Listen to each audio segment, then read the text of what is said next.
streaming, log into twitch.co. Yeah, we need to log into this because we need the stats up because we're trying to hit a goal. So it needs at least 3 views. So that's it in the chat right there.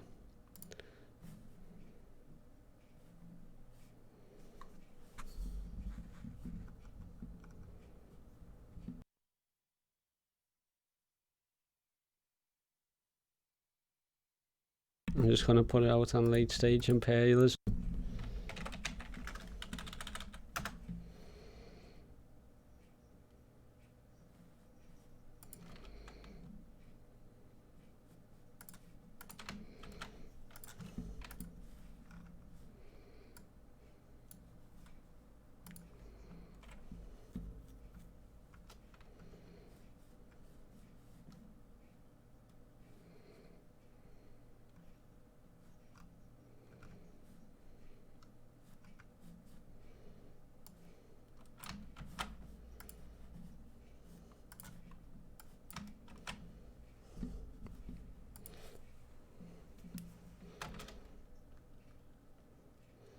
I just cut through the bullshit. People are bullshitting.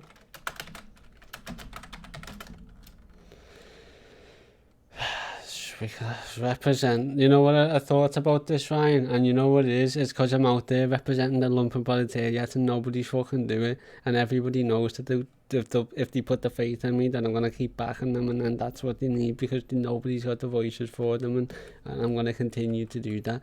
And that's why we are what we are. That's what the Lumpen in the podcast. And I think that has to be the fundamental thing. And again, if it just so happens that happens to be like what people like, that's just it. You know what I mean? I'm just playing my role in life.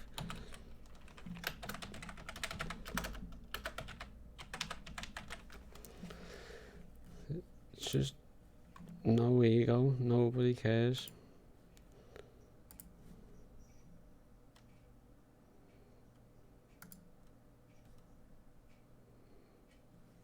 Yeah, defo. So, Thumblesteen, we're going to start off. Have I sent you the little script? I think I have, where we just talk about how this started. And then I'll quote the paragraph from that thing. Ryan could maybe talk about social democracy. This is after an interview of who you are. We just say, like, you know, for anybody who doesn't know you, let's just get to know you, and, you know, a bit about your background, political affiliation, how you identify, what brought you to the left. Things like that would be cool.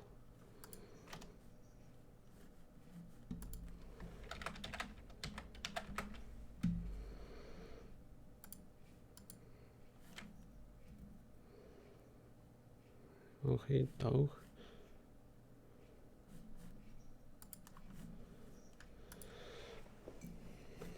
Do you wanna go do that?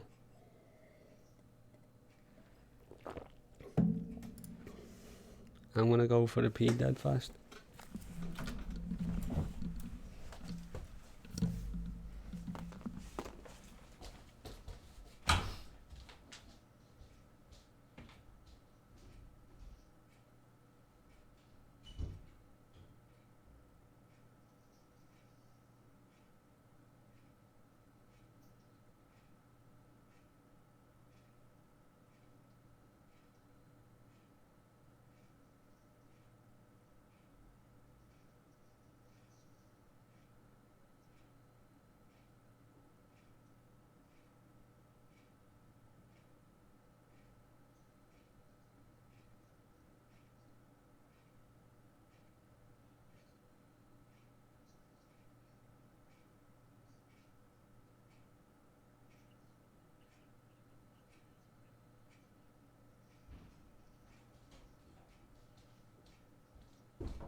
Okay. Is everybody watching the stream on twitch.tv? We got you. We're live on coming soon. So we need them. We need at least all of us watching it. When we talk about me being good on social media and that's me now.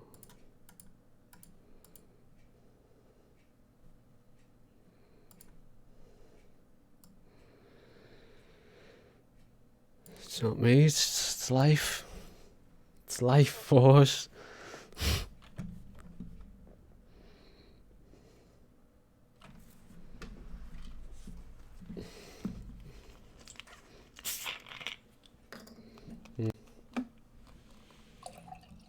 Like, I only engage with people who I reckon, like, it's like half-worthy.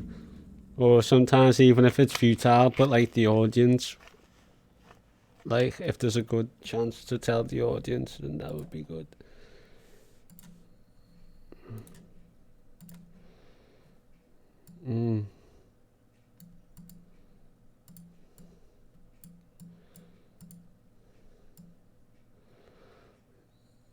I can get carried. I have to like hold back sometimes, like.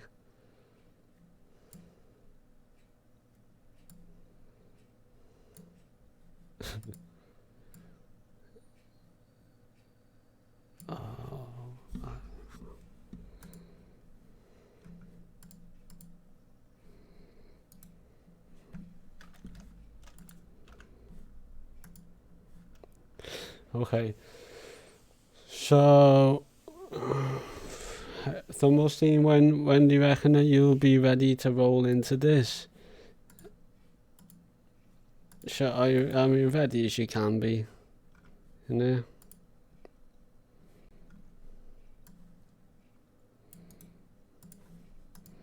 Okay, then I'll do one more tweet out to say that we're live.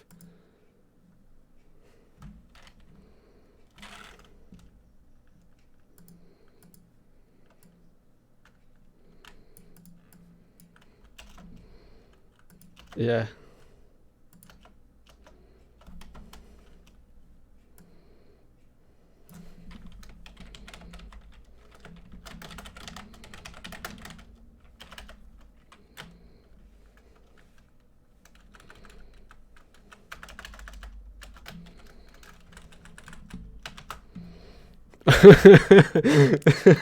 Yes.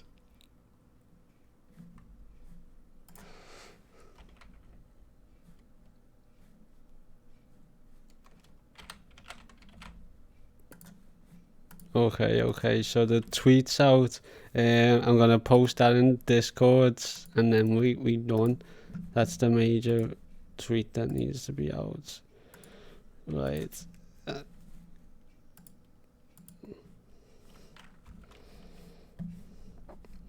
Because I can do this in our server and getting everybody on it. It's just worthwhile, just because we're at the end of the day, we're doing this for people to listen to. You know what I mean? This is to get more people listening to it.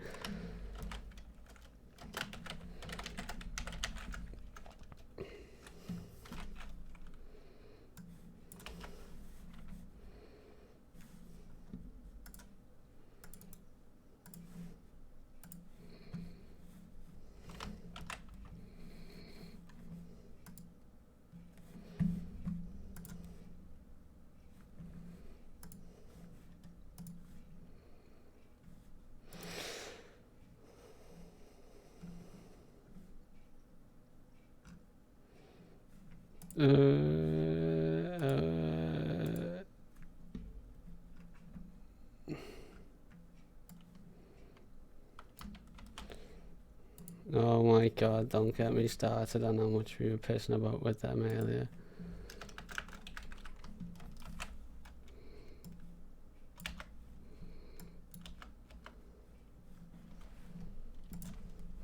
Oh no. There's a lot of scrambling on my half.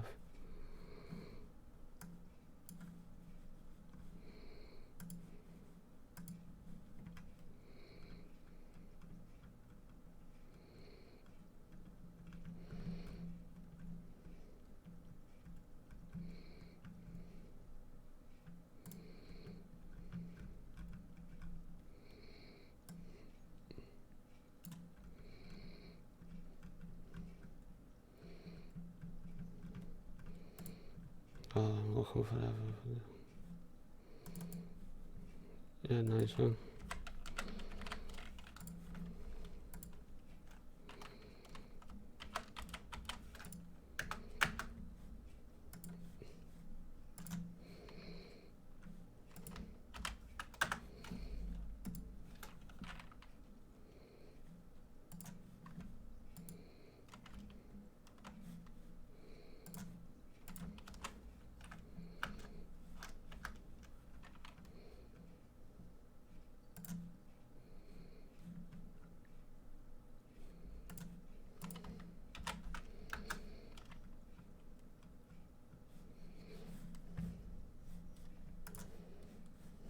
Okay, we've got a couple of viewers. I'm going to switch it up so you can go over. Just carry on your conversation like normal.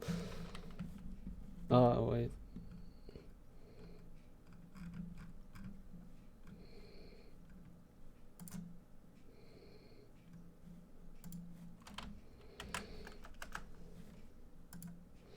I'm always saying get Brett on with flipping Joe Rogan. Obviously, that just makes perfect sense to me.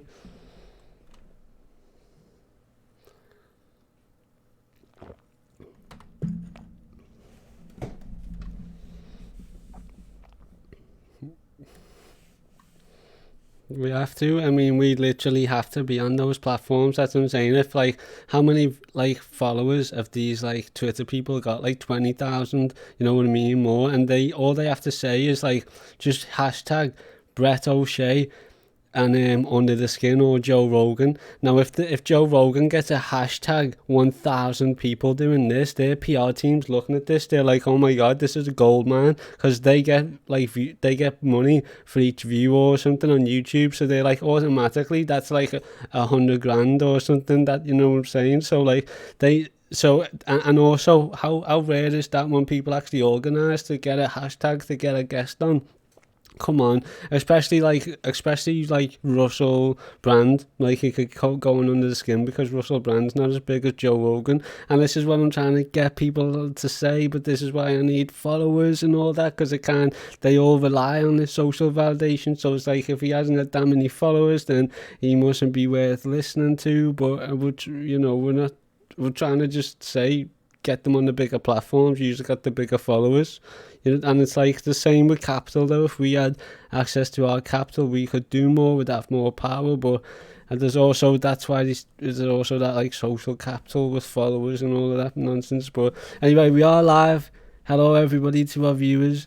Let us just go into it.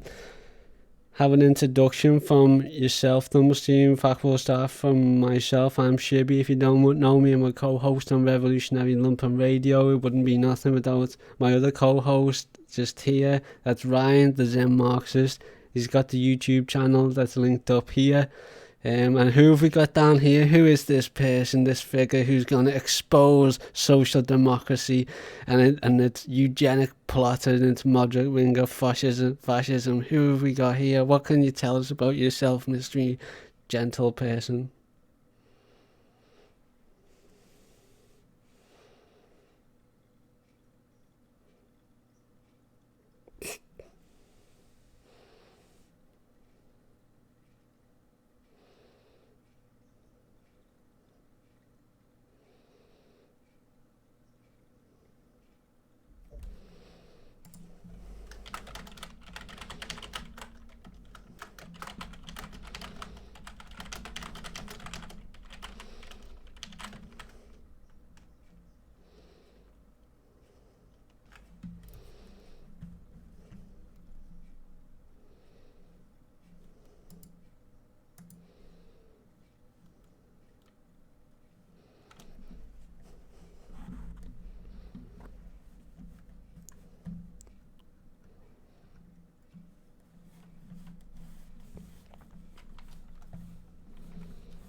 Can you hear me? People are saying that they can't hear you. Thumblesteen, can you hear me in the chat? Or are my lips just going? Is it just you, Thumblesteen? What the heck is going on? Discord, why are you gonna do us like this? We've got people here waiting and you're gonna mess us around like this, CIA. We got a plot up in here.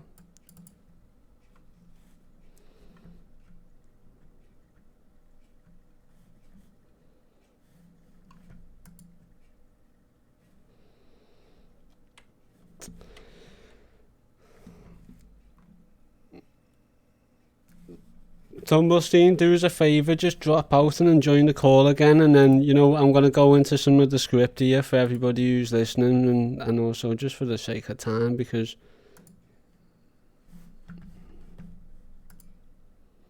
Okay. Yeah, that's an old picture, that, isn't it? It's cool, isn't it? From back in the day.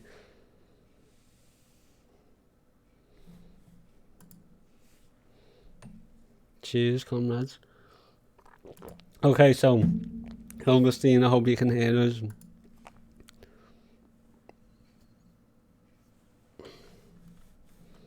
Yep. Can the chat hear? Can you hear our comrade Thumblesteen? Oh, why can't people hear you now?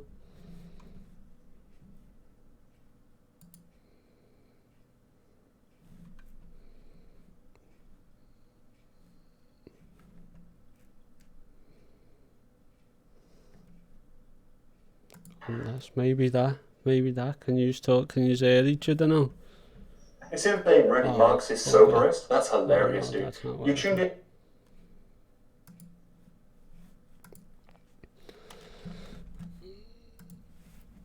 Right, you know what?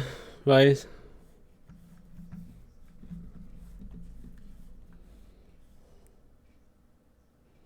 Okay, big. Okay, my comrade can hear Shibby and is a Marxist. Thumblesteen, can you hear like a Victorian older man?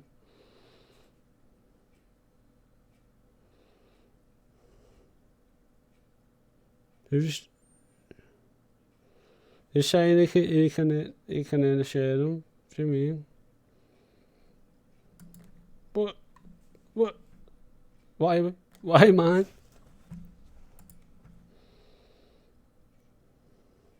Yeah, but they can hear you, and you're coming from the same thing as me, aren't you?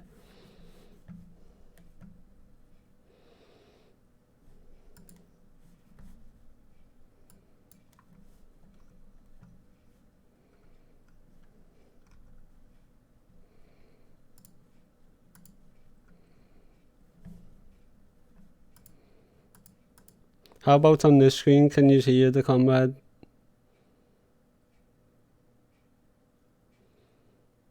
Do us a favour and talk, Thumblesteen.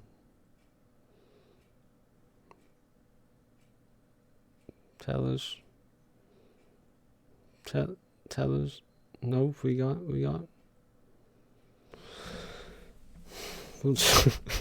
Well,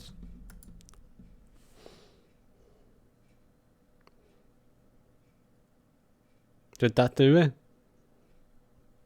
Negative.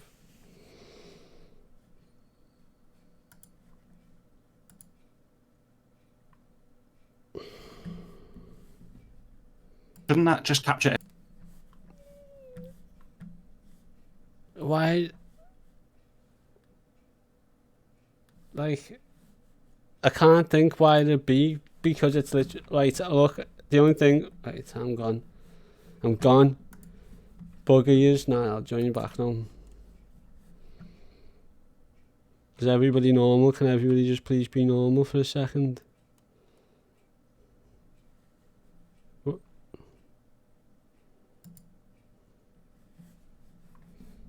Right, are we sorted?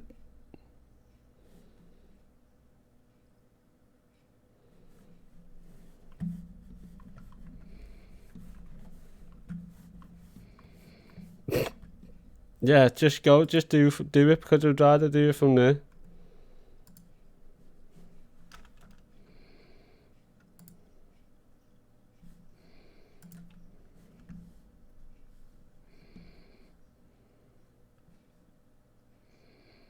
Windows capture, I mean, don't know what you're talking about. Okay, hold up. Right.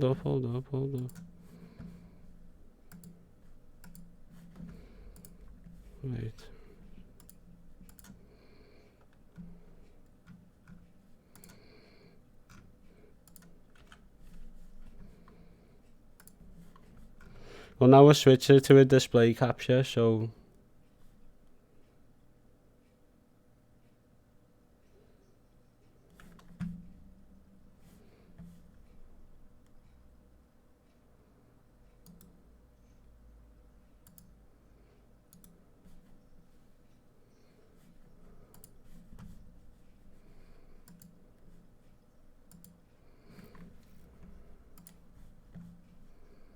I just checking it like it should be working though.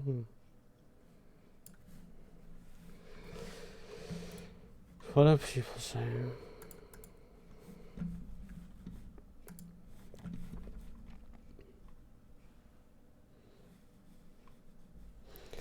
So we're changing the speakers to RTX. That's what we're doing. How the flip? Output RTX. I love that it's NVIDIA RTX, but none of us have an RTX card. I love how that works. I think I might do. Really? Oh, I have a GeForce, I think. I don't know if it's an RTX though. Yeah, mine's a GTX. Yeah. Yeah.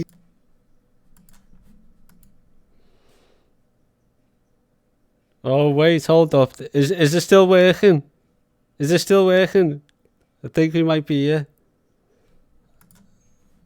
You gotta be kidding me. No way. What was we on? I swear. Yeah, he's done it again. What's he done? Bruh, choose NVIDIA RTX. Shibby. We've gotta be. Look. Right, look. See, what was it on though? Stop damning me to hell and tell us what it was on. Damn you.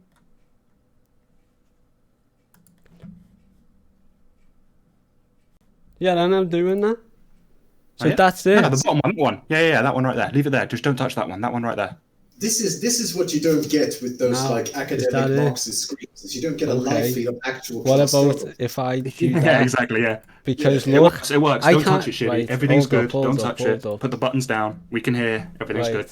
Brilliant. Well, I'm glad we sorted it. All right, you hear all of us? All three of us? I feel bad about having that kebab now because we could have done this before the stream otherwise. Yeah, that's what I told Shibby that. I was like, just get him in here and we can like drink and eat kebabs. Have we done it? Have we done it? We done it? Yeah, I feel like I didn't want to be like. There's this like etiquette thing. There used to be a thing among millennials where you shouldn't eat. I'm sweating off that. Yeah. Oh, have you seen the Korean eating streams? I'm sure they're a surprise to you. Oh, yeah. Oh, God. I saw those and it makes no sense to me. It's just a dude just like shoving as much food in his face as possible. And he has like 3 million viewers. It's just like, what? Okay. We've done it. Let's just do it. So comrade, let's just go quick. Let's just have a quick intro from you there and then we'll just dive into it. Shibby, your mic is now trash. What did you just do? But honestly, I get so much hate for hating on postmodernism. No, it's rubbish. It's a horrible thing. Thank you. Finally, someone on the left that actually agrees with me on this. What is this bullshit? Jordan Peterson had a good premise. It was his conclusion that was wrong. Exactly. He hates it for the wrong reasons. He hates it because he's a religious fundamentalist who wants to take the world back to the 14th century. Other than that, like he's... Meanwhile, I'm a religious fundamentalist who wants to take the world back to the 1950s. Yeah. Back when Stalin was around and everything was going fine. Have you read Frederick Jameson? He's got like he has an essay called "Postmodernism is the Cultural Logic of Late Capitalism." I can literally give you the PDF if you want. It's good. It's worse than that. It's the cultural logic of fascism. Fascism and had a war on meaning. They created their own mythology. Everything was thin air. They just wanted to shape the past the way that suited their interest of power.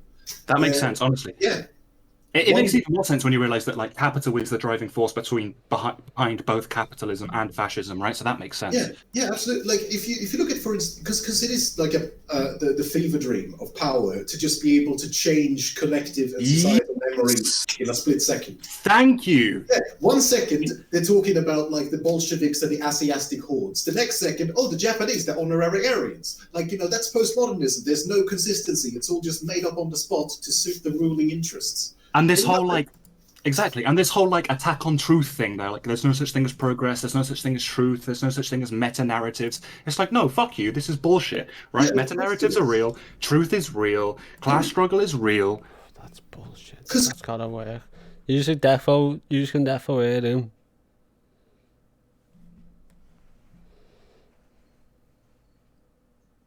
I know you know what it is. That's why I reckon it's my computer. But look,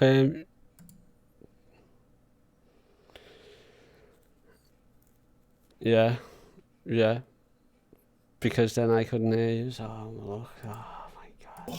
Yeah, because right, we're staying on this. Look, can we just go into the episode?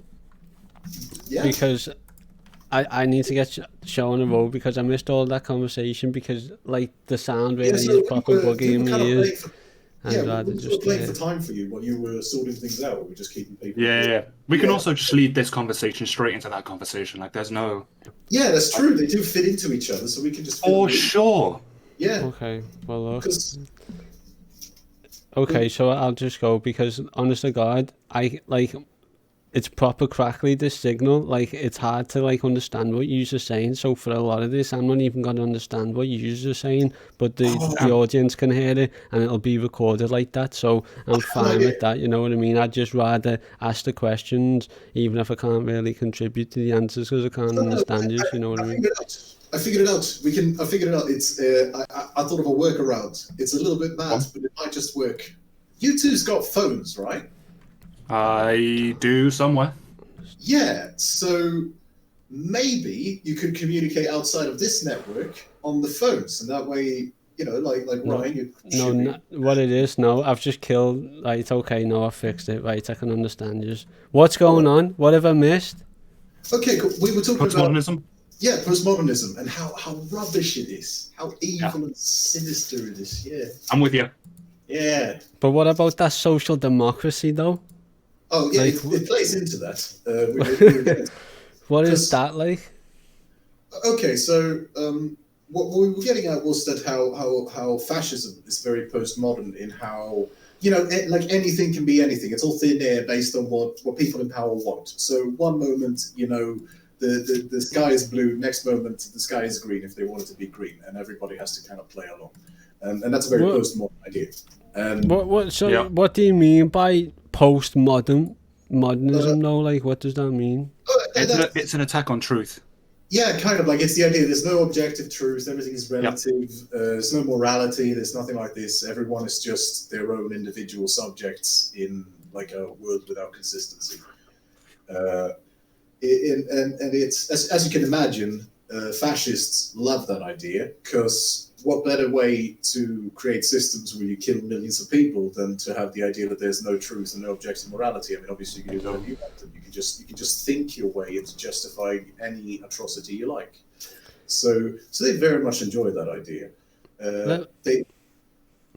I've got to I've been thinking about this, and we always talk about this, Marxists. We're trying to understand the truth, and whatnot. And this relates again into what we're going to be talking about when it comes to like eugenics and the ruling class having ideas of the human beings being more intelligent naturally than other human beings, and what that is saying is that the smarter human beings are gonna understand truth better, or those mechanisms, and it's this thinking about intelligence and why they don't want people intelligent is like it's about so postmodernism was first developed by a man called Lyotard. He was a French philosopher. I forget his first name, whatever. Lyotard. He wrote the first book. He coined the term postmodernism, right? So in there, he defines postmodernism as an incredulity towards meta narratives, right? So this idea of like, society being a thing and human progress being a thing, and meta narratives are like grand narratives about humanity or society and ultimately truth, right? And postmodernism is the idea that no, those don't exist, or it's a incredulity towards those things, right? So it's like, there is such a thing as truth, but there's no such thing as like the truth. There are like many different competing truths, and I hate the idea. I hate the idea so much. Yeah, sorry, what I was trying to get at was, it's a classification of intelligence through like the education system as well. It's documented, for example, to be like a master in a particular subject. You have to more than likely understand in the English language, so you're automatically forced to understand English and all that other culture and everything that comes with that. So to be intelligent, you have to also be so ideologically ingrained within that society. And and even we talked about, to get some of the academic papers for this research you're doing on eugenics and whatnot. You have to be an academic yourself to access those papers. So automatically, it's like even if we thought we're going to go out and study and be super intelligent, like, they still hold that from us, because if we are accessible to like this truth, or how we're able to think to better ourselves and others, then we're going to have, obviously more power, and they don't want us to think. They want us to be stupid, and they want to make us poor and have, somebody else go. I've been kicked out of like so many discords for saying that postmodernism is incompatible with Marxism. Like, people just don't like that idea at all, and I think it must have something to do with the fact that like people understand that modernism is not good, right? So they just default to postmodernism like it must be a good thing. It's kind of like the enemy of my enemy is my friend type of thing, and it's just not the case, right? Like, it's possible that both things are ultimately bad. Like feudalism is pretty shit, but also mainly anti-capitalist. They don't want, like, the nobles don't want aristocrats, and the aristocrats don't want nobles. But I wouldn't want to side with either of them. Yeah, I mean, capitalism is progress from feudalism. I don't want to live in either. It's fairly simple. Yeah, and not to mention, there are things about modernism that I think people they make too much of a fuss about it. Like the idea of having just a consistent worldview, and the idea that there are some metaphysical beliefs that we share, not necessarily because they are true in some absolute sense, but rather because they're useful to us and getting along and living peacefully. Like, I don't think that's the dumbest idea in the world. And we need some of that too. I think we need some structure to be able to develop a shared frame of reference as absolutely. a species. Absolutely. Yeah. And with that said, though, we're trying to do that now. We're trying to come to shared conclusions on certain subjects, and that's what we're going for. Yeah, and also, Shippy, you made a very good point too, because like you two are very much talking about the same thing right now, but in sort of from different angles. Always, that's how we like to do it. I try and make things as like easy to understand as possible, but like Ryan, what he's saying to me is absolutely right and makes perfect logical academic educational sense. But if I was to tell one of the lads who I'm trying to radicalise the lumpen out there, which is the whole goddamn point of this, then they're not gonna understand the goddamn word that what I said. So a lot of the time, if you pay attention, you can actually see Ryan say something, then I literally just reiterate the exact same thing, and like just as simple as way as possible, if you get me. Like pedagogue of the oppressed. You rich? Yeah, all right, fair enough. Just so I'm on the same page, because sometimes I do notice that, and I get a bit confused because it's a bit like... No, a lot of the time we do debate with each other as well. We always go with a contradiction. Ryan never lets me slack if he thinks that there's some bourgeois morality. He's called me out on that before. But what that does is it actually it's caused works that we've worked on in the future, because we argue about things, we're like, okay, that's what's happening with the left in general, the radicals out there in general. So because we've had that argument and we've attacked those contradictions fairly, that, you know, we know how to go about it with others.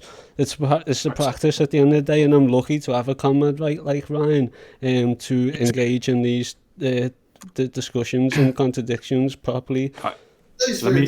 And just I appreciate you filling me in on this, so I don't feel the need to kind of respond first to the thing we talked about, and then to do like the reinterpretation of what we talked about. We're all on the same page. It's good to but at the same time, I'm the one out there like saying, yeah, we should be doing this episode. So, you know, it definitely works as a boss team.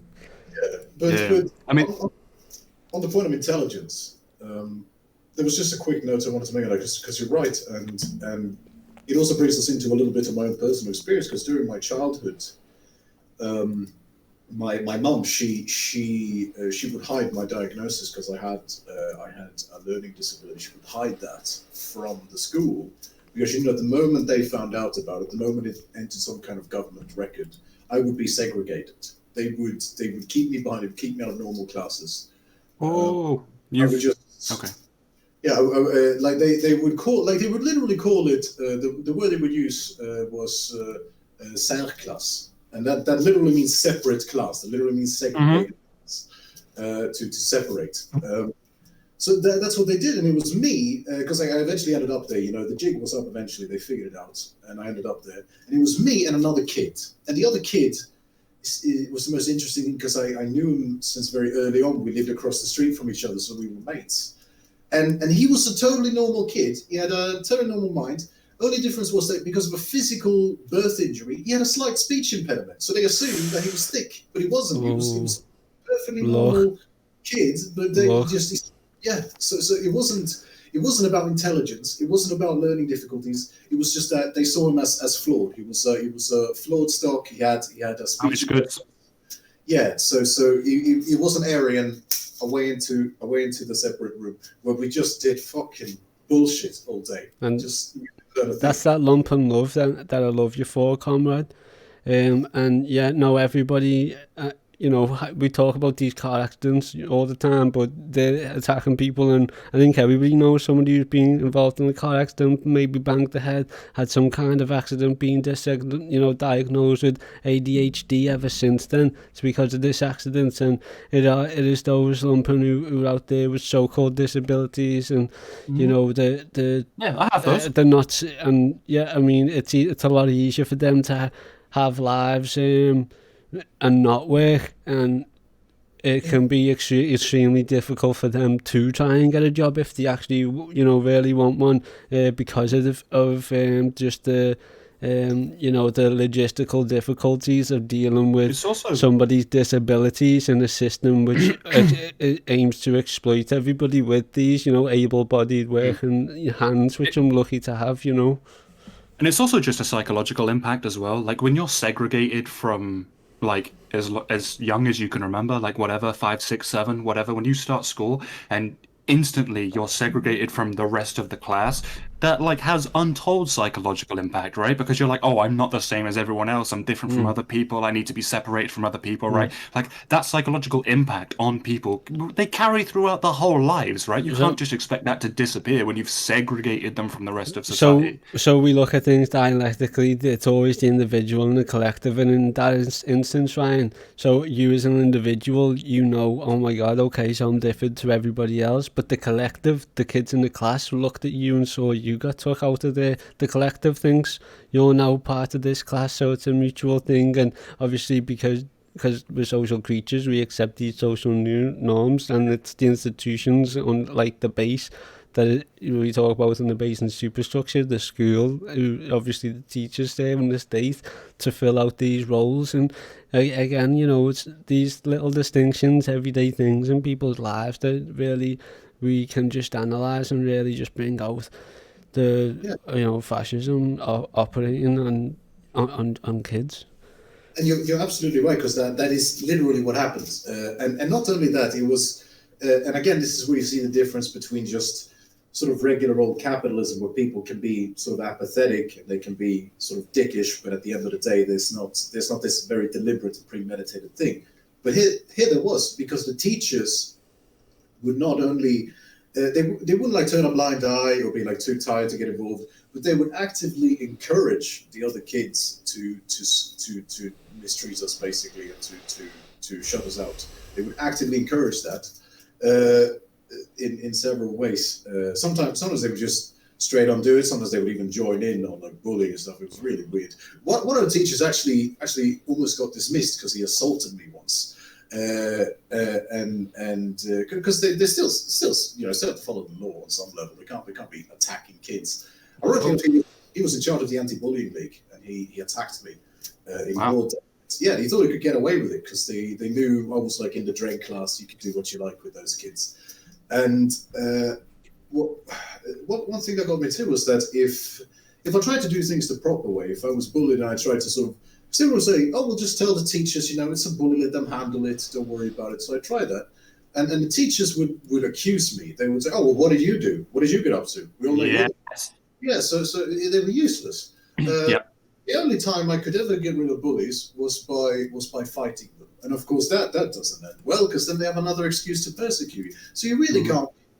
And that's when I realized that as I read this study, I started to connect the dots, and I just realized, oh wow, that's actually some genuine social engineering. I don't think that teachers do that in most other countries. I think yes, they can be kind of incompetent and they can be influenced by certain ideological norms, but I don't think there's that very deliberate agency to try and basically stomp out what they consider anti-social elements. Definitely. It's the problem with the zero tolerance policy, right? Like all these schools have like a zero tolerance policy, which essentially treats bullied kids the same as the bullies, right? And it's total bullshit. Like the whole thing is nonsense top to bottom. It's definitely ideological. It attempts to instill this idea of like pacifism almost. It's like indifference towards bullies is definitionally siding with the bullies, right? It's the same thing as like pacifism towards fascism is tantamount to murder. I tweeted that like yesterday. JFK's letters from a Birmingham jail, he describes it as the negative peace, and that's the peace that that's what makes them more dangerous than the Ku Klux Klan. And it's funny, Malcolm X said the same thing. He said that you see the wolf coming, you know what the wolf is, but the fox, also a canine, but he his teeth, it looks like he's smiling. Yes. About white moderate, the liberal, call them what you like. You can call them postmodern. That's another perfectly descriptive word. Believe it or not, I'll die on that hill. But yeah, they are more dangerous because they get access to us. For sure. Someone wears like a Nazi armband. I mean, even the general public will defend you. But a social democrat, a liberal, a progressive, you have to be careful with them because they can disguise themselves. They can get access to you. They can really hurt you. And that analogy of like, oh, sorry, man, I'm drinking. I'm gonna like overtalk people more. But like that analogy of like the fox and the wolf, that was also what he used to talk about like how electoral politics works in the United States, right? Like the fox and the wolf. They show you a wolf to get a fox to get you to vote for the wolf, right? No, they show you a wolf to get you to vote for the fox, and it's always like this lesser of two evil voting, right? That's how that works. That's from the bullet. This does lead on nicely. So I would like to get to the subject matter now, because it leads on perfectly. I mean, we took real life examples from pretty much everybody here except me, but obviously I could find some if I wanted to.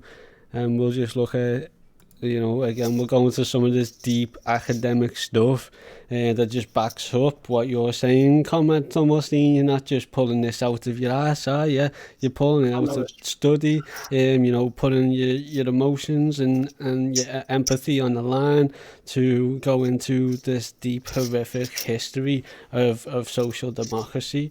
People don't understand this deep, horrific history. So let's go into that. We'll go over a summary of an academic paper from Cambridge University on this subject before we dive into your analysis on that. That was just clear. That was the one I linked to. Yeah, I don't know if you've done your own independent research, but what's the one I linked to? Yeah, we looked at all the links you sent. Okay, cool. Just making sure so I'm on the same page. Yeah, Gotcha. I can't remember everything, but I can. How you feel about it stays with you, doesn't it? So when it comes to talking about it again, you remember that feeling of when you read that and you're like, oh no, I should feel this about that, and then that's what's important to come out, rather than feeling direct words. For again, a lot of people who aren't academic might not understand this shit. I want it to be easier for everybody. So let's go into this summary now by Cambridge University. Well, I mean, that's the interesting thing in a way is that I think you two have an excellent dynamic there, because academics are, of course, completely sheltered from class struggle. They only get it in the abstract. And also that's where a lot of the dangers come from. That's kind of where the fox is born. It's usually very well-intentioned and kind people who just don't fucking get it. But on the other hand, you have people who don't have access to the language, who don't have access to the vocabulary and to the history to understand the context of the world around them, which is always abstract. The past will always be abstract if you haven't lived in it. So yeah, I think it's a good bridge. Good. I would like to stress and emphasise that anytime anybody sees us complimented in such a manner that people understand that all of that complimentation should go towards all of our followers or patrons who support us in what we do and give us the platform and enable us to say these things on on the people's and the masses' behalf, because that's what we're about at the end of the day. So yeah, no, thank you, Thumblesteen, and again, you're here with us. So I hope that you feel some of that same gratitude that we get as well. Absolutely.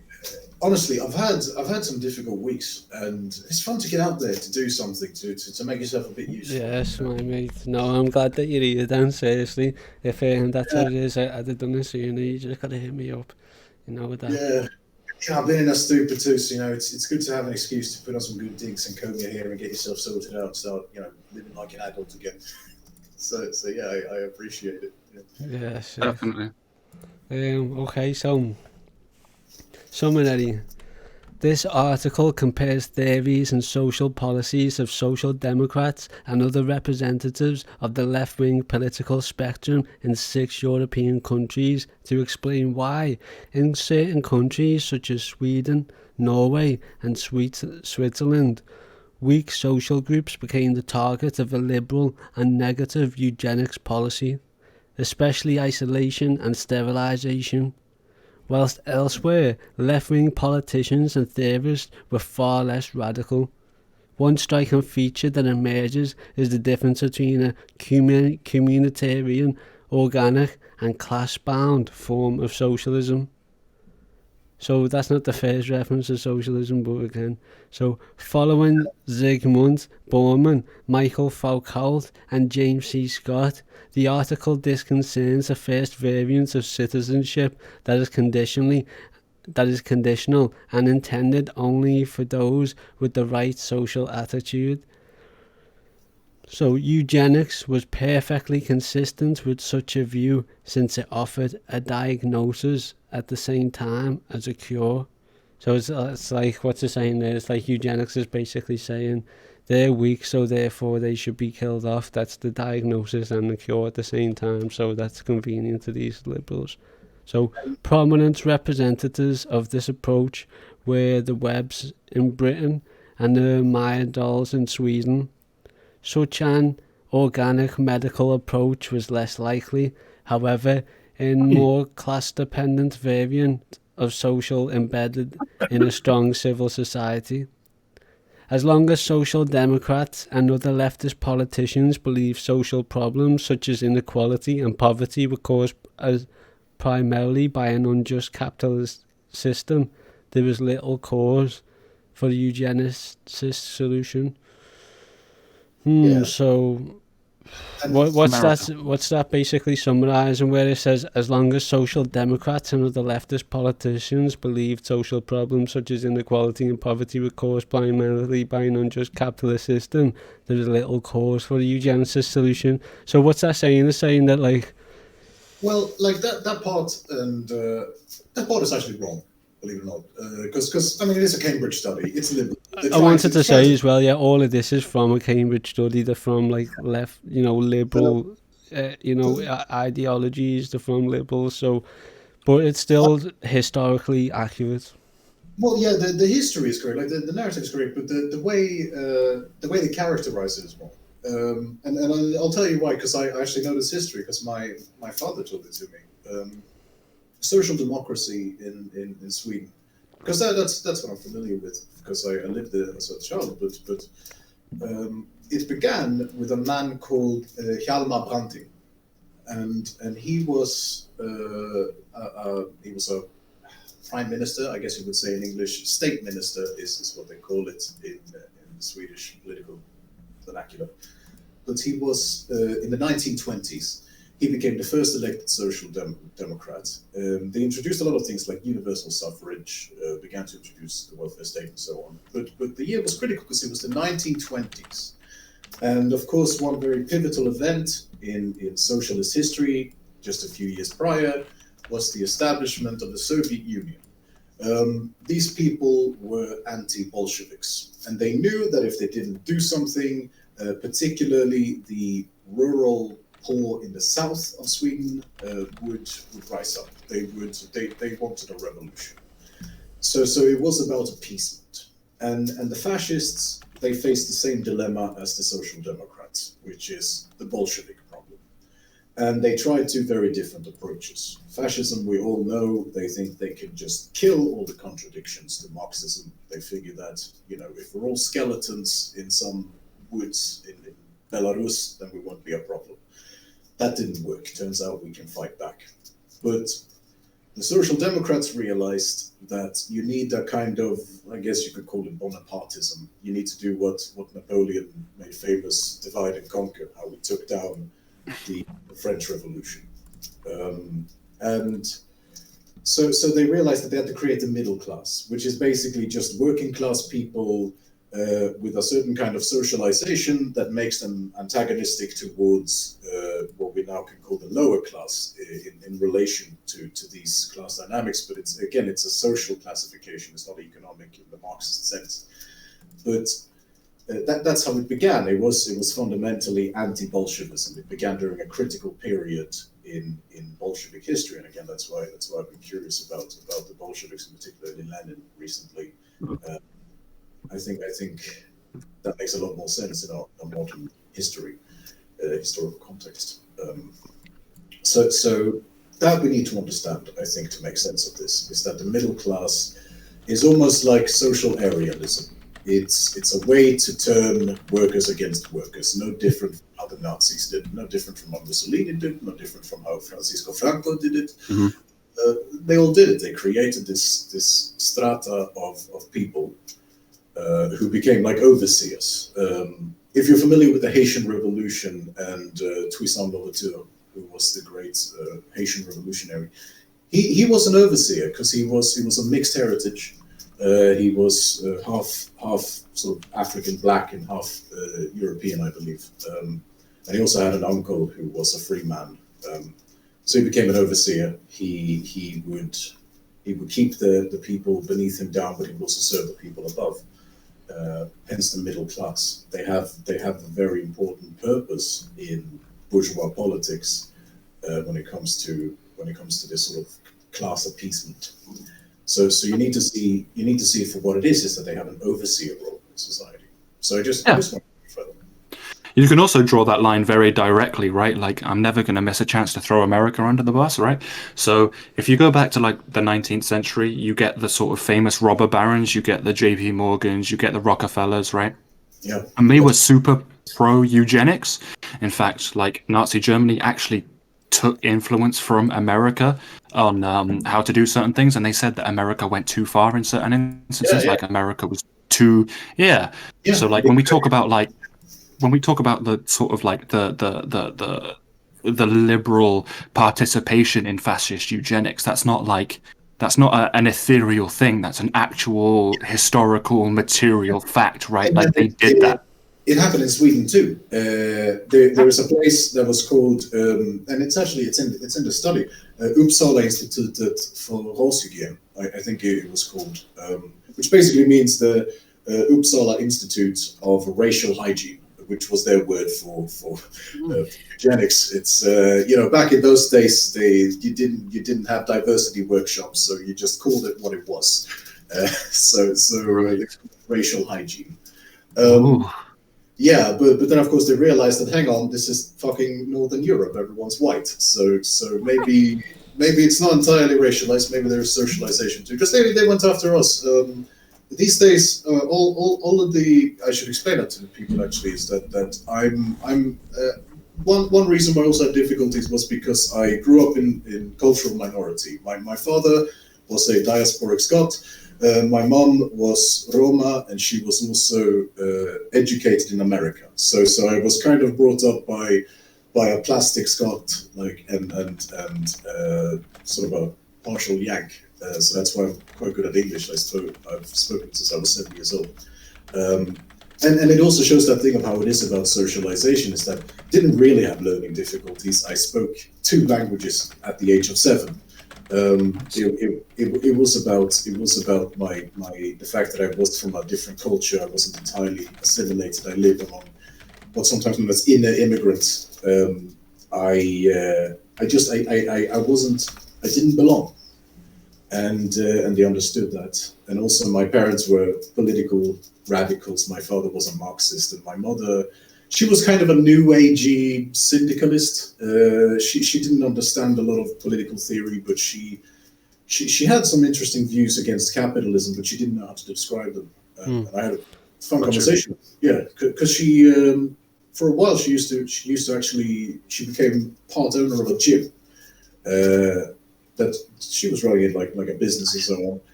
But she said that one time she talked to me. She said one thing I never liked about it was how, every quarterly, all the shareholders got bonuses, but the workers didn't. I tried to get them to give it to the workers too, and that's why they kicked me out. She got embezzled and just completely taken away from the project. She lost everything.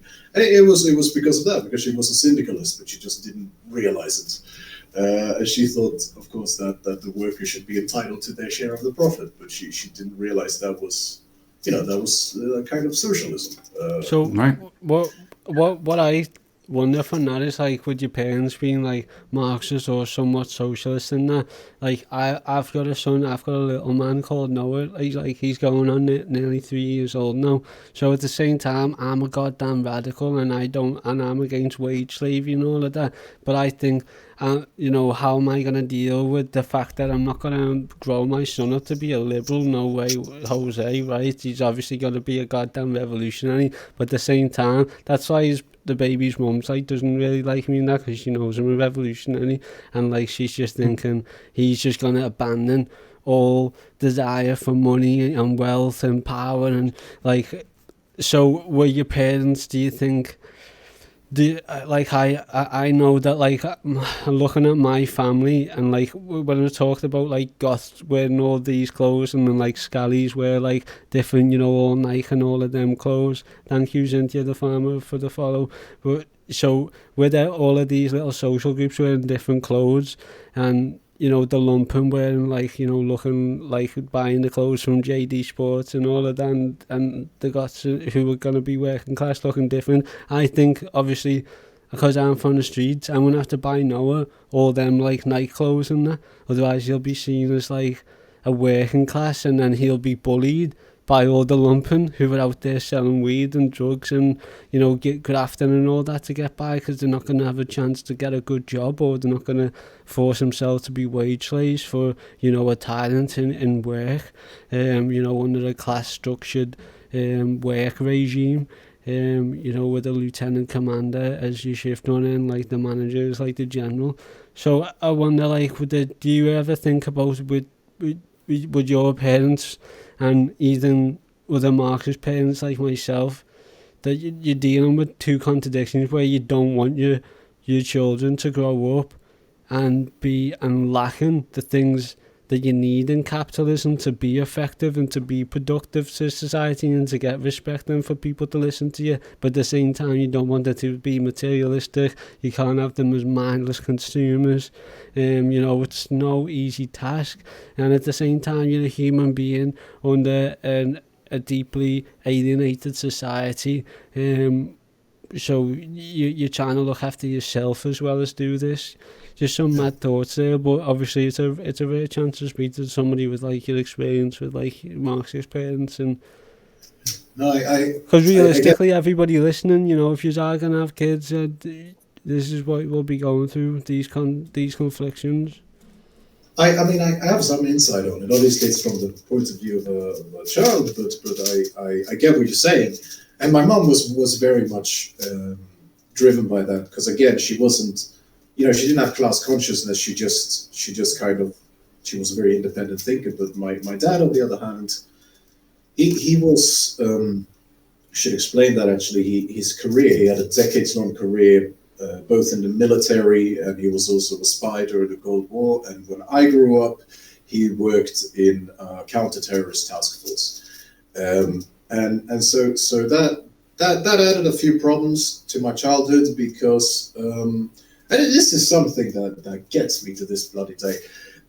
My family had been doing pretty well for themselves, like a lot of people. They were baby boomers. They got into the post-war boom. They did pretty well for themselves. By the time I was born, for the last decade, they had actually managed to buy a condo. So they actually had some property, and that was kind of a big deal, because my granddad, he grew up pretty poor. He was, you know, he was a farm boy in like World War II. He watched the bombs fall on Copenhagen from the other side of the Sund, which is the, you know, the sea that parts Denmark and Scania, which is where I grew up.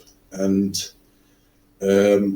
what I thought was very irritating was that you know, we had a condo, and we also managed to get ourselves 2 cars, which was kind of a big deal. We were kind of moving up in the world. And then my father got an assignment. This is one of the assignments I can't talk about.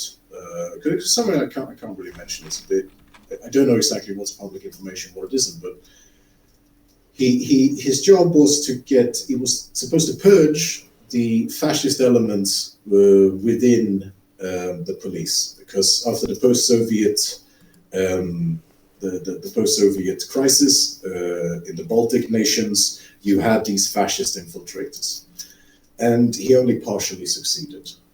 So he was very concerned about that, about how the state was being saturated, especially the martial part of the state, the military and law enforcement, by these far-right neo-Nazi actors. And one of the things they did was that they firebombed my family. Now, my family, like I said, had 2 cars. They had a BMW and a Ford Fiesta. And guess which one they decided to burn? Yeah, so suddenly I was going to school in a Ford Fiesta. But yeah, so they did that. Then they tried to assassinate my dad as well. He was part of a sting, because he was kind of getting onto them, he was collecting evidence. Now they were trying to kind of smoke him out in the open.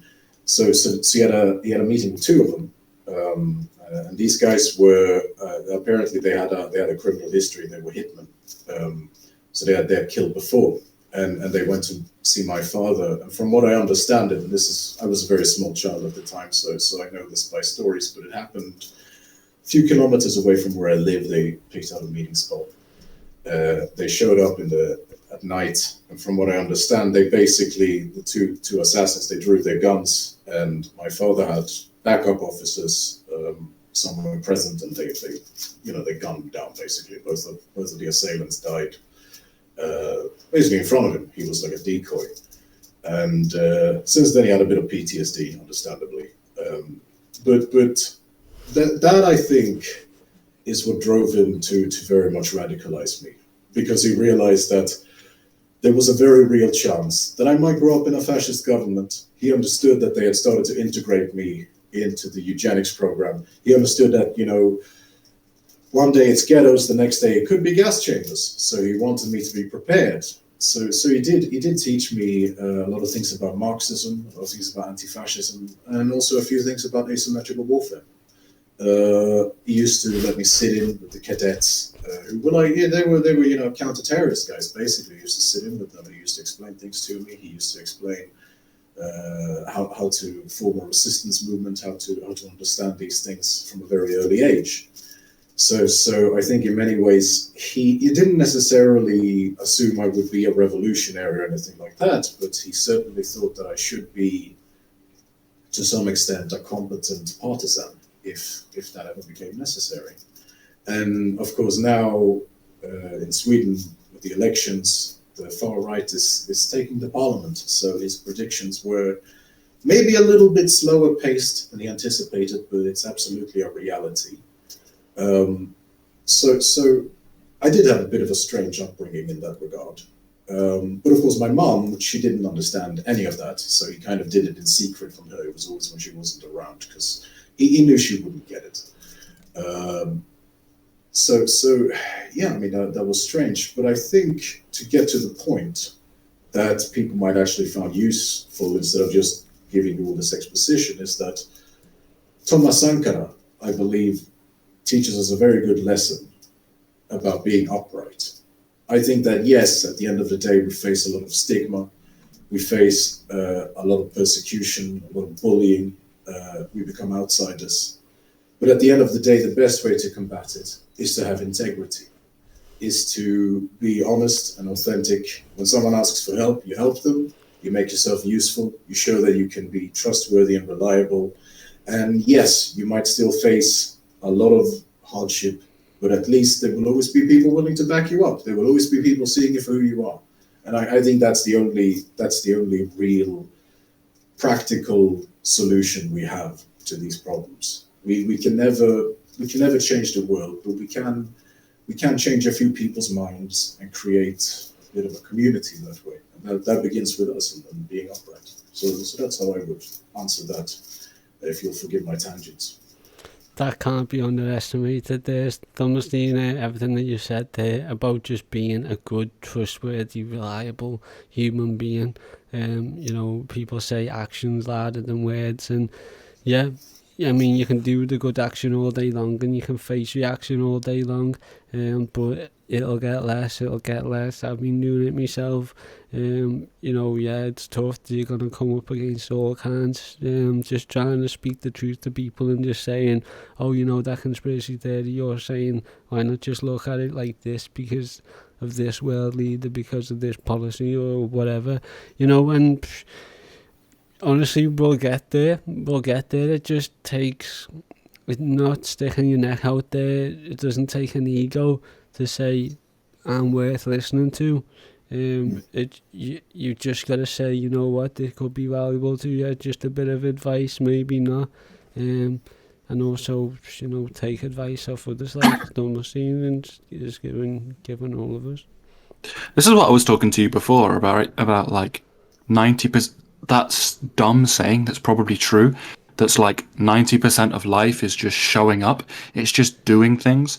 Like, I'm sure there are so many people out there that have like great content or great information, great stories, whatever, but they didn't show up, right? So they don't get the viewers, they don't do the content, they don't, right? Because they just because they didn't show up.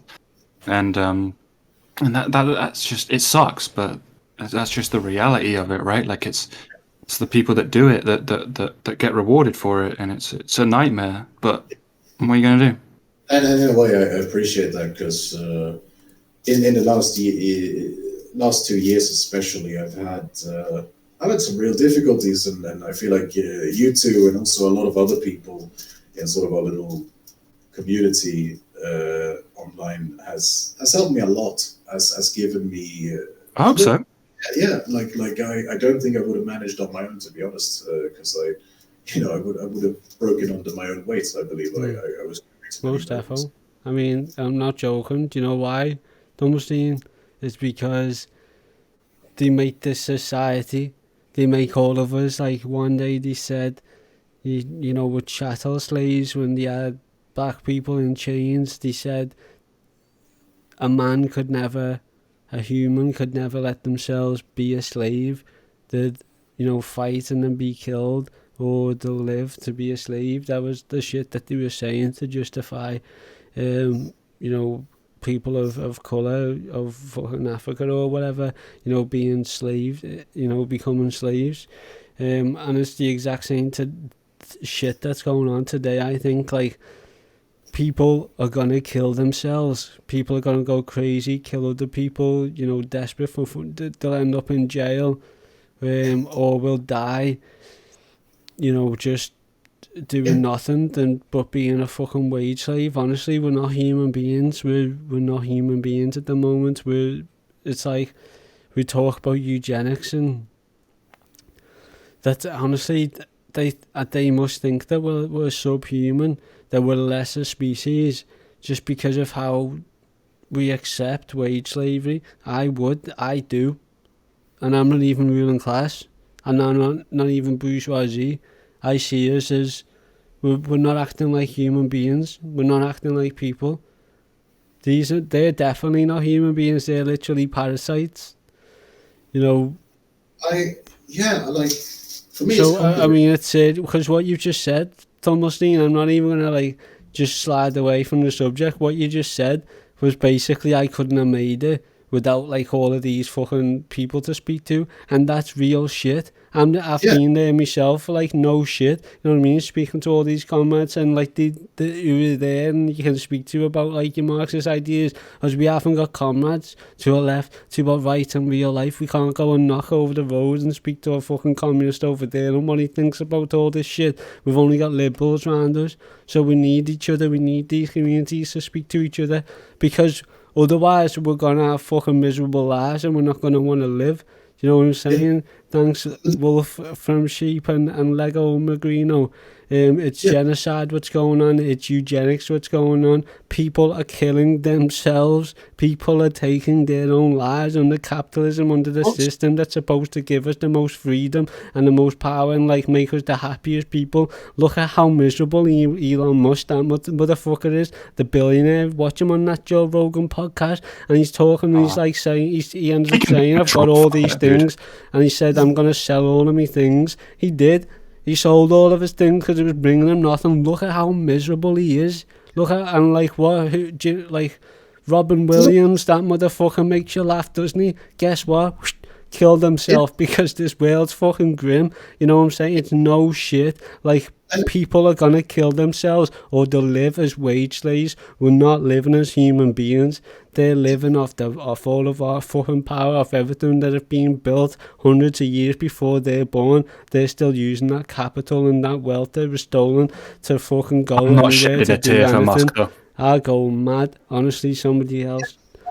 I totally agree, and it's interesting because Fanon, Frantz Fanon.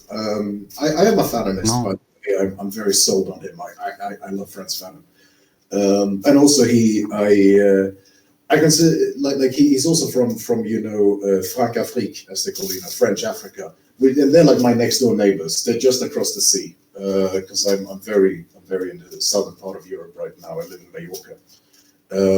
So and in fact, I have a harbour right across the street. So I like to say I'm across the street from Algeria, right? It's an 8-hour boat ride, but yeah. But one thing he talks about, which I think is very true, and something that people sometimes don't realize, is that oppressive conditions and tyranny of any kind. He wasn't just talking about racism, he also used anti-Semitism as an example, and he was also, in many ways, talking about class oppression. He wanted to pursue universality and things we could sort of use to understand each other's struggles.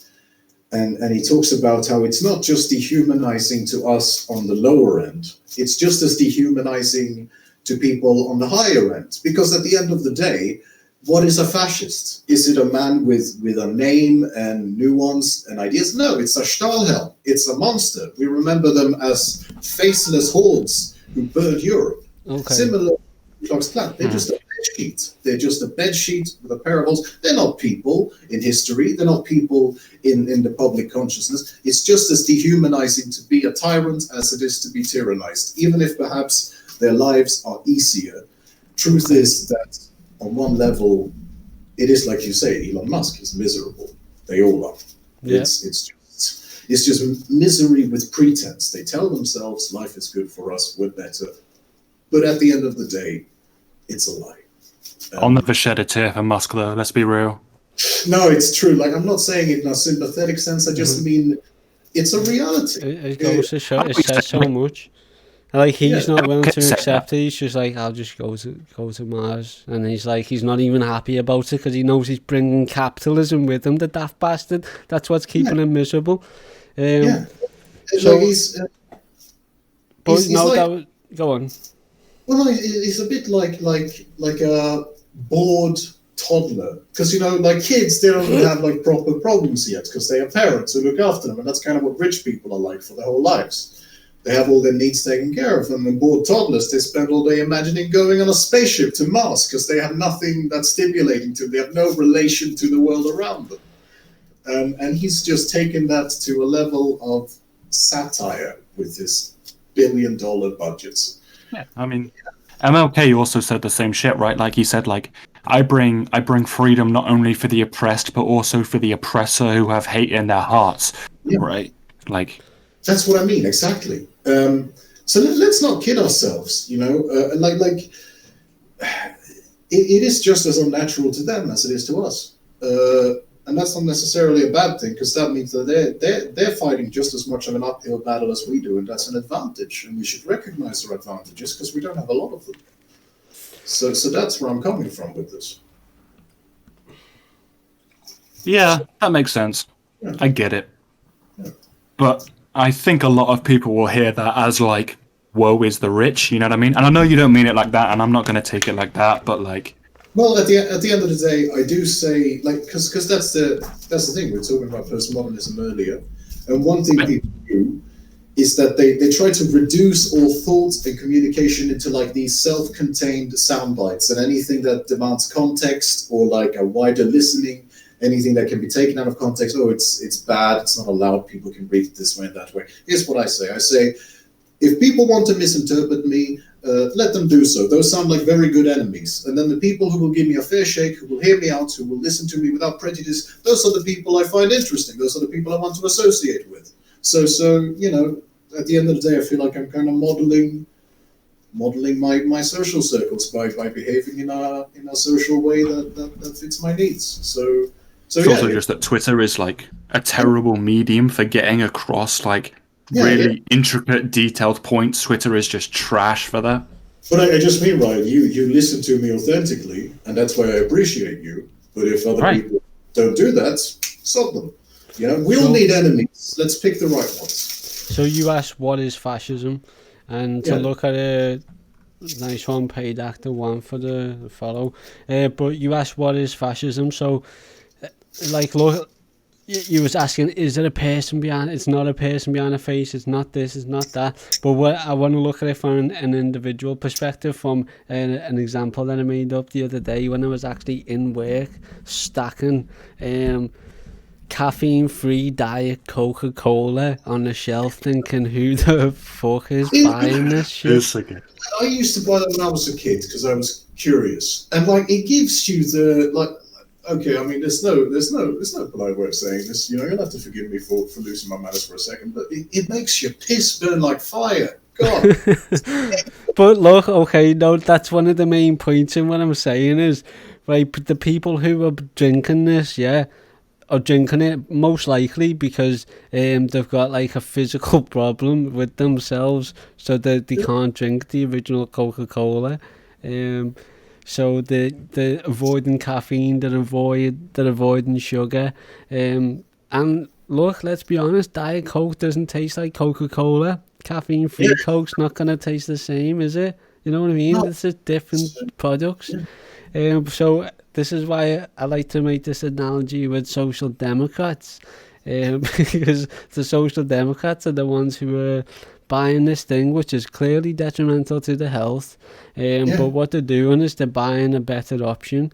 And what they're going to do with this better option is they're going to say, oh, I'm able to buy this Diet caffeine-free Coca-Cola, and that gives me more freedoms. That's why this democratic society is better.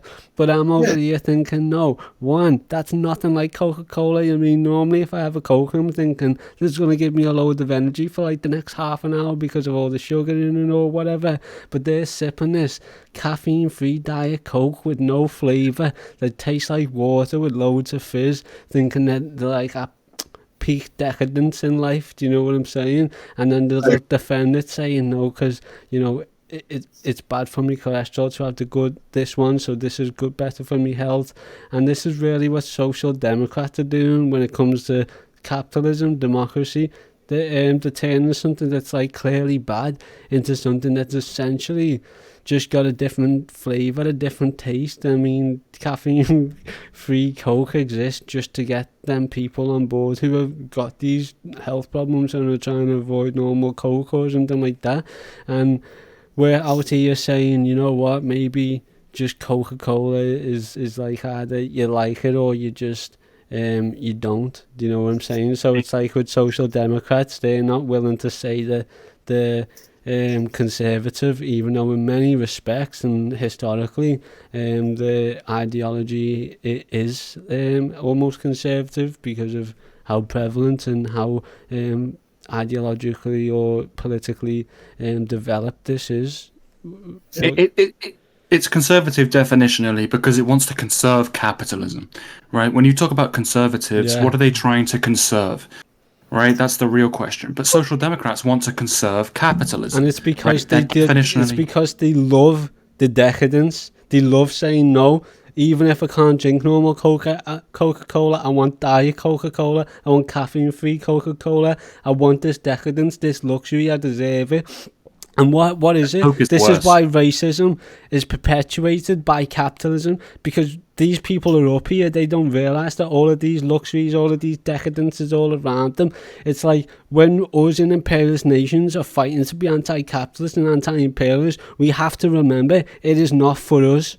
We're not social democrats, we're revolutionaries, we're doing it for the people of the oppressed nations all around the world. These are the ones who are truly being suffered and exploited in ways that we can't imagine. So we have, that's why it's racist. Social democrats, again, are racist because they're not anti-imperialist, that heavily. Do you know what I'm saying? We have to be anti-racist, we have to be anti-imperialist, and it's not for us. We have to put them in the oppressed nations first, and that's what pisses me off the fucking most about these social democrats, is that this decadence that they want, it's off the backs of oppressed nations everywhere, and it's down to racism. It's down to them being a better species, a better human than these, other people, because most of the time they've got brown skin because they're from another climate in the world, so the pigment in the skin is different. That fucking simple.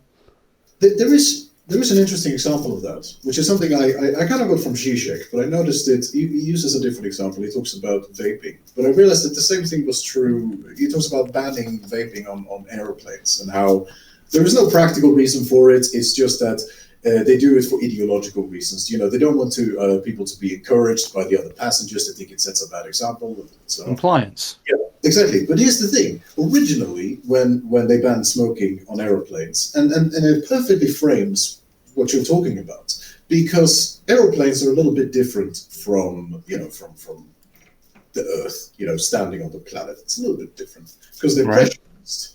So they're always circulating the air. Every 5 minutes in the 1970s, you had fresh, crisp air from the literal sky. It was the freshest air you could imagine. If people smoked, smoke was just gone. It just disappeared into the atmosphere. So it didn't matter. But they banned smoking because suddenly they could circulate the air less frequently. They were saving money. So it was entirely ideological. It wasn't because of health. In fact, infections increased as they banned smoking. You were more likely to get lung infections and things like that. A lot of people get sick when they fly these days. That wasn't the case in the 70s. And so it was done to save money on ventilation. They couldn't care less about the people on board. So that's a very good example of this ideology in practice. I think is how. Yeah, it was about the bottom line. We should bring back smoking to airplanes, and we should bring back the wins. Smokers and non-smokers alike. Maybe we could start pressurizing a few pubs as well, so we can do it on the ground too. That'd be lovely. And also on that note, I would like to apologize to you because I said I was going to try quit smoking. Turns out I can't. Too much PTSD, but I tried. So yeah, it is what it is. But yeah, I think that's interesting. Nonetheless. No, there was another thing too, because you were talking about racism and that. And one thing I realized, which I think is a rather amusing observation in a sort of tragic way, is that it must be very awkward to be a Muslim in Europe these days. Because on one hand, you have Daesh, ISIS. Mm-hmm. And they tell you, you don't follow the Quran, you don't follow the Hadith, you are an infidel, you're decadent, you're a closet Westerner, you don't represent the new caliphate, therefore you should die. You hear that from Daesh. But then on the other hand, the Nazis come around and then they tell you, you follow the Quran to the letter, you follow the Hadith to the letter, you're a pious, devoted Muslim, you represent Islam perfectly, you represent the new caliphate, and therefore you must die. It must be very confusing for them. Isn't it interesting, that dynamic? Because you could say the same thing towards fascism and communism towards Westerners. That's definitely interesting, but if anybody's interested in something like that, we have done a Diaspora Britain episode 1 and 2 with a comrade Zola who identifies as ex-Muslim for very interesting reasons. I can understand that. Because because that was the thing. I lived when I was properly integrated into the eugenics program. It happens through I think two main systems they use is the immigration system and also the welfare system. Because I did qualify for disability, and also the way they set it up is very sabotaging. So I didn't have any prospects. I ended up on disability, and at the same time, because of how I lived among in the immigrants, cultural diaspora, they didn't consider me integrated. So even if I had a Swedish citizenship, they didn't consider me integrated. I was considered a non-Swede because of varying reasons, but mainly cultural. And so I would have to go to immigrant school. They have special schools, and there was me, and then there was a lot of people from different walks of life. There were a few refugees. I remember I think someone was from Colombia, someone was from the Balkans, I think. There was a guy from the Soviet Union, in fact. He wasn't fleeing from the Soviet Union, he was fleeing from liberalism, he was fleeing from post-Soviet Union. And he was actually a really cool guy. He was originally from Syria, but he moved to the Soviet Union because he was persecuted by the I don't think it was Assad al-Bashar. I think it was the other Assad, because as I recall it, his father's name was Assad too. But anyway, he was a political prisoner there several times, went to the Soviet Union. They saw that he had been, an agitator for the Communist Party. He was a very well-read, well-educated guy. They made him a university professor, so he was a professor in the Soviet Union. And I had the honor of calling him my classmate, so he taught me a lot of interesting things. And it also shows a certain irony about these immigrant schools when the most educated man in the classroom is one of the students. It shows how it is quite prejudiced. And he spoke the language fluently. The man could speak, I think, at least 3 languages. He could speak, 4 languages actually. I think he could speak Syrian, he could speak Russian, he could speak English, and he could speak Swedish. So the guy, he was a very smart man. And as I recall, he lived on welfare. In social democracy, he lived on welfare. In the Soviet Union, he was a university professor. In his own homeland, he was a Communist Party agitator and revolutionary. I don't know what he did there. I suspect it was probably some academic background too, because he was, like I said, he was very well read. But yeah, you see these dynamics, how they do treat people that way and put them into that system. Because he only went to qualify for work. He only needed a piece of paper. As far as practicality went, he was overqualified for most work. So it just comes to show how they put people into these systems. And the art of social eugenics, I realize, is that they always make sure you have just a little bit less than what you need to get by. It kills you very slowly, and I've seen how it kills people. One thing they have is a state monopoly on alcohol. And alcohol is a weapon against the underclass, because when you have a state monopoly on it, you can always make sure that people are within walking distance of a liquor store. And there is always, it's kind of funny because a cab driver, he referred to them as the A-team, because, you know, they're always drinking alcohol. There's always like 7 or 8 guys always hanging outside the liquor store, begging for money, you know, bumming cigarettes, doing everything they can, like alcohol as a lifestyle, basically. And they just spend their time there, and then maybe they do some part-time work to cover rent, and that's just how they live. They just exist outside the liquor store. So you had a lot of those people gathered around the liquor shops. There would always be.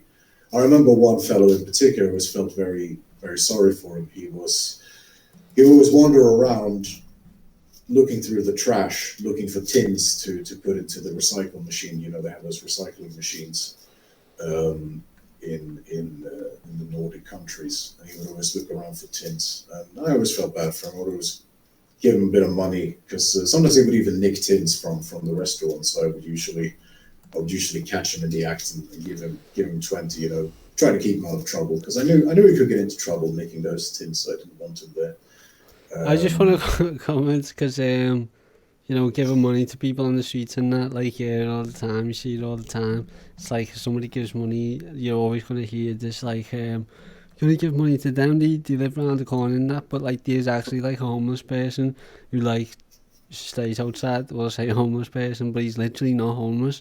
Do you know what I mean? Like, he's actually got a house, like, we know where he lives, and he like hustles on the street. But that just really still shows again the pravity of society, where he's not going to do that if he never had to, because he was skinned or for whatever reasons, you know what I'm saying, whatever it was, like mental health, physical health, whatever it was. It's because of material reality, and those material realities dominated by capitalist forces, which obviously he has no control over. Therefore he has no control over his life.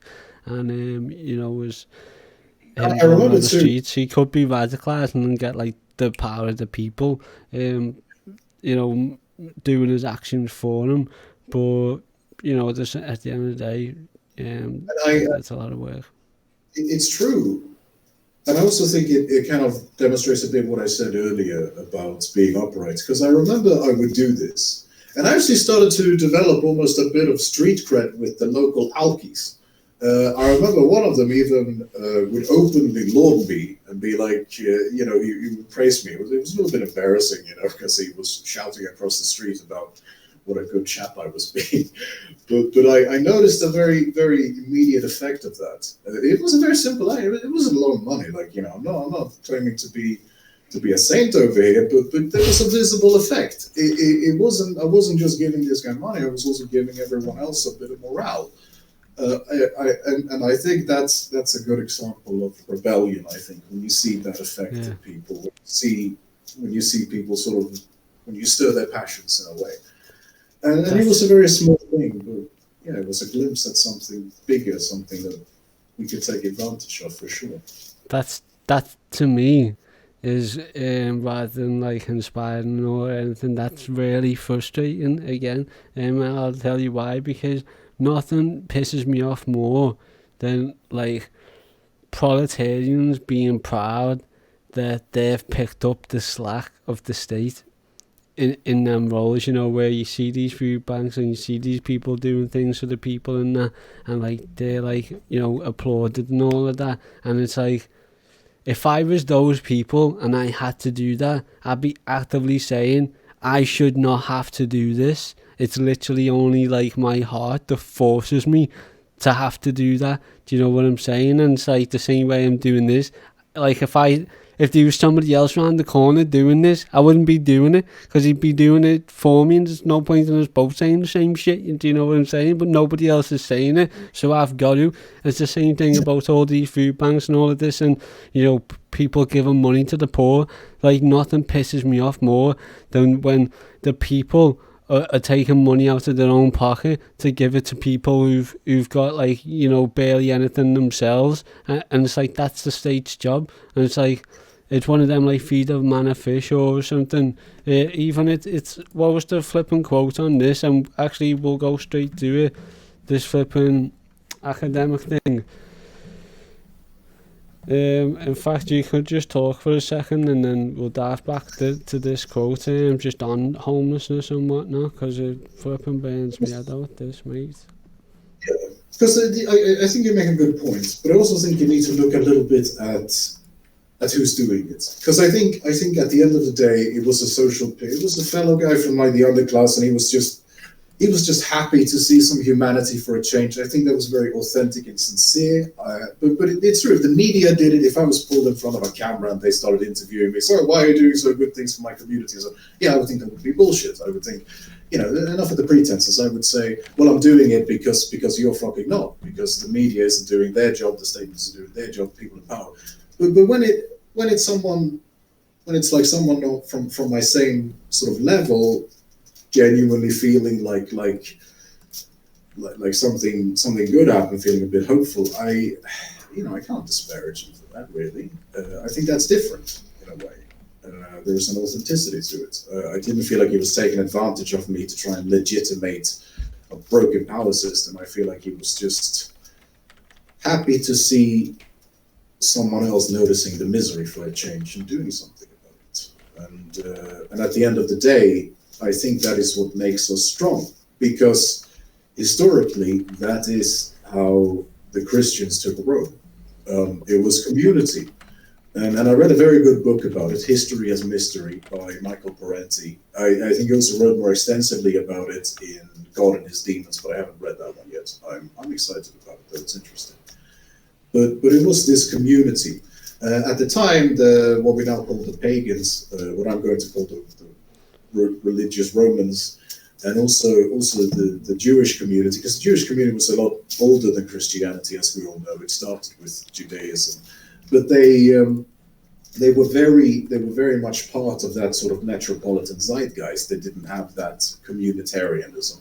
That was a very radical idea brought back by the Christians, because they used to have it, obviously, before the cities and the empires. People used to live in communalism.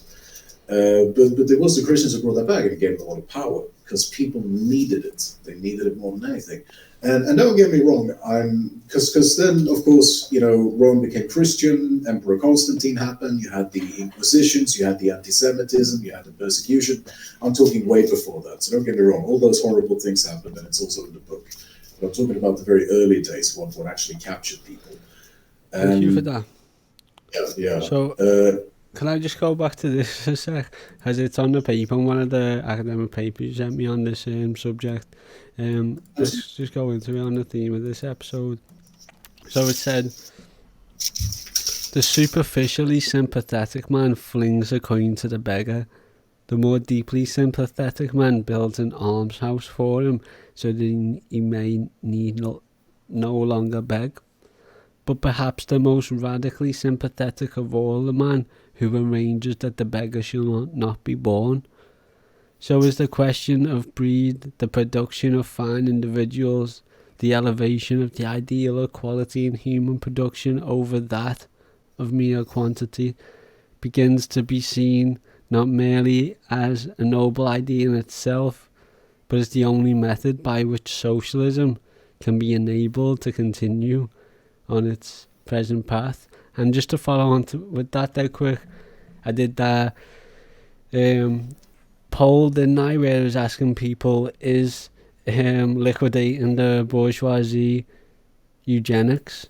A vast majority of them said no. A couple of them said yeah, and one of the options was yeah, but I'm in too deep. It's definitionally not. I would say it depends on how you define bourgeoisie, to be honest. If you define it as just... Eugenics implies genes and something to do with that kind of bullshit to get away with it. But is what I we're would talking say class. Yeah, but like as if we're talking about it as state functionaries, if we're talking about it that way, then no, of course not. But if we're talking about the bourgeoisie as households, then it becomes more difficult because you're talking about their children, you're talking about their relatives. At that point, yeah, it kind of is eugenics. So it depends on how you define it. If you define it by strictly in the functional sense, or if you define it more as a social demographic. So I would say, yeah, it's a grey area. It depends Well, on what how you caused me to ask that question was, indeed, socialism is referred to numerous times within this. Let me just show you now dead fast. If I just search Marx, it said, in fact, that superficiously flings it to a coin to the beggar and whatnot, was allegedly inspired by Marx. Lebel, Lassalle, Bell, as well as Darwin, Pearson was no less radical, advocating what he termed national efficiency. Socialist nations, he argued, must embrace eugenics, eliminate class antagonisms and inequalities, and promote national unity.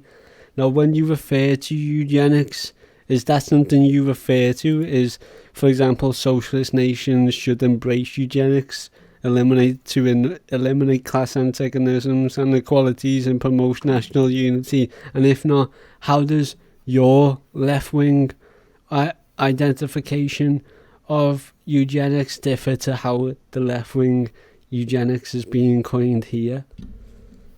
Well, actually, no. I think first off, one thing is true is that it is definitely addressing the contradiction, what I call the Bolshevik dilemma, because basically you had all these other socialists doing a better job, and they had to think of a way to keep the workers from emulating them and trying to get the same results as the Soviet Union did. So in that sense, it is about a contradiction. And it is about a class contradiction, but it's about a very cynical one.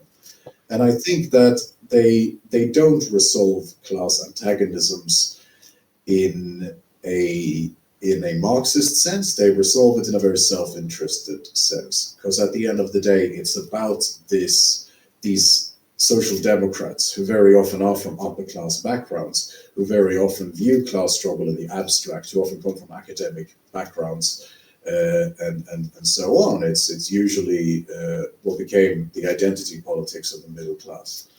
And what they did was that they created a new class antagonism between middle and lower instead of lower against upper.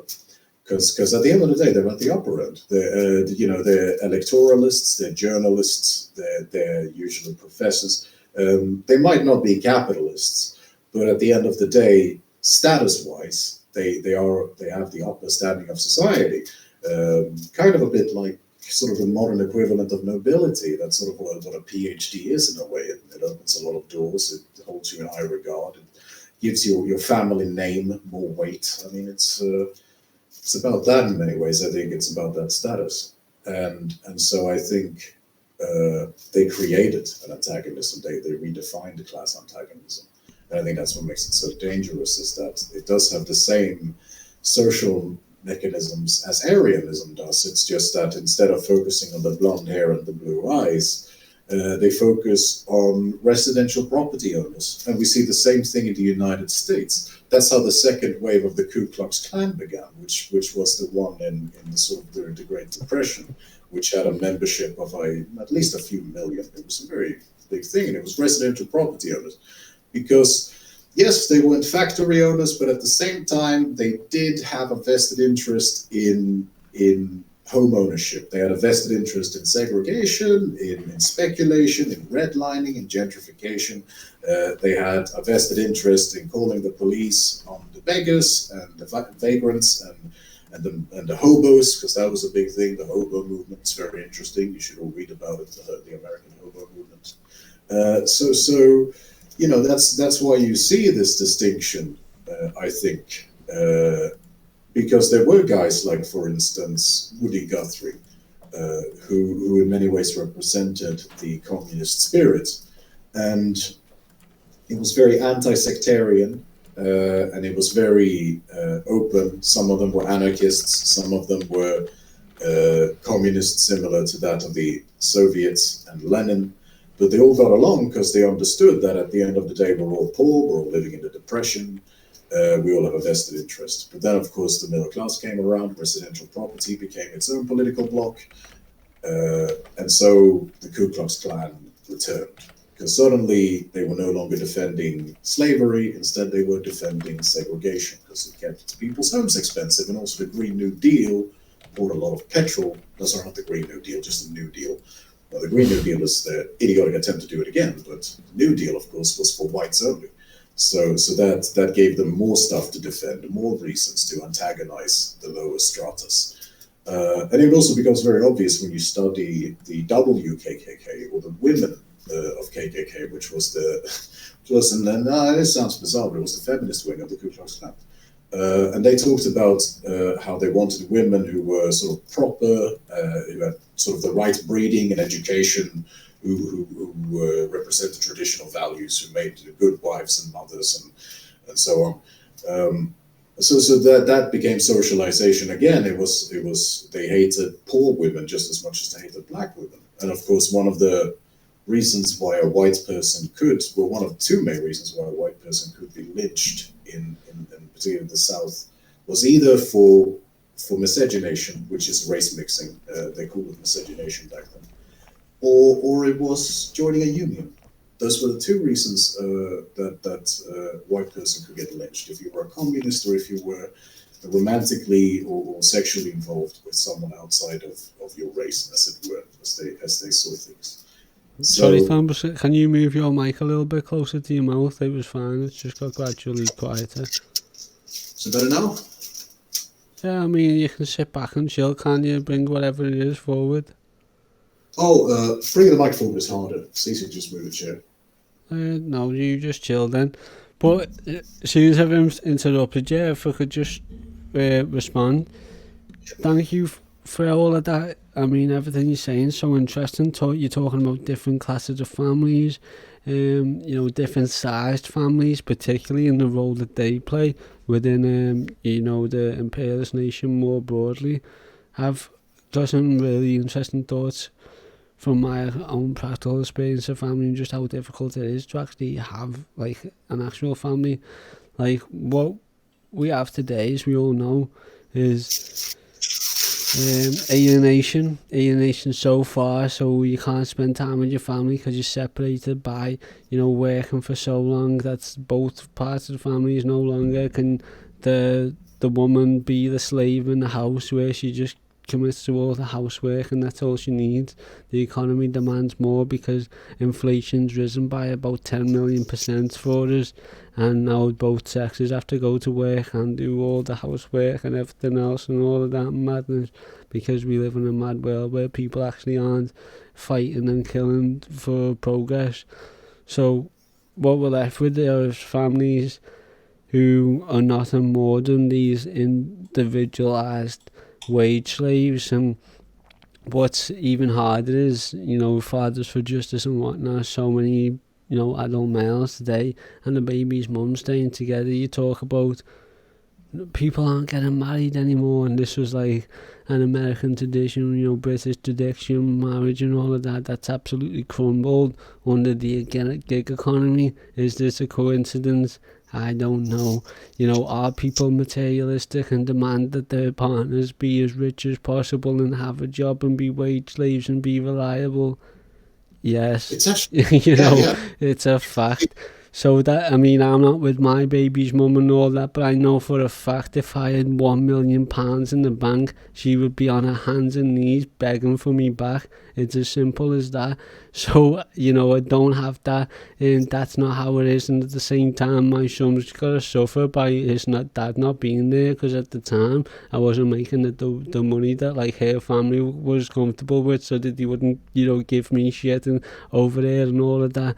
So that's what's going on. So why is that? Because I'm working class. Now, you're talking about families who do have hundreds of thousands, millions in the bank, yeah. So what they also have is they have the time to sit down with their family. They don't have to go to work they can do these family meals. You can watch One Tree Hill, or you can watch like Desperate Housewives and all this shit. You know, if you have that kind of money coming in, this is the education system telling you how you should spend it. You should spend it like it is on One Tree Hill, on Desperate Housewives, and on all of that. You know, these fucking reality TV shows, and also, you know, these tell you how to educate, how to live your life as these liberals. You know, with the various classes of income. Look at the Kardashians; they've got a tight household, but we can't do that because we're all in fucking work. You know what I mean? We're in work, or we're tired, or we're having a drink and having our own time because so many people have raped our fucking own consciousness and we can't do our own shit. Do you know what I'm saying? So I wanted to bring that distinction out from what you're talking about. You're reading history about this ruling class family here, this ruling class there.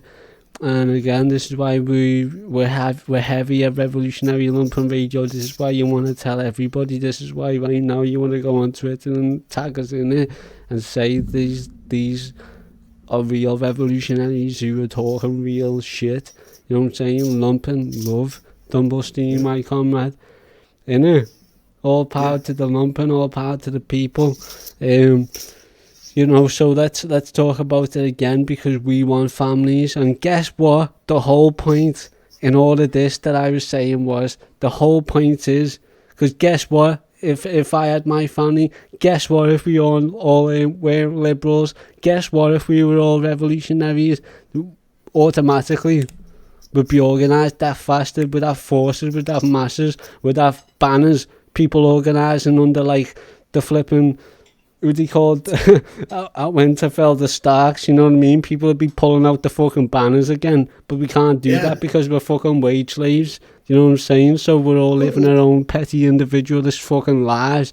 And meanwhile, what the ruling class people got, they've got families. Look at the Trump family, they have that flag everywhere, do you know what I'm saying? They have it literally not even a flag, but on a banner on a building in like New York City. This is what the other families are doing, you know, these are the family names, and this is what we're against. This is why the people have got no choice but to turn to each other and unite our names in banners, and unite you know, all of our family histories. It doesn't matter, we have to come together as one family, because winter is coming, motherfuckers. I'm going to bring this winter to these capitalists, and everybody's going to do it with me. Bring the ice cubes. Yeah, I mean, it's like, we live in very interesting times. The tensions are getting stronger by the year. It's something's going to happen for sure. We just have to make sure that it's coordinated, that we're all on the same page when it does. But, you know, the red letter day is coming soon. I have no doubt, at least within our lifetimes. What do you make of that, though? Do you think that was a fair little analysis? Do you think that there's a conscious effort to repress us as strong, big families? If you look at it in drug lords, the biggest like families, the hardest families are the ones who are tight. And guess what? They're lumpen. Why? Because they're not fucking wage slaves working for £1 million bosses. Yeah. Kissing the fucking feet of the little shift runners like bitches. Do you know what I'm saying? No, it's true. And also, if you look at, for instance, the Sinaloa cartel, you know, the Narcos in Mexico, one of their, you know, what they call the patron saint of the cartel, or the patron saint of Narcos, is Jesus Malverde. And he's kind of like the Mexican Robin Hood. He was a Mexican revolutionary who rebelled against the aristocrats. It's not just the cartel who praises Jesus. It's also a lot of poor people who remember the Mexican Revolution, who remember Emiliano Zapata. So like that's always been an element in that. And also Marx himself, I mean, when he says abolish the family structure that existed in Victorian England, he was talking about abolish the attempts by the Victorians, who were of course very, very driven by eugenics, and also the German idea of Bildung, which also has to do with middle class identity politics. They were very driven by destroying the extended family. And I mean, myself, my own family got torn apart under social democracy. You know, my father died, my mother succumbed to alcoholism. I mean, I never really grew up with the concept of a proper family. To be honest, that's something else I realized.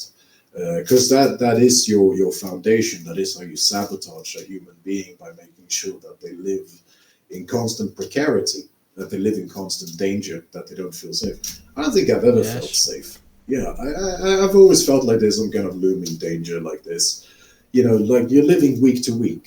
You don't have enough to feel secure. Well, like everything can be taken away at a moment's notice, and it's happened several times too. And just to look at that from even like our working class, your proletariat. I hope you don't mind me saying. You've said in the past that you're on the dole, so you're unemployed, you're getting benefits. But there's workers out there also. There's Lumpen out there who are selling weed, or the gal them out there, selling the bodies, and to them, it's like just as the workers in the gig economy are thinking, am I going to be fired tomorrow because I'm on a temporary contract, part time or whatever? You got the Lumpen out there who's thinking, am I going to be thrown in jail? Am I going to be thrown in jail for trying to steal this thing because I'm absolutely skint and I need to feed myself?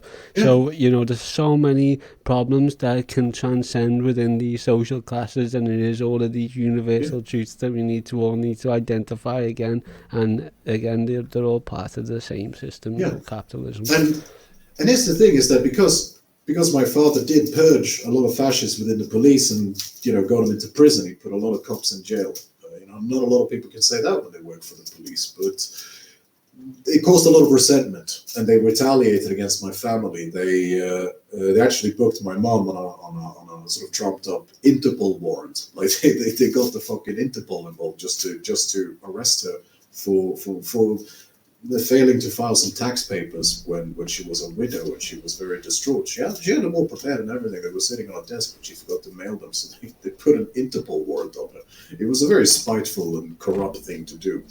And even the arresting officers thought it was kind of ridiculous, but the higher ups, they wanted to go after my dad's family, which was me and my mum. Just curious there, Thumblesteen. Say for example, you did not steal, right? And I did. And you just happen. That's what I'm getting at. Though you didn't steal, and you just happened to miss an appointment. You were ill, and then you were sanctioned for multiple months at a time, and you literally had no single way of income whatsoever. What are you gonna do? That's what I'm getting at. Is that because I was in a gang for a while, I did help out with what we could refer to as drug trafficking. I guess that's what they would call it. I was wiretapped by the police. I was harassed by the police. I'm fine now. I can talk about it. I got away, thankfully. But not easy. Yeah, so these days I can talk about it, but.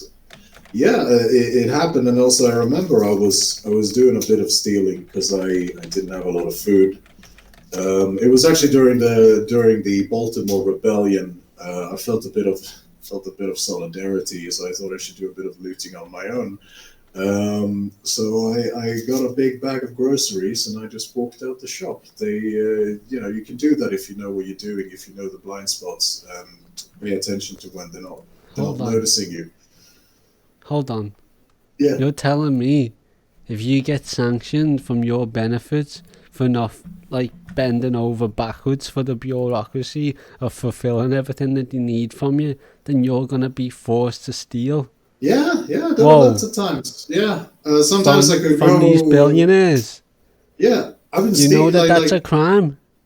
It turns out it is. Well, at least it's supposed to be. I'm really good at it, so I got a flawless record. But for Ryan, a lot of people, it's. You haven't said nothing in a while. Can I ask you for just recite, your opinion on the role of the law and legality? I mean, it's ambiguous, obviously, because it's existed for thousands of years. I think originally the law was a pretty good idea, considering, would you just kill each other? The Magna Carta is a good idea. I mean, I think Cromwell. Actually, was that before Cromwell or during? I don't know. I'm not totally sure. Yeah, but I have the Magna Carta. as a text. Because I do know about the English Civil War and sort of Cromwell's role and how he invented the Parliament to reconcile the conflict between the aristocrats and the nobles, which is something that resurfaces a lot, and it's what's happening in America right now. I told you about that actually. Is the law good? I'm gonna go to the toilet. I'll be back now. The law as it exists these days, the liberal law, no, that's not good. Napoleonic law, though, was worse. The law of the Bronze Age, I think that was pretty good because it meant that people could resolve disputes without getting into these massive clan wars with dozens died. I think that was good. Like I think the law is what you make of it. I suppose. I think it depends on who's in charge. But I think fundamentally these days, no, it's not that good. I think we could fix it up a little bit. But yeah, I do think on some level we do need a system where we make very clear distinctions of what is okay and what is not okay. And as long as everyone follows the rules, they can feel safe. They know they're not stepping on anyone's toes. I think the law is just as much about rights and sort of the room to exist and navigate society as it is about persecuting and punishing. So I think principally I do like when we can define a system where we can coexist, where we can kind of make a peace with each other. I think that's necessary. But I also think stuff we have these days with a bunch of blue thugs beating everyone up for no reason, I think that's a little bit lawless in many ways. It feels like we follow the law, they break it. I think that's not very good. I think laws should be about rights as opposed to punishing. That's what I would say. Yeah, I mean the problem here though is that those with the power, those with the money, ultimately make laws, right? This is why I'm always talking to Shibby about like laws and morality and those sorts of things. I mean, we live under a bourgeois moral system and a bourgeois legal system.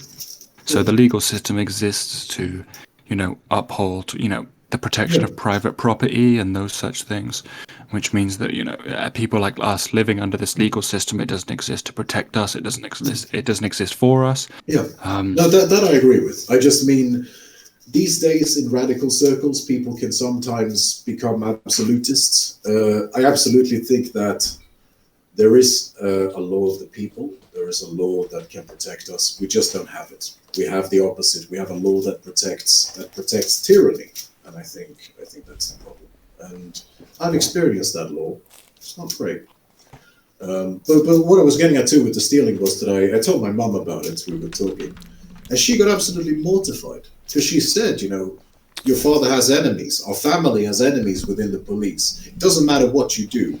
As soon as you're behind closed doors, you might die in custody. Like she was terrified just from me committing like a misdemeanor. It didn't. For normal people, it didn't matter, but she was terrified. She thought they would kill me if they caught me. Look, it's literally, I'm not even messing, bro. It's going to take about 10 years to talk about the shit I've done and seen, honestly, and give like a proper analysis. I'm not messing. Yeah. Like, I'll be away. I'll be in Guantanamo. Live as said it. Well, Guantanamo is a good example, though. The reason why it's in Cuba is because the CIA is avoiding the law. That's honest to God, look, that's why, like, I'm doing this revolutionary Lumpen, but, like, I can't talk about a lot about the analysis because of what's going on now. Do you know what I'm saying? It has to be. I agree, yeah. Like, it has to be when people are doing different shit, things have changed and all that. I can't do it now. I wish I could, but I can't, though. All I can do is develop in my mind. Yeah, I agree, and I get that. But yeah, in the modern day, the law that exists now, I mean, it's rubbish. But I just mean, the law was invented for very practical reasons too, several thousand years ago, and we have to remember that as well. That's how. Yeah. I mean, Ryan, again, it's always said, the law serves the function of power and who has the powers to rule and class the bourgeoisie. I listened to that actually today, listened to our Curing Crime and Criminals episode. It's excellent. But that pretty much lays it down. If anybody ever questions morality and right or wrong, or, has any of those problems coming from liberalism or anything like that, do go and take a look at this piece, Curing Crime and Criminals. We're talking about, excuse me, people forced into this economic precarity so that you have to go out and rob. It's either that or be a George, man, but sometimes you can't always get bits. Like, there's lads out there who can just, like, grow up and then you just get, like, fullies, like, you know, like, pounds of, like, all kinds of drugs thrown at them for absolutely free, and they just pay the kids back whenever. Not everybody's lucky enough to get that shit thrown at them. You know what I'm saying? But I agree. And yeah. I mean, but what's ironic, from my experience, those kids have also come up somewhat middle class. That's the worst thing about it, is they get, like, these drug dealers almost of, like, the biggest ones came up from middle class, so they still own the drug scene. So that these kids are from the Lumpen, non-worker background.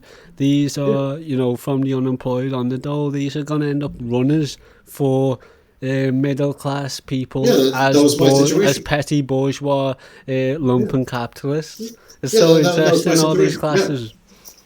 Yeah, no, you're absolutely right.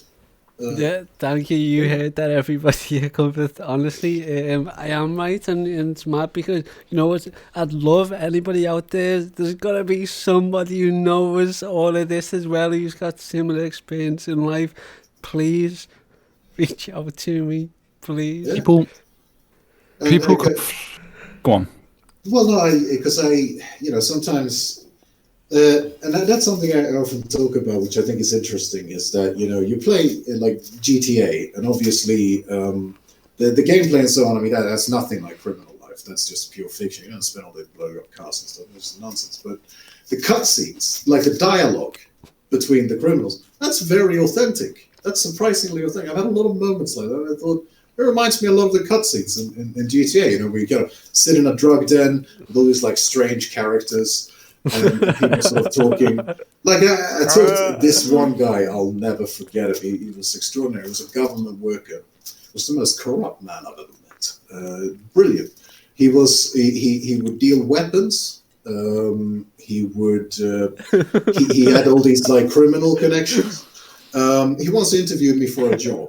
Because he had a job, he needed someone to help him with some IT work, and I thought, that's a good idea. He never got back to me because he's, you know, he's not the most reliable character in the world. But he interviewed me.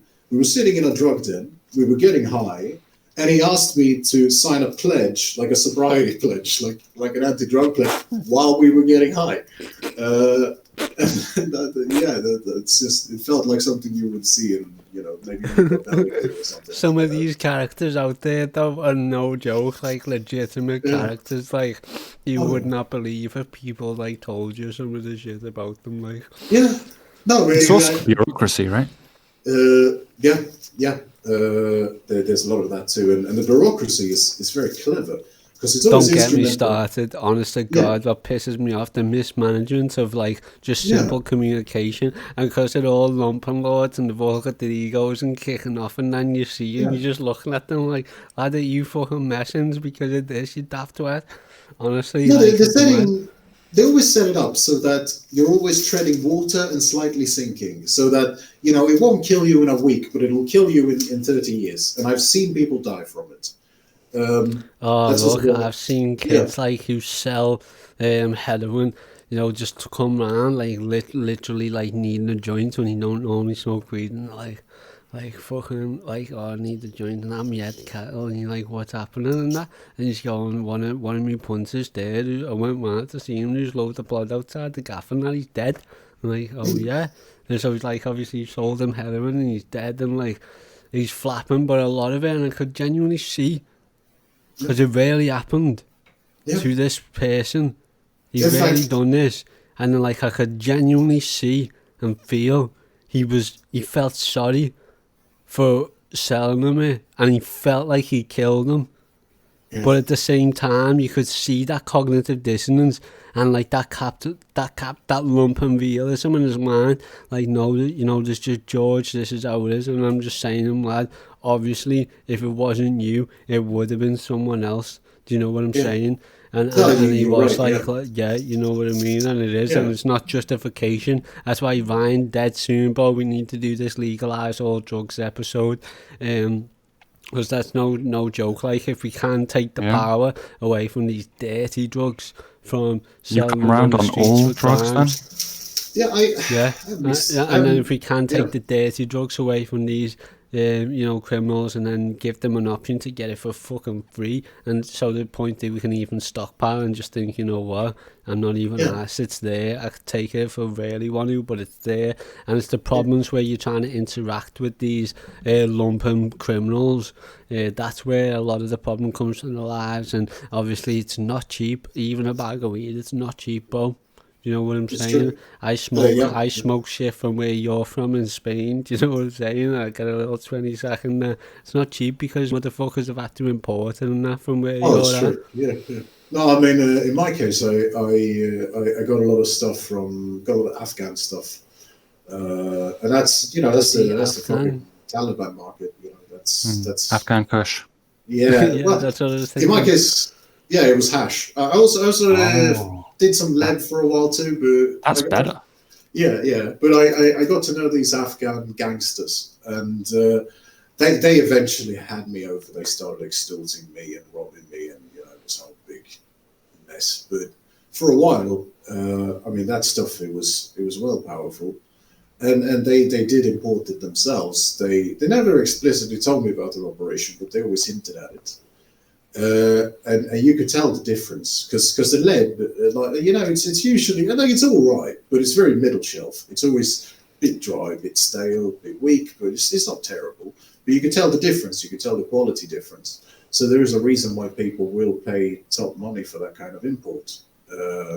I also got some stuff. Comrade, are you okay to talk for maybe another hour and a half? Yeah. How long are you? Because it's 2 hours now. I'm curious. How long have you got? Hey, it's like I always say, I'm on the dole. I'm always available. I have no schedule. Okay, that's cool. Just I was just wondering, on the purpose of this episode, I'll cut this down for the podcast.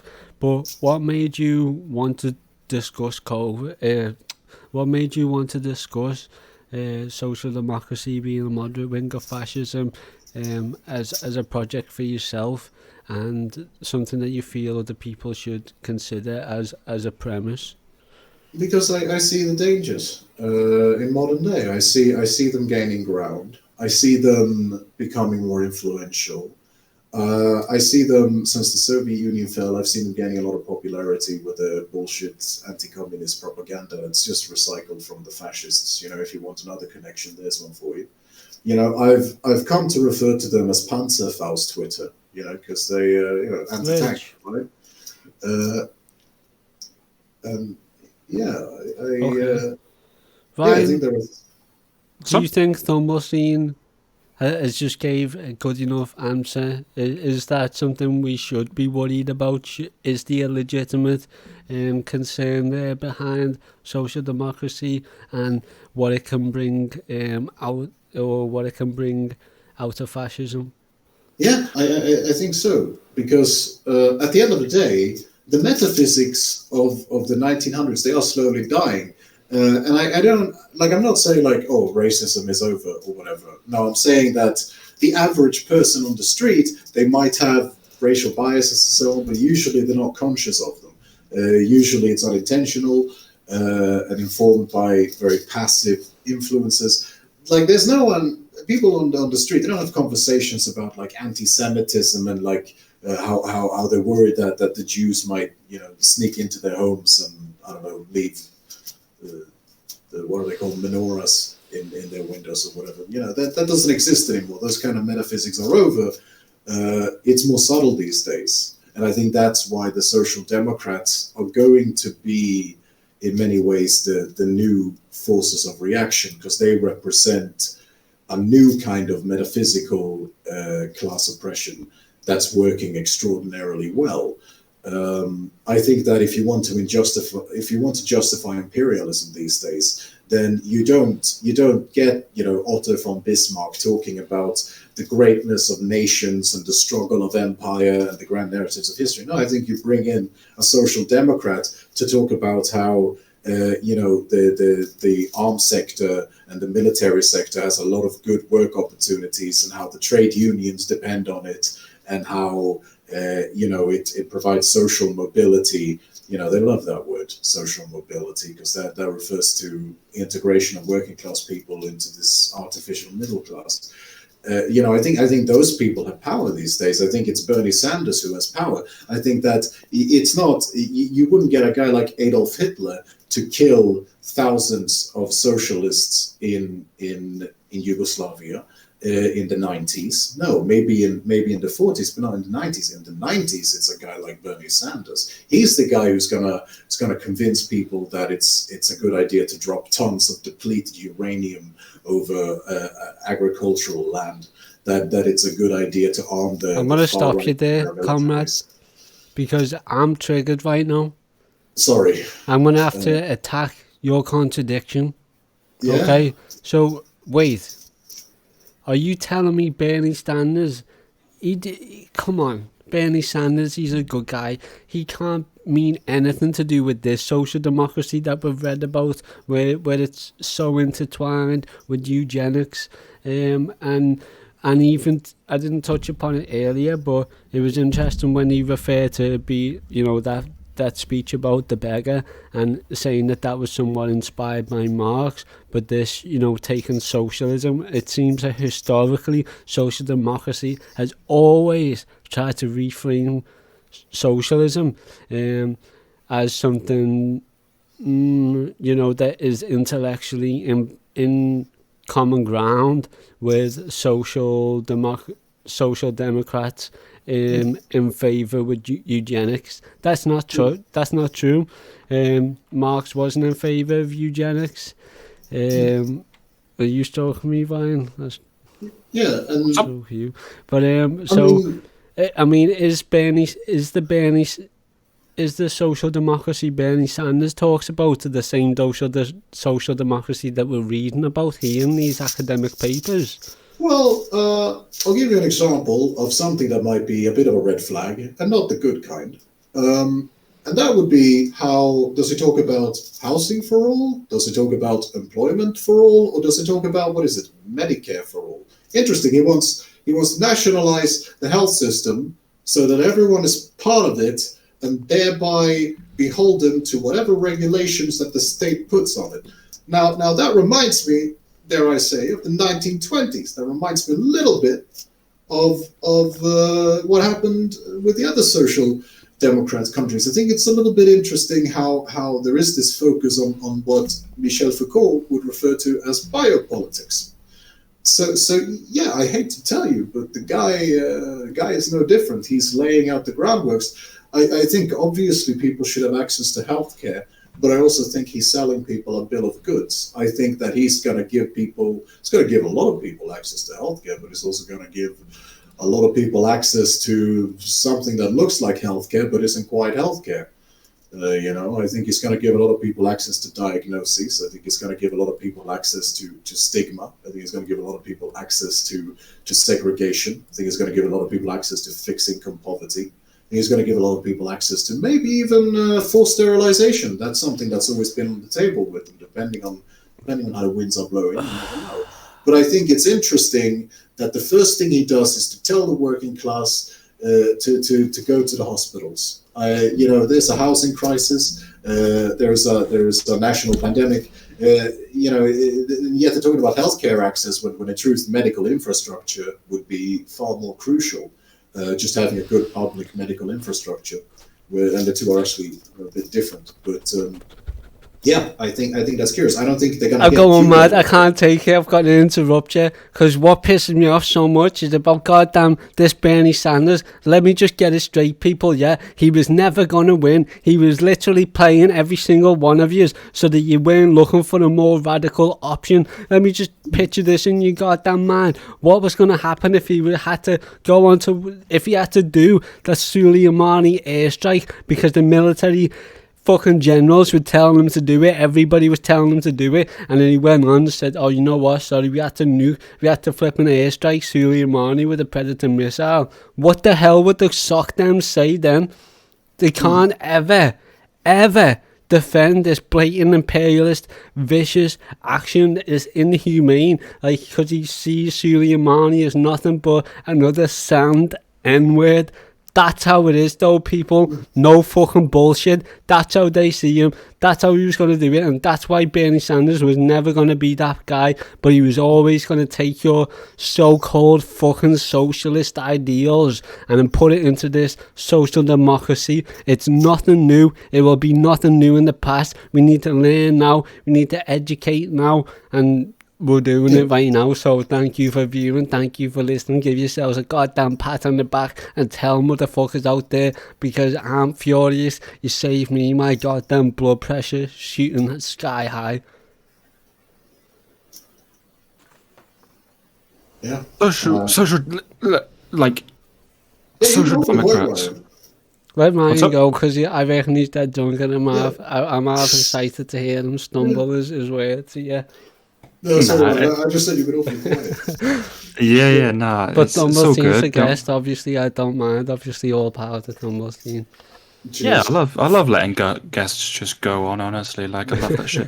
Okay, well, I happily accept the title as General Secretary of the Politburo. You know. Sure, why You not? be deputy of the Vanguard Party. All I gotta do is set it up. Nobody else is doing it. Yeah, I mean, I've been thinking a lot about that too, actually.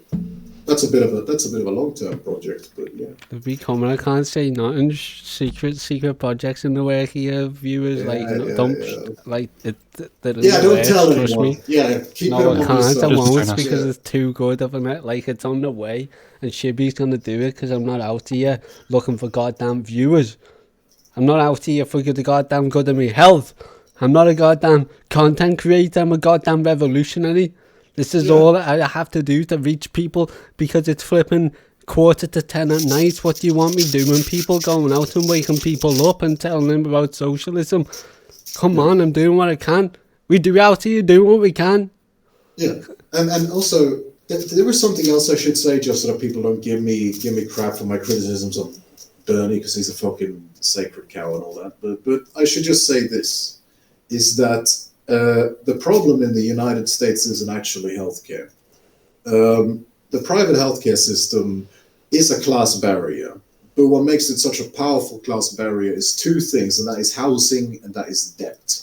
If you got rid of the credit economy, you got rid of the usury, you forgave people's debts, you made it harder for people to end up in exuberant amounts of debts, you regulated that. If you make sure people had housing, because Americans pay like bizarre amounts of money to their landlords. Like we're talking, someone pay $1,000 a month, and like they're relatively working class. More. Yeah, it's sometimes more. Yeah, depending on where you live. But like get rid of that. Most people could afford to go to the hospital. So like it's very telling. It's very telling that he's not looking to provide class power. He's just looking to alleviate some of the pressure. And the fact that he can set up a legal eugenics system, or at least the groundworks for one doing that. I mean, that's just a social democrat playbook. But yeah, I'm just saying, housing for all, land for all, and also debt forgiveness for all. Those should be the big programs of a popular workers' movement in the United States. The healthcare stuff would resolve itself. If people only had that kind of power, people would fix that themselves. He doesn't want people to become independent and resolve these things independently. He just wants them to shut up and get back to work. So yeah, I'm presuming. Thank you for that, by the way. That was a good analysis there. I'm presuming that you're more clued up in US politics than UK politics, because even our comrades on ProCut have talked a lot about the ongoing eugenics with the elderly and the disabled and the COVID. I was just wondering if you got any thoughts at the top of your head from how the UK is dealing with COVID and with capitalism. Yeah. I mean, because a lot of how America deals with capitalism is, of course, with healthcare system, which you've got to pay for. Yeah, no, I pay attention to very international news. It's just that American news is very loud, so it occupies my mind a bit more involuntarily. But obviously, I keep up with UK as well. That's it, yeah. Yeah, they are hegemonic. Yeah, and even on the BBC News, you'll still see a lot of CNN played a large proportion of the time will be American news coverage. I thought Sky News as well. I mean, Sky News, I feel like it's just an American sock puppet. You know what seriously, I mean? yeah. Same dude, Rupert Murdoch. He owns Fox News and Sky News. I mean, honestly, you would think that Trump was our president if like you come from another nation and just turned on BBC News, honestly, and wasn't told nothing. I mean, he behaves like a royal, so you'd figure. We have breaking news, actually. They're now banning left-wing accounts. Like Red Scare Pod was just banned from Twitter and everything. They've just been shut down. I've noticed that too, because I lost maybe over the New Year's, I've lost, I think, a couple of dozen followers. And I think like this was when I wasn't posting. I was taking a break from social media, so it's not like I pissed people off or anything. I think a lot of people got banned. I think I kind of witnessed a bit of a purge there. Yeah. Like normally, if I was just posting regularly, I'm not that arrogant. I'm not going to assume it's a big conspiracy or anything. Like I can be a bit of a dick. I'll own it. But in this case, I think it was something else. I mean, if you want to talk about social democracy, like AOC, Alexandria Ocasio-Cortez has just, she's just welcomed on and celebrated Apple banning Parler from the App Store, and she's asked Google, the App Store, what they're going to do about it as well. And at the time this is happening, like Red Scare Pod was just banned from Twitter without explanation. So basically, these are private entities that are essentially extensions of the national security state. People seem to give them some sort of benefit of the doubt because they are private entities. But the reality of the situation is that they are extensions of the national security state. Just because they're private entities, it doesn't mean they're not, Operation functions. Mockingbird.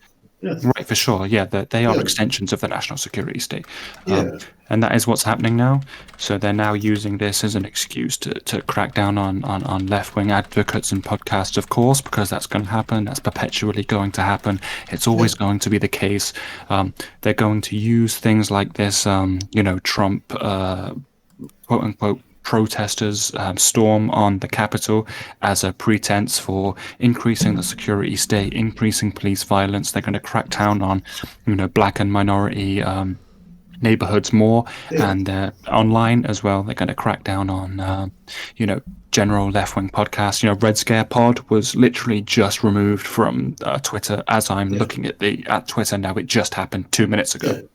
Well, heavy, bro. You know what we need? We need to be loud, Ryan. We need to be out there. We need other people sharing every motherfucking thing we're doing, because it might not last forever. We're out here doing class struggle, people. We are not fucking content producers. We're representing the international proletarian struggle. God damn, it might just be a podcast to you, but that's because you're a liberal and you just see things as podcasts. To other people, this is education, this is agitation, this is the organisation of other 3 human beings at least coming together to talk about these issues. This is more than you've managed right now in your lifetime, so share it so that it continue to happen. This is no bullshit. I could die tomorrow. Any one of us could die tomorrow, and then that's it. Boom.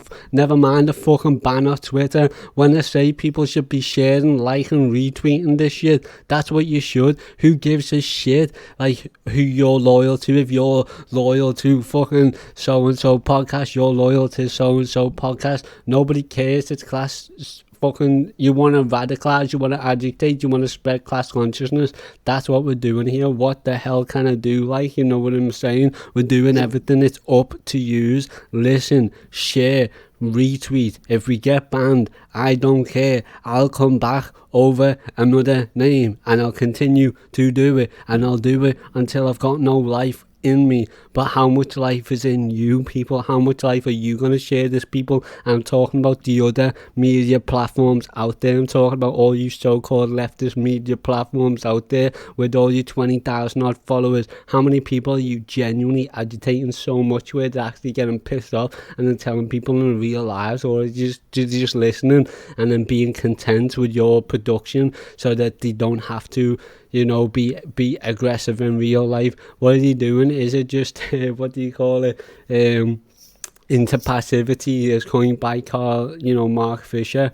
Is it just into passivity, or are you actually agitating people what's going on. If you're not going on, bring people on, bring us on, because we'll get everybody furious. We'll get them know, like, everything they talk about, we'll bring it to real life. Thumblesteen, my brother, this is why we love you so much, because you're a genuine comment. You're an adult, you're mature, you're not going through these phases of, I've got to gather all these likes and then just not say anything that might piss anybody off, because my whole livelihood depends on Patreon.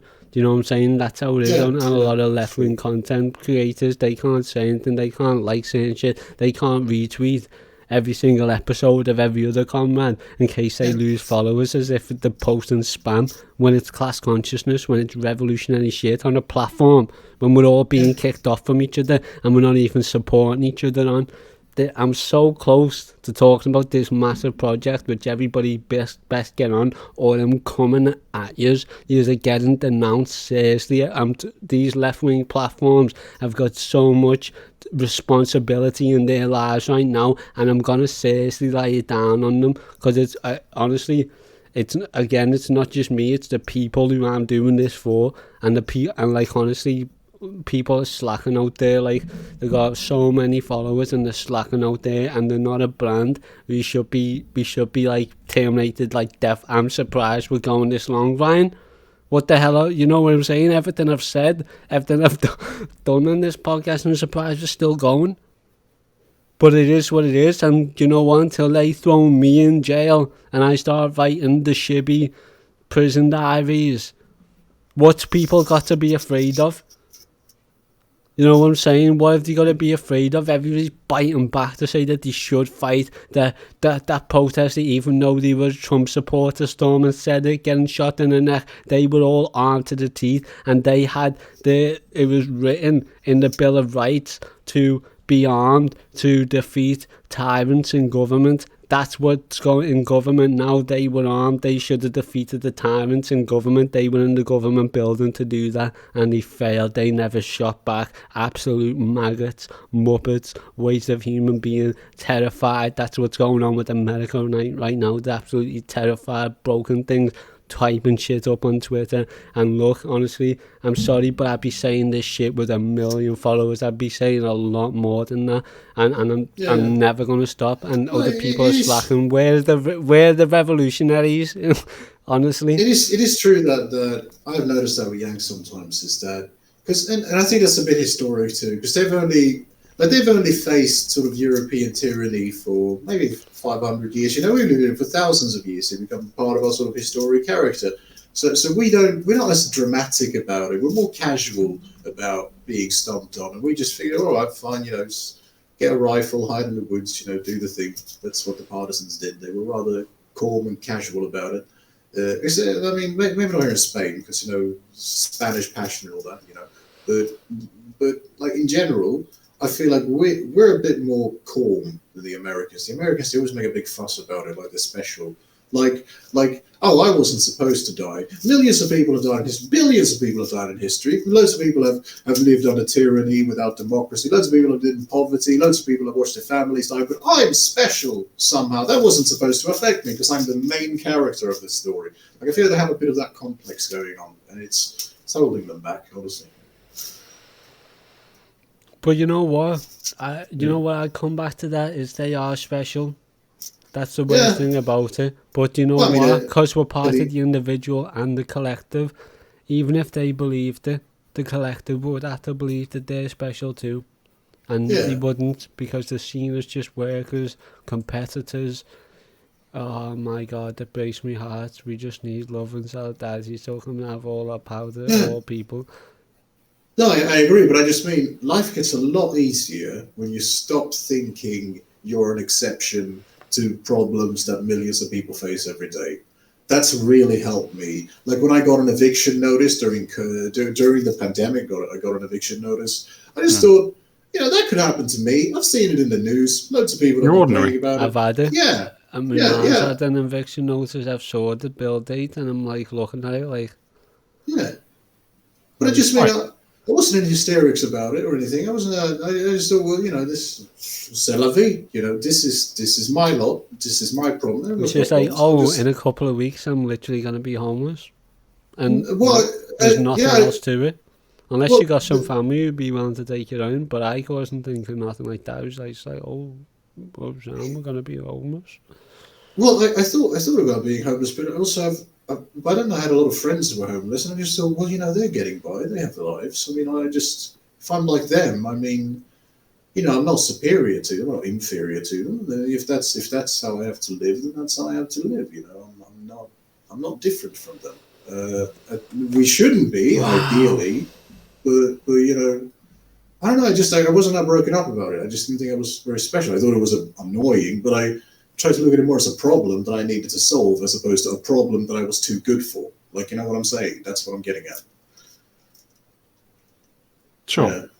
So I just mean it helps you. It helps you focus more on how to get by, how to make it. It's a good survival instinct to just think of things as stuff that needs solving, accept them, instead of thinking that you're a magical exception and these things don't happen to you.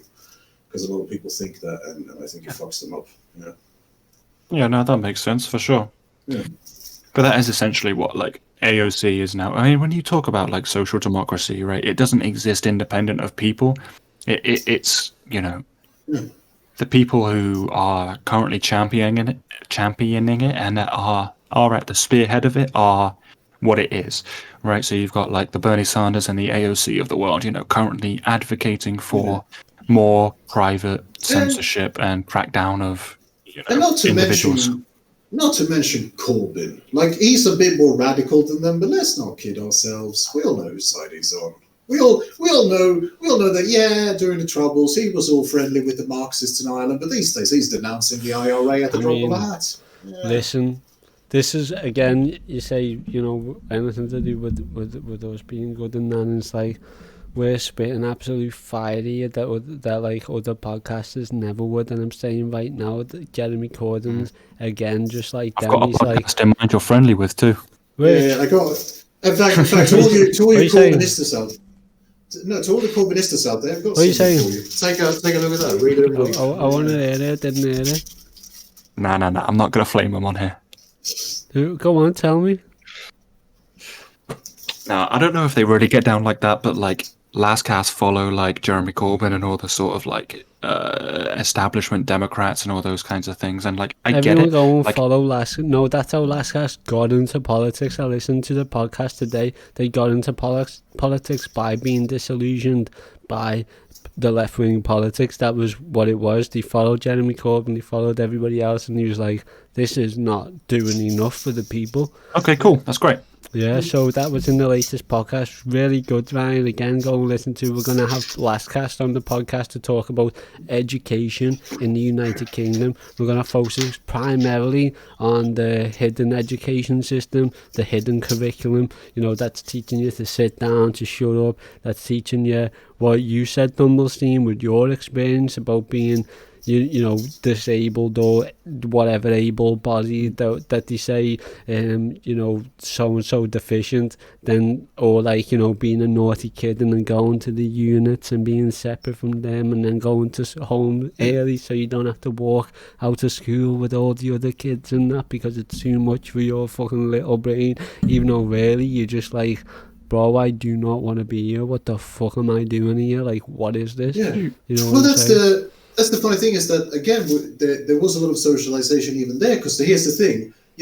My dad, he wasn't like a normal policeman, but he was still, he still wore the uniform with the badge, and he still kind of instilled me with this idea of order, of sort of following the rules, trying to be your best. I was actually a very good student.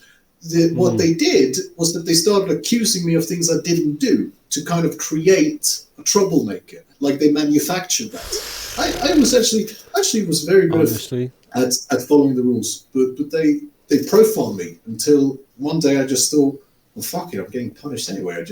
But again, this shit in the Lumpen community with runners all the time. It's like they try and blame you for shit you haven't done, but that just shows a lack of control on their half. That's like they're failing. If like something's gone wrong or something that shouldn't have happened, and so they have to blame somebody, that's to say that they were not in control of the situation, so they're looking for a scapegoat, so they look for the most vulnerable person there. The people don't even want to defend because it's against common sense. I was almost booked on murder charges. They almost shot me in a police raid.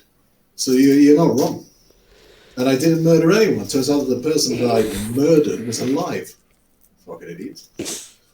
In fact, I wrote a bit of a Twitter thread about it. But yeah, no, the police, unbelievable with them accusing people of murdering people who were alive. It's fucking... What am I paying taxes for, honestly? What? Oh my god. Oh my god. All of Twitter is like up in arms right now in the conversation about like Seriously, social media platforms, free speech, who should be banned, who shouldn't. Like this whole Red Scare pod thing is like catching fire in the Who Twitter the fuck were Red conversations. Scare? Did he have loads of followers or what? Dude, that's Brett and Here's the thing. What? dude, that's Brett and Allison. Like that's their Red Scare pod. What do you mean, Red Menace? Red Menace? Oh, of course it is. I'm confusing Red Scare and Red Pod. You're right. Red Menace and Red Scare. Menace is still going with 22,000 motherfucking followers in that bitch. Only You're right. I've following confused them. 249. Yeah, I mean, either I've case, I confused them with Red Scare. You're right. It's a precedent. It's not good in any case. But Yeah, but they could have just simply said something online that was worthy of a ban because it broke the... No, that's not how it works. No. This isn't how this works. No. Listen. I'm listening. Okay. Tell me then. The state doesn't care about like. Oh man, it's so hard to actually vocalize this. Okay, so now that I think I know what you mean. now that the Capitol was rushed, right? So there were right wingers rushing the Capitol, and now that they've banned Parler in terms of right wingers, now they're going to have to crack down on the quote unquote left wing to seem to be quote unquote even, right? This is the same thing that happened with the Chapo Trap House subreddit, right? They banned some right wing subreddits just so that they could crack down on the left wing, right? And this happens all the time. They do it every week, essentially, right? There are purges of left wing activists. Palestinian journalists are those that get it the worst, right? Any Palestinian journalists that operate within the West Bank, they get it all the time. So this is why it's so disconcerting to see social democrats, right? Alexandria Ocasio-Cortez literally tweeting, quote, "Good to see this development from Apple. Google Play, what are you doing to do about apps? What are you going to do about apps being used to organize violence on your platform?" So here you have a social democrat, AOC, literally advocating for private companies, private corporations, Apple and Google, to crack down on speech, right? Yeah, and Flea Corps. That's what they did with Rosa Luxemburg. You know, one day it's, we need a bit of censorship. Next day they're painting skulls and crossbones on armored tanks all over the place. I'm just saying, you know. I don't think same that will principle. get censored. Like, if anything, I think that, like, what's it called? I think that, like, MF5 will come at me and then, like, say, "You're doing some radical shit there. Aren't you worried that you're going to cause a riot or something?" And Well, in that case, I'll play along. I'll take loads of money off MI5. I'll try and get, like, 500,000, yeah? I'll set up a base, and then we'll just absolutely just nail it with all my capital, and they'll just regret ever giving me the money. If that's That the money. case, if That that's the or case, they kill me, but either, I mean, those are the only two options I'm going to ever give them.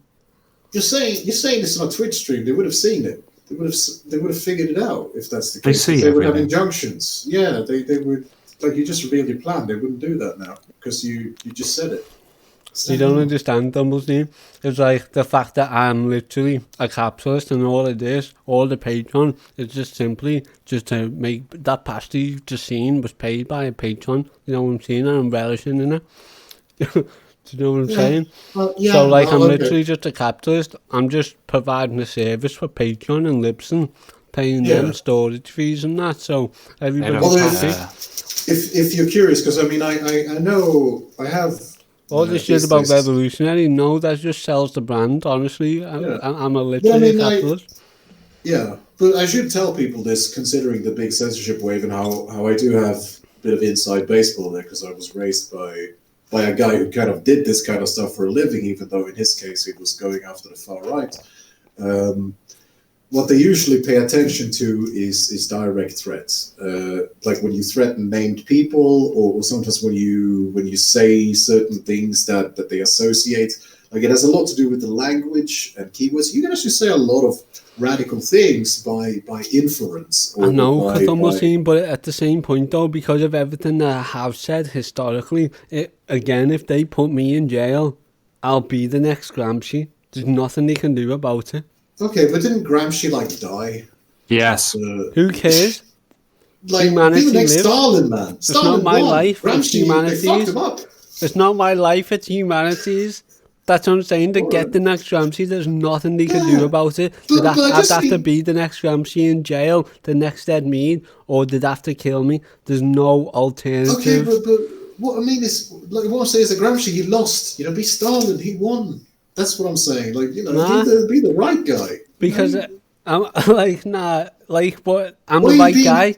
Like, history, you're also going to have to judge. We can't see the future who the right guy is. History's going to have to absolve me.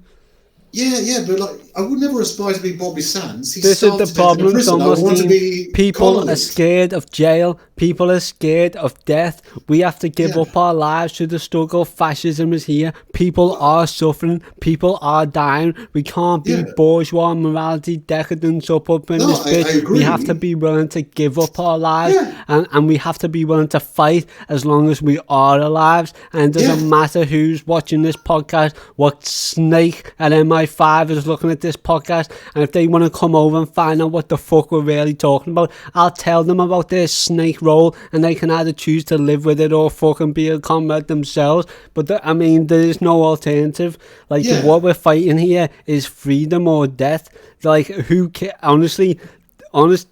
like, this hits at the fucking home of what we're talking about here. Who cares if we live or die? It's it's literally socialism or extinction. Yeah, I agree, but all I mean is don't aspire to lose, aspire to win. I mean, even if you have to risk your life. Yeah, no, obviously you have to risk your life, but I mean, aspire to win, for heaven's sakes. Dare to win. Isn't that what... I'm not planning on going out a martyr. Okay, good, that's all I'm saying. But if they make me a martyr, I'm just saying, saw this shit coming, enough. Yeah. No, hopefully people just start retweeting, liking, sharing this shit, so that like I get enough support and listeners while we are alive, so that like I haven't got to like become actually famous when I'm dead, because I'm never going to stop this shit. It's only going to keep developing and getting better people, and my comrade out there, Thumblesteen, is helping me with the Zen Marxist up in here. Yeah, no, absolutely. All I mean is, when Stalin went to prison, he escaped and took out the Russian Empire. When Gramsci went to prison, he cried like a little baby and wrote books. Be Stalin. Facts. But the thing is, Thumblesteen, Stalin robbed trains with Lenin. Yeah. To make money for the revolution. Yeah, that really happened. Yeah. What other Lenin out there is? I'm out there on the streets talking to these lumpen. The closest thing I'm gonna get to anybody brave enough to rob a fucking train with me. Do you know what I'm saying? I'm gonna get this from some working / wage slave who's scared to show off on for a sick day. Do you know what I'm saying? This is why I'm saying all revolutionary power to the lumpen, because I don't expect none of these motherfucking wage slaves to come and rob a train with me. You know what I'm saying? So we have to look at the lumpen, and these are the lads who have got the dough, spending like 120 fucking pounds on a sack of fucking 4 joints of Cali fucking weed, when he could just give that to some revolutionary organisation to base build. These are the ones with actual power, social capital, reputation, and it's not something I can do on myself. Stalin was not by himself when he done that. I need other people who are strong enough and brave enough and resilient enough to give up their lives for the resilience of humanity survival. But here's the thing, though, is that you also have to look at the whole revolution, because on the other side there was another guy who is a bit stigmatized, but Trotsky, right? Because what he did was he organized the railway workers, he organized the electrical workers, he organized all the infrastructure workers, and they just took over the town. So that's where the working class comes in. You can't just have lumpens. It's about both of them working together. And it's true that the Bolsheviks began in many ways as a prison movement, but they also had a strong trade union. You need both. You're right. Yeah. To this day, I mean, I'll still have people come up to me in the city centre and they're like, you know what, you're great, come over to one of our sessions. And then I'm like, okay, who you with? And they're like, so-and-so Trotskys. No shit, there's loads of Trotskys in Liverpool. Yeah. And they seem to be about everywhere to this very day. But Ryan mentioned this in our Capitalist Real episode, chapters 5 to 6, is how hard it is for unions nowadays to organise with workers, because we do not have a permanent workforce in the post-Ford society under the gig economy. You know, if temporary workers are coming in, leaving constantly, they're not willing to fight for any permanent rights. They are literally under COVID right now. We talk about material circumstance. They're so happy that they've got a job, that they're on their hands and knees begging, praying to God, crying that they've got a fucking job. They're saying like, okay, so I was a bricklaying on like £25 an hour before this, but COVID came, I can't do me bricklaying. Now I'm next to you, wage slave shibby, earning £9 an hour.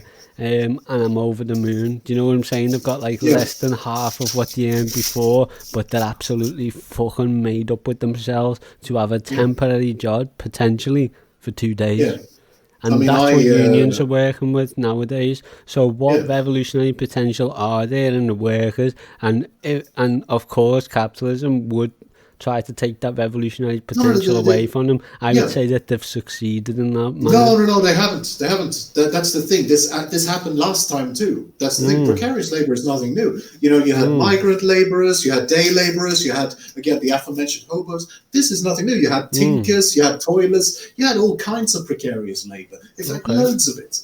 But what they did, which was very strong, very powerful in places like these, particularly in Ireland and Italy. Those were two of the big ones. Labour syndication. And it started with the rural workers because it's harder to separate them from their land. And so you need to syndicate labour. You need Marxist capital. I know that sounds like a bit of a paradox, but it's true. You need an employer to provide secure employment. And by controlling capital also, you know, yes, you're technically exploiting workers still, but I think everyone can agree, who is a radical, that it's nicer to have a little bit of your surplus going to funding social programs and funding unions than it is going to some guy's Lamborghini. You know what I mean? Like at the end of the day, your life is still better. You're still getting more for yourself. You're still safe. You still have a good workplace. And yeah, you're paying a little bit to keep the system running. But you know, so you create that labor syndication, and that's what made Mussolini so viable for the ruling classes. That's why they needed someone like that. Why they needed a hammer to sort of break them, because that was very powerful. We need labor syndication. And Connolly as well. He was a labor syndicate. He was a state syndicalist, but he did labor syndication. We absolutely need that. I absolutely have to elaborate on this labour syndication, and hopefully we will with Zanzi when we stream with him. I'm sure he's going to be clued up on that and he'll be able to inform us. But very interesting, Thumblesteen. But I did have a point. This is the drink guarantee me now. So yeah. Social Democrats exist to sheepdog revolutionary energy back into electoralism. Yes, it's an overseer class. I talked about that before with Louverture and the Haitian Revolution, I think. Was that on or off air? I think I mentioned it anyhow. How they exist to regiment people below them, basically. Okay. To take orders from people above. I know where we're at. So that was interesting what you said about labour syndication. So let's just build on that. If that is indeed correct, and that is something that the working class should continue to pursue, how can the... how can they manage to do that when so much of them is alienated? They don't have, set days in work and set days off work.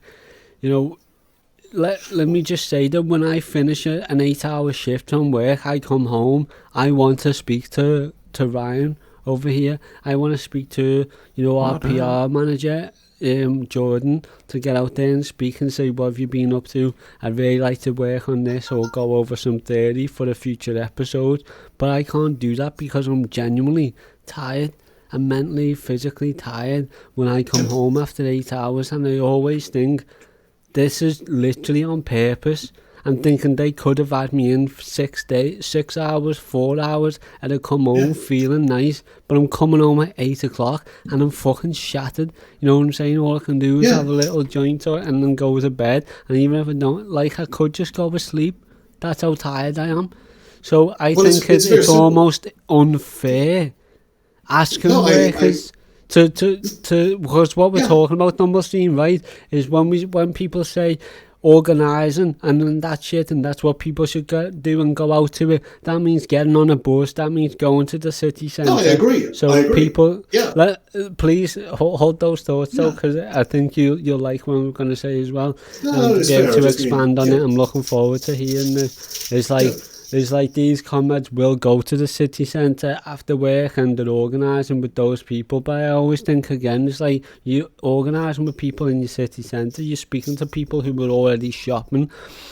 But what I'm doing personally is I'm speaking to the people on my community. Like, people know I'm a revolutionary. If I take this camera and go outside next door, or the door be after that, or like even walk 10 minutes and anybody knows me, they'll know that I'm a revolutionary because I've been out there and told them and I've argued with the reactionary bullshit.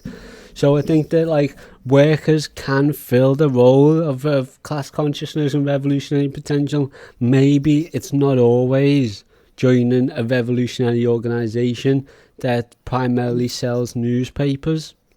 Maybe it's finding a niche in your community or something. Like, I've got that niche as a revolutionary lumpen because I've had that experience as a Georgeman, as like petty bourgeois lumpen, you could say, and like a runner. I've got that experience, so I can contribute with that. But I think, I really do think that it's unfair to ask so much of workers. I think it's understood that workers are fulfilling a role right now for their families immediately, or their extended families. I think it's definitely important that we just focus. Thank you, Surreal GNR, for your follow there. But I think we talked about this, the lumpen, the academics, the workers, all have a different role to think of. So when we talk about the left and our roles, we have to identify, and somebody needs to start writing brand new Marxist theory, because Marx is a little bit old and a little bit outdated now. We need some new theory from our comrades. Yeah, well, the problem is that I think Marx has been badly synthesized because it's, but I think fundamentally the principles hasn't changed that much. Because the like I said, precarious labor is nothing new. We think it is. Same thing with also that nuclear panic. That was nothing new either. Like how this precarious labor that I'm talking about, where it's like, that's nothing new. Yeah. That's what I'm saying. In what way? Because is it in terms of a contract, or is it in terms of a verbal agreement?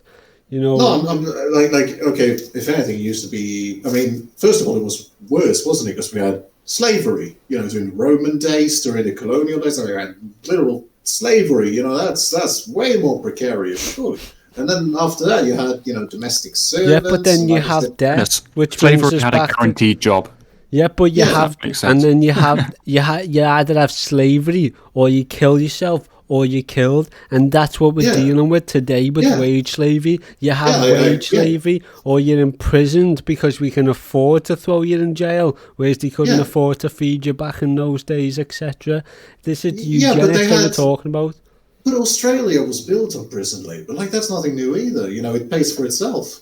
you can always afford a prison as long as you have people working in them. They pay for themselves. I love your points. Yeah, I love your optimism, but let's see some vision. What I'm can getting to workers that. do with their precarious labour, which they're probably missing out on now? Yeah. Okay, so here's the thing. Here's where it gets. This is something that happens in all revolutionary politics. This is sadly a fact of life, but it is true. What we're in now in a state. We're in a stage that isn't very well recorded, I think, at least not in the West. But first of all, it is true, like you say, someone in your situation, I think you're doing exactly what you should do. I think you're doing what you can, and it's helpful. With this podcast, helping people, radicalizing people, learning about things, connecting people, getting people's names out there. You're not just raising class consciousness in the abstract, but you're also making people aware of each other. You're also putting names and faces, building sort of networks. That's very useful, and it's a product of your labor that you're contributing. You're already doing it. You're doing what you can, and so it's about learning what you can do. And the first rule of a good vanguard, the first rule of every successful vanguard, is that a vanguard gives. So when you say it's unfair to ask the workers to organize, I agree. We shouldn't ask workers to organize. We should give them an organization, and not everyone can do that. But some people are in that position. And there's not a coincidence that Lenin was, for instance, one of those situations where the stars aligned, where he had the relative privilege of a sort of labor aristocrat upbringing, but at the same time he watched his brother get hanged by the empire. He was radicalized in a different way, and so he filled the niche of someone who could build an organization.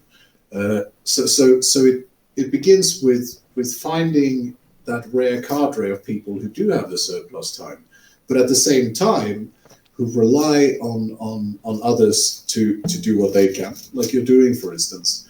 And I think this is how we will see a sort of coalescence. Right now, what we should all focus on doing is, first of all, what we can. And also another thing, which is often overlooked, we could take a page from the American right wing, believe it or not. I'm talking about the doomsday preppers, because they're almost like Bolsheviks, except they're pessimists. They're almost like misanthropic Bolsheviks. They're hoarding resources. Yeah, well, it's true. They're building bunkers. They're hoarding resources. They're hoarding food, canned goods, petrol, seriously. weapons, vehicles.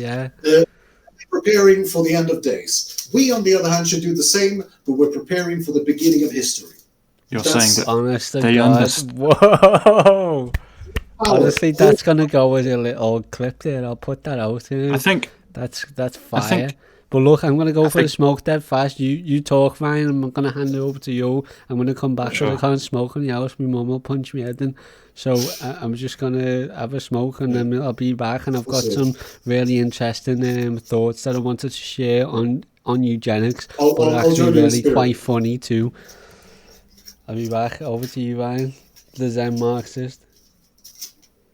I think what you're saying there, right, is that ultimately all people understand class consciousness inherently. It's just that they think the bourgeoisie are going to win, so they're bunkering down.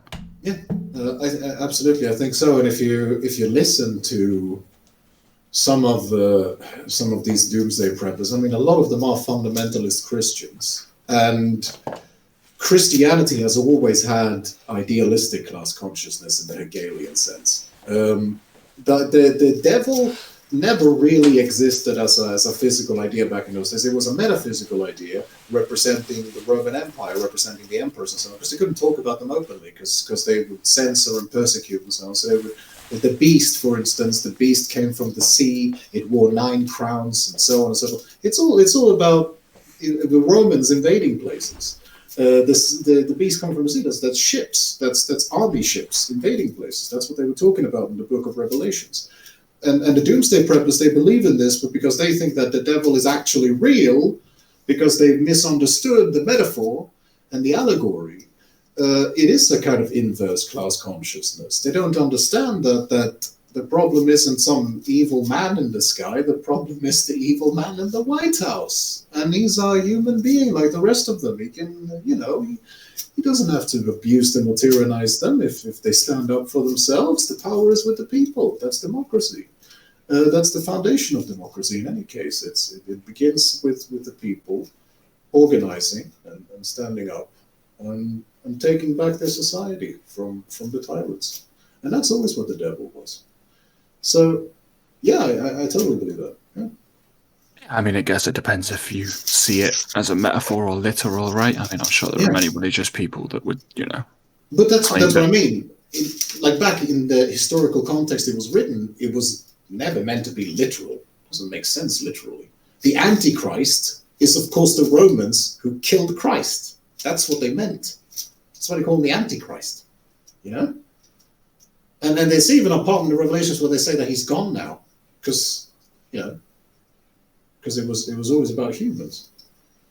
That's the part that the modern churches leave out, because they don't want a religion that talks about there's no king but one king, because that implies that all these other kings are false kings. They don't like that. So Constantine changed the whole thing. But I just mean it is an inverse class consciousness. It's very, very curious. Yeah.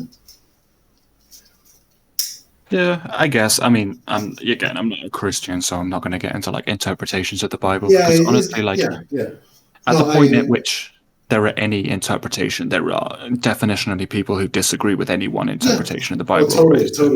Yeah, again, like all I mean is that it's a reoccurring theme in history, which Marx, is always talking about, and that's what he meant when he said turning Hegelianism on its head. It was about that sort of inverse consciousness of idealism versus materialism and so on. So that's all I'm saying. I'm not necessarily coming at it from a theosophical point of view. It's more intended as a dialectical analysis, that it's always been a present theme. That even back in Roman days, people were concerned about class because it was very prevalent. And again, I recommend Parenti, the assassination of Julius Caesar. All those senators who killed Caesar were conveniently enough landlords. And what was one of the things Caesar did? He put a moratorium on rent because of the economic crisis. He gave Athens its own constitution. It would be the equivalent of a president making Puerto Rico independent, basically. Like, he did all these very radical things, and he stood with the common people, and that's why they killed him. And it was about class. Similarly with Christ, take up the cause of the poor. It was about class. It's always been about class. I'm not going to be one to disagree with you, right? Like, obviously, as a dialectical materialist, I don't think religion has, or the Bible or Christianity has any truth outside of the sort of social or, cultural repercussions, right? But, I mean, that's definitely not what Christianity was built on, and that's not what millions of Christians today would say, right? They think of a literal God and a literal devil, right? So... No, the God has always been literal, obviously, but I mean, the devil has back in those days was a way to criticize rulers who would kill you if you criticize them directly. But they understood that back then. They don't understand it these days. It sort of lost its context. Because again, this was before they took Rome. This was when they were very revolutionary back in those days. Because, I just mean history is repeating itself, which is what Marx said. It's no wonder that he also came from theosophical roots, because Hegel, he was a religious philosopher. So when you read about it, you can't help but notice these commonalities. So I am talking about the secular part of the Bible that does tell the story of how people lived back then. Because it does do that in some ways. It shows what people were thinking about, what people were concerned with. And we have a few things in common, as it turns out.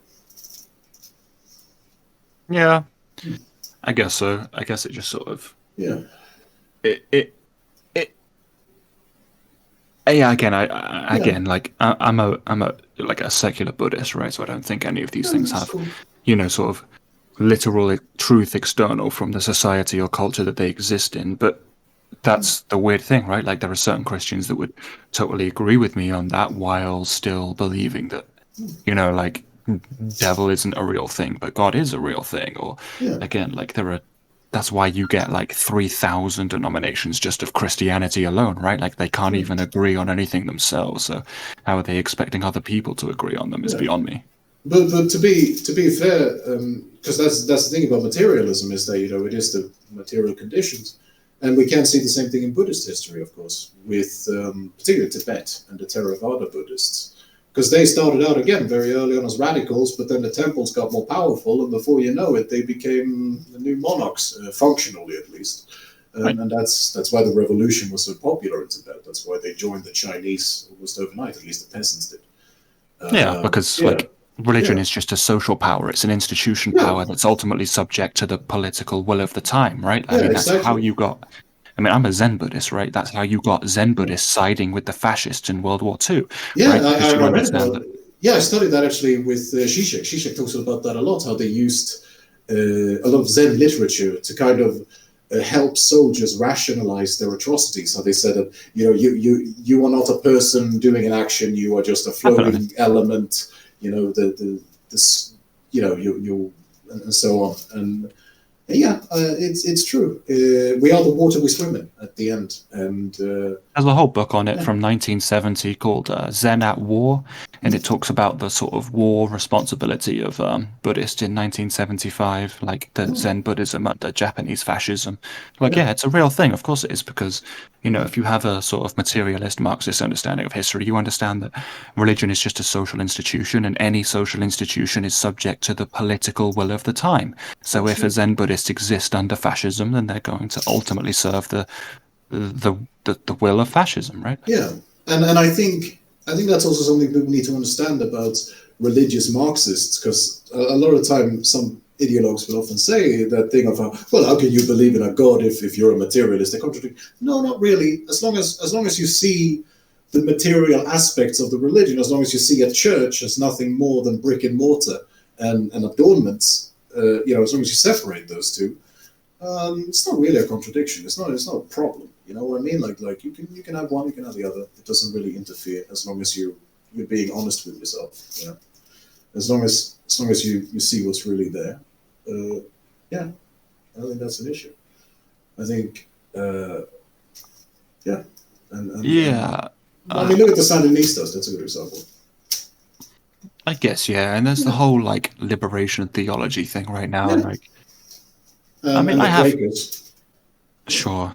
I mean, I ultimately have no problem with any of it. I mean, I'm just looking at it in terms of pure power base.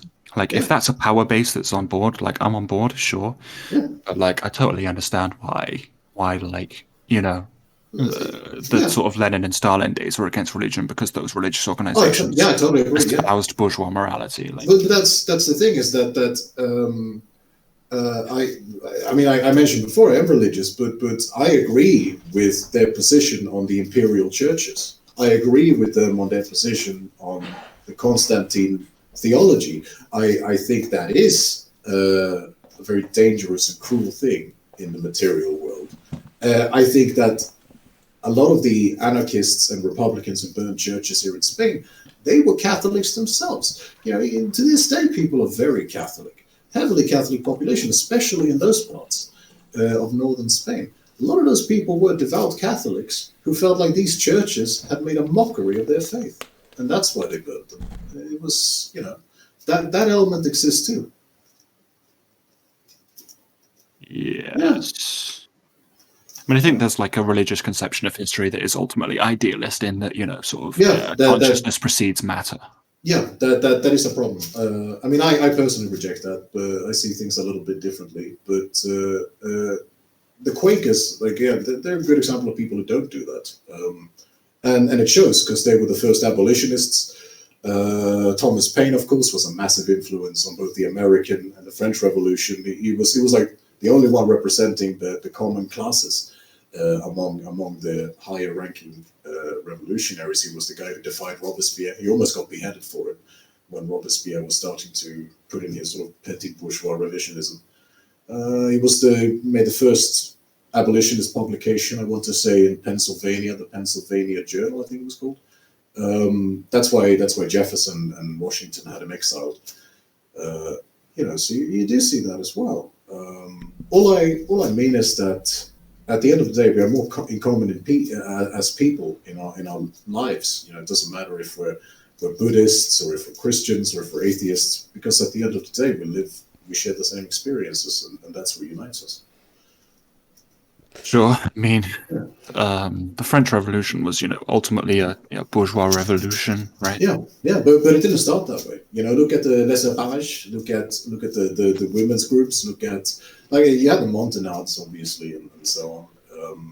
And of course the Communards, but these people were purged. And then of course once Robespierre had basically split everyone and turned what was a unified popular base into a complete ramshackle, Napoleon stepped in and reversed everything. But let's remember, France, First Republic of France, was the first place in Europe to abolish chattel slavery until Napoleon reversed it.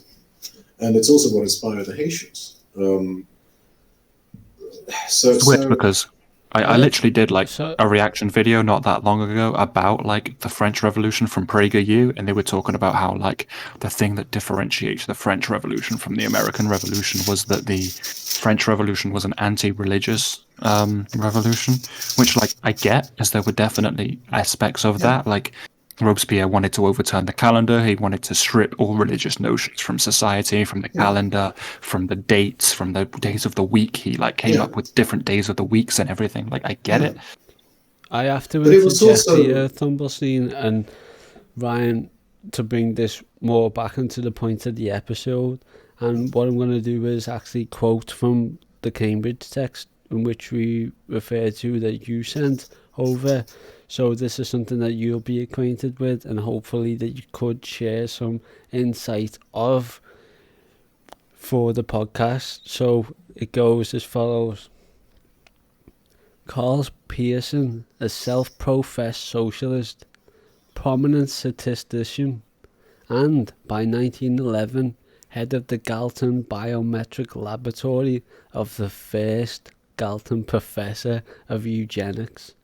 That was his job title, the first Galton Professor of Eugenics. It was in 1911. However, this is the history of social democracy. Let me just say what he declared in that respect. The legislation or measures of police, pigs, class traitors to be taken against the immoral and antisocial minority will form the political realization of socialism. So he's talking about the measures of police to be taken against the immoral and antisocial minority, the Lumpen class, will be the political realization of socialism. He said the socialists have to inculcate that spirit which would give offenders against the state short shrift and the nearest lamppost.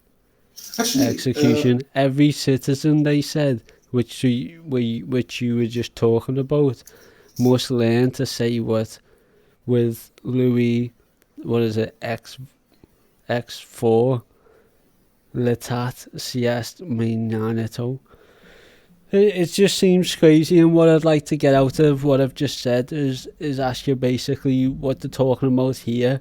They're talking about socialists again, incorporating eugenics, and again, but what they mean by socialist is the perception of left-wing politics. They're talking about left-wing politics, and under these liberal academic papers, and indeed communists today, socialists are indeed left-wing. Would you say that is the case, or would you say that there is a differentiation to be made, or would you say that socialist by nature cannot be left-wing because left-wing politics is indeed liberal? What do you think of that? What can you get out of that? Well, it's funny because we were just talking about it in a way. The left wing, of course, was the left wing of the parliament during the French Revolution. And the fact of the matter is that if we're being perfectly honest with ourselves, it was the liberals who eventually took the parliament. In some ways, yeah, we are leftists, but in some ways, we are also something else. In some ways, we are more than leftists. In some ways, we are the people who were purged from the left wing. So that it can be complicated, but these days, I would say that we should try to make a distinction between Marxists and leftists. Yeah. For sure. It depends on who you classify as the left, right? This is what I was talking about earlier. Like, obviously, social democrats consider themselves as part of the left, but like I said, this should be before the podcast started. Like, I don't consider those people left. Like, Yeah. I don't consider anyone pro-capitalism as part of the left, right? I Like, agree, in order to be, But you we should also not be caught in culture wars. At the end of the day, it's about. I don't think that's a delivering- cultural difference. That's a material difference. Yeah, but it is part of a culture war, though. Like these days with social media and everything, like you're not the true leftist, I'm the true leftist. Like you see that bullshit all the time, and we need to be above it. We need to provide concrete ideas, concrete distinctions of who we are, what we want, and make sure that it appeals to people. And I think that's what's so powerful about calling yourself a Marxist, because first of all, it's not sectarian. Everyone's a Marxist, from Trotskyists to sort of Marxist-Leninists who favor Stalin a great deal. They're all Marxists, right? That's also what I like about Bolshevism. Is again, they understood that they have more in common than differences.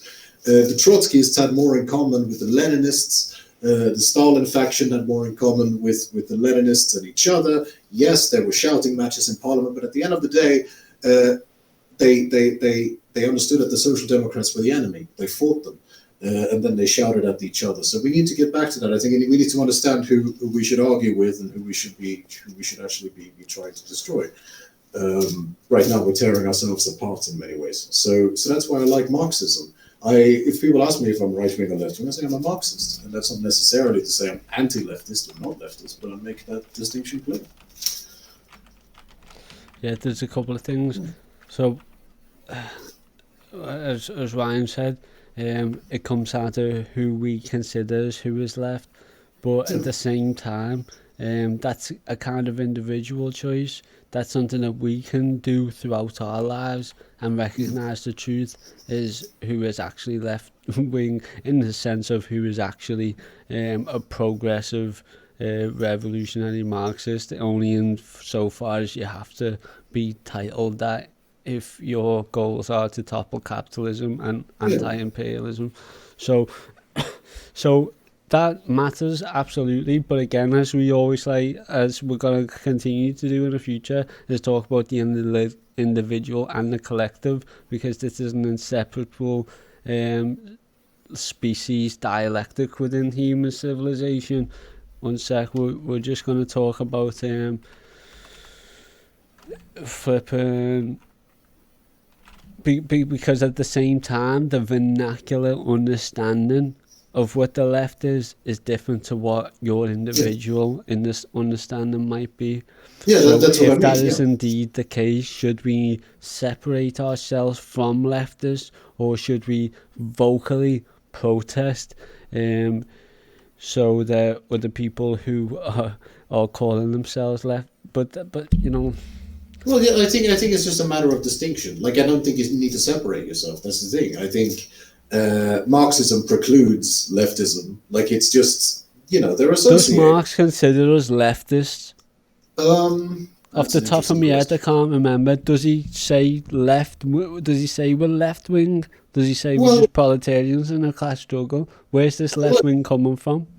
Well, Marx had a lot of critique of ideology, so I think in modern context he would probably be skeptical of the word, or at least not saying necessarily, we should all abandon it or we should protest it. No, more again, we should make a distinction. At the end of the day, it's about workers. That's why the Soviet Union had democratic centralism, was to eliminate ideology. It was to eliminate the left wing and the right wing, because at the end of the day, there was the Soviet workers, they had the Soviet Workers' Party, and you didn't have to vote for a politician anymore. You could just participate right away. You could just join the committees, you could attend the meetings, you could create delegates, you could set up mandates. You were just part of the government. You didn't need a party representing you. You were representing yourself. And that's how the individual became the collective. That's the key to democratic centralism, and that's what we need That's to understand. happening in Cuba today. Exactly. Without a doubt. We can just talk about where the terms like left wing and right wing come from, right? They literally come from the French Revolution. I mean, they literally come from the seating arrangement in the French Estate Generale during the French Revolution, right? Everyone who was seated to the left was against monarchy, pro French Revolution, and everyone that was seated to the right was pro-monarchy, anti-revolution, and that's where it comes from. Yeah. So, look, you mentioned earlier, Thumblesteen, Vanguard. We get a lot of messages through our official accounts, through my personal Instagram, saying how valuable this is, talking about lumpen shit, like people who aren't represented a lot on the left, and we are Vanguard, we're talking about the lumpen, we've got these platforms, and I just feel it's important that for our listeners to know that these subjects in which we're discussing on these matters are revolutionaries, left wing and not. I think that we should, the three of us, personally as human beings, be able to come to a coherent understanding from it. I am willing to walk away from this podcast, this stream, and not know an answer, but still be in search of the truth. But if we could get close to something of an agreeable explanation how we should explain ourselves politically, because of course the social the historical aspect of it is we are not part of the left. The left is an electoral system of who sits on either bench of a bourgeois democracy, and we're talking about communism, socialism. So you know, we are revolutionary, we're not left, we're not right. I would say that we are progressive, but we have to be on the same page on this kind of problem. Because I think that what is the biggest problem from this is when comrades out there are calling themselves left-wing and they're not left-wing, first of all, because that's wrong. So people are making the wrong decisions in how they go about, how they perceive reality. They're perceiving reality wrong. So they're not left-wing, and so therefore they're not doing the right thing, doing these things for the left, and especially themselves. And what fundamentally is the worst, most craziest, contradictory thing is the closest Marxists and the closest the liberals come closer to being a united left. Yeah. That's detrimental to the Marxist project and revolution, because we've come closer to the left. And the left is electoral, it's democratic, it's capitalist fundamentally in nature, because as we're talking about here, then the essence of this episode in social democracy is even the most timid, the most best, suited for the people of the population of that country, social democracy, that's still fundamentally capitalist, imperialist, exploitative, class-based structured society. Any thoughts? I do actually. Because I think fundamentally we need to remember what this is about, and it's about class interest. We yes, left-wing Marxists, so on, of course, but fundamentally, before all that, we are proletarians, we are workers. That much we can agree on for a start, and that's very important to understand, because ideology teaches us to ascribe moral values to material analysis, and that doesn't always work because the material world around us is very apathetic to our own moral judgments. It just kind of exists regardless of what we wish that it should be. And it brings us to a very uncomfortable reality to some people, but it is true. And it's the fact that even the most progressive, kind-hearted, well-read Marxist who has spent their life living in wealth, living with riches, we have less in common with this person than we do with the most reactionary neo-Nazi working class person, because we live in their reality. We don't live in that reality. Their lives are abstract to us, just as our lives are abstract to them. But on some level, we know, like we don't agree with a Nazi or whatever, but we know that he goes home after work, he watches the telly, he eats the same food as we do. We know what his life looks like because it's our life. We just don't agree with the parts where he, denies the Holocaust and so on. Those are the parts we don't like, but it's a very small part of our lives, the politics. So there is like this big reality, this big universe we live in, and that encompassing experience, we do have that in common with all other workers, regardless of ideology. And it's important to understand that, because the world is the same, no matter what thoughts we have in our heads. And we need to see that for what it is, because we can never be represented by the rich, even if they mean well. At the end of the day, they're going to have to follow our lead. we can't risk them appropriating things. That's when things get bad. That's when we get things like social democracy. And also another reason why, and again, people don't like this so much, but I've been an anti-fascist for many years. I've done all kinds of anti-fascism, and one thing I've done too is to change people's minds. I've converted people who were Yes. on the far right. One of my closest friends. Our first discussion we ever had was on the Holocaust. He was a rabid Holocaust denier. He was praising Hitler. He was like his own cartoonish stereotype. And these days he's a true blue Marxist because, as it turns out, in his case it was a bit extreme, but he had he had a bit of some learning difficulties. Neo-Nazis were taking advantage of him in some ways, kind of leading him around, telling him lies, being a bit mean towards him. I just gave him the time of day, and like overnight he changed and sort of realized that like he just hadn't heard anything else because he was so isolated by these very exploitative people. So and that's a bit of an exception to the rule, I suppose. There's a lot of neo-Nazis who are sort of hardliners who are very dangerous. I know about them too because they tried to kill my family and all that. But I just mean at the end of the day, it was the fact that we were workers that allowed us to have that commonality, that allowed us to speak sort of the language of class struggle, to have that frame of reference. And that's what brought him out of this very terrible worldview and into something better. So I think fundamentally we are workers. That much we can agree on. And then leftism and Marxism and so on. If we speak the language of the workers, and if we understand the language of the workers through class consciousness, and if we forward this class consciousness in a concrete way, that's what's important. And the question is calling yourself a leftist doing that?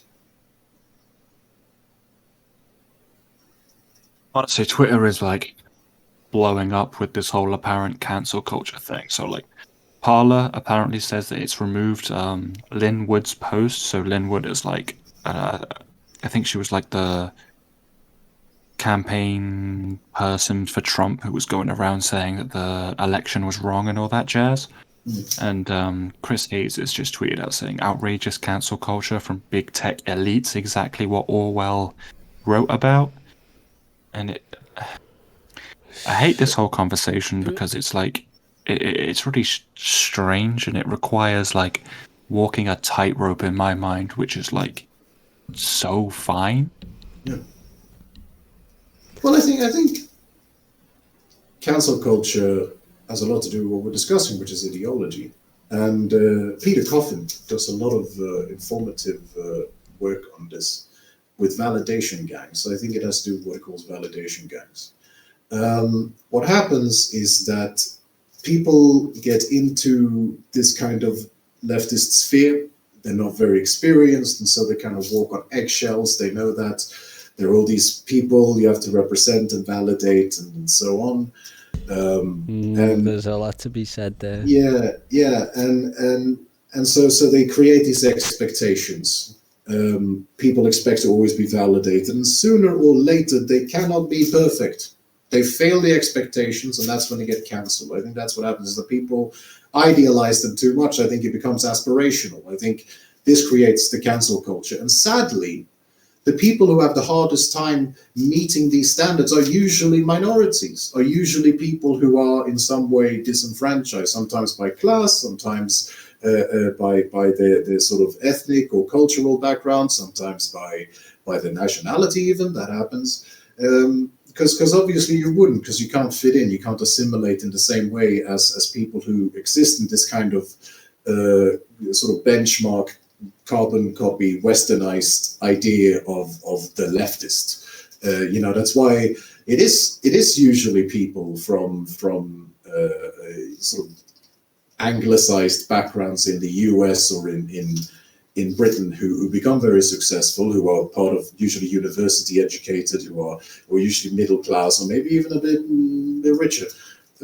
Like they have all those advantages, and they can meet that aspirational ideal. They can actually keep up those appearances the longest, so they last the longest. So it does become, ironically enough, a way to keep minorities out of the media, because we can't measure up to these impossible consumer aspirations. And that's why I think it's so important to behave authentically, because yes, you are going to take a few hits, you are going to get cancelled, but more often than not, people don't have two legs to stand on because you haven't ruined their expectations. They can't really accuse you of anything. In fact, they get very confused. One example, the shortest cancellation I ever faced was one person accusing me of being a reactionary, and I just asked them, well, what am I reacting to? And they had no idea what to say. Because at the end of the day, I hadn't advertised myself as this validation product. So they had nothing. They couldn't actually accuse me. They just didn't agree with me. Because I am what they consider a class reductionist. I mean, it's not true. I'm a fanalist, but fanalists are often mistaken for class reductionists because we believe that class is a unifying element in our struggle. So I think that's what it's about. It's about the validation. I think that's where cancel culture comes from. And that is ideological. Defo about that validation. Yeah, so much that you said was really why in the initial messages to set up this episode, why I was referring to your experience and time on Twitter. Thank you, Pumbleboy9198 for the follow. So that's why I referred to your Twitter experience and history on Twitter, because you had this insight. You'd seen these cancellations going on, you'd seen these Twitter beefs, you'd seen what people were expecting from so-called leftist Twitter accounts, and everything that you said was really profound, something that I considered myself, but it was only a consideration. It was reaffirmed by what you said, which was historical proof there. It reminded me of an instance where I got invited into a server as a content creator to get the role and, be able to post on a content creator sub, which I always appreciate. People out there, if you're an admin, get us up and we'll do shit on Discord. But I got that, and then immediately after I posted a YouTube video, I got some criticisms on my sexy face. So somebody was being a hater, and but what they did is comment specifically on my view towards sex work and Marxism. Of course, we done a couple of episodes with our comrades, Miranda and the Juniper Fitzgerald, who's actually been on doing a TED talk. I didn't even know it, so I was thinking of it, it blew my mind, that she'd been on a flipping TED talk, talking about this sex work and Marxism. I've actually interviewed her, Lumpen Love. So, they're throwing up shade because I've interviewed these comrades, and I feel like that's what I'm facing a lot. I feel like if I could easily have just pretended to just be this nice, presentable, sober comrade and then get loads of followers, and maybe I don't even know if I do better on Twitch, because the fact that I don't even know if I do better on Patreon, because the fact of the matter is we're supported very nicely on Patreon considering the time that we've been doing and what we've produced. It really does show that people don't want that academic 14% so-and-so emissions in so-and-so country that you barely consider, and people want the down-to-earth lumpen talk, which we're doing now, seriously, because it's lacking. So this just brings me back to the whole point in what reaction are we against on Revolutionary Lumpen Radio? How much people aren't going to press follow just because they see Lumpen, and then they think of this underclass, and they are thinking just like these snitches, just like these narcs who are phoning the police against these criminals because they think they're social scum, when really they're a class element in a class structured society, and that's just statistically probability and a certainty in every that's respect. part of the conversation. But that's part of the...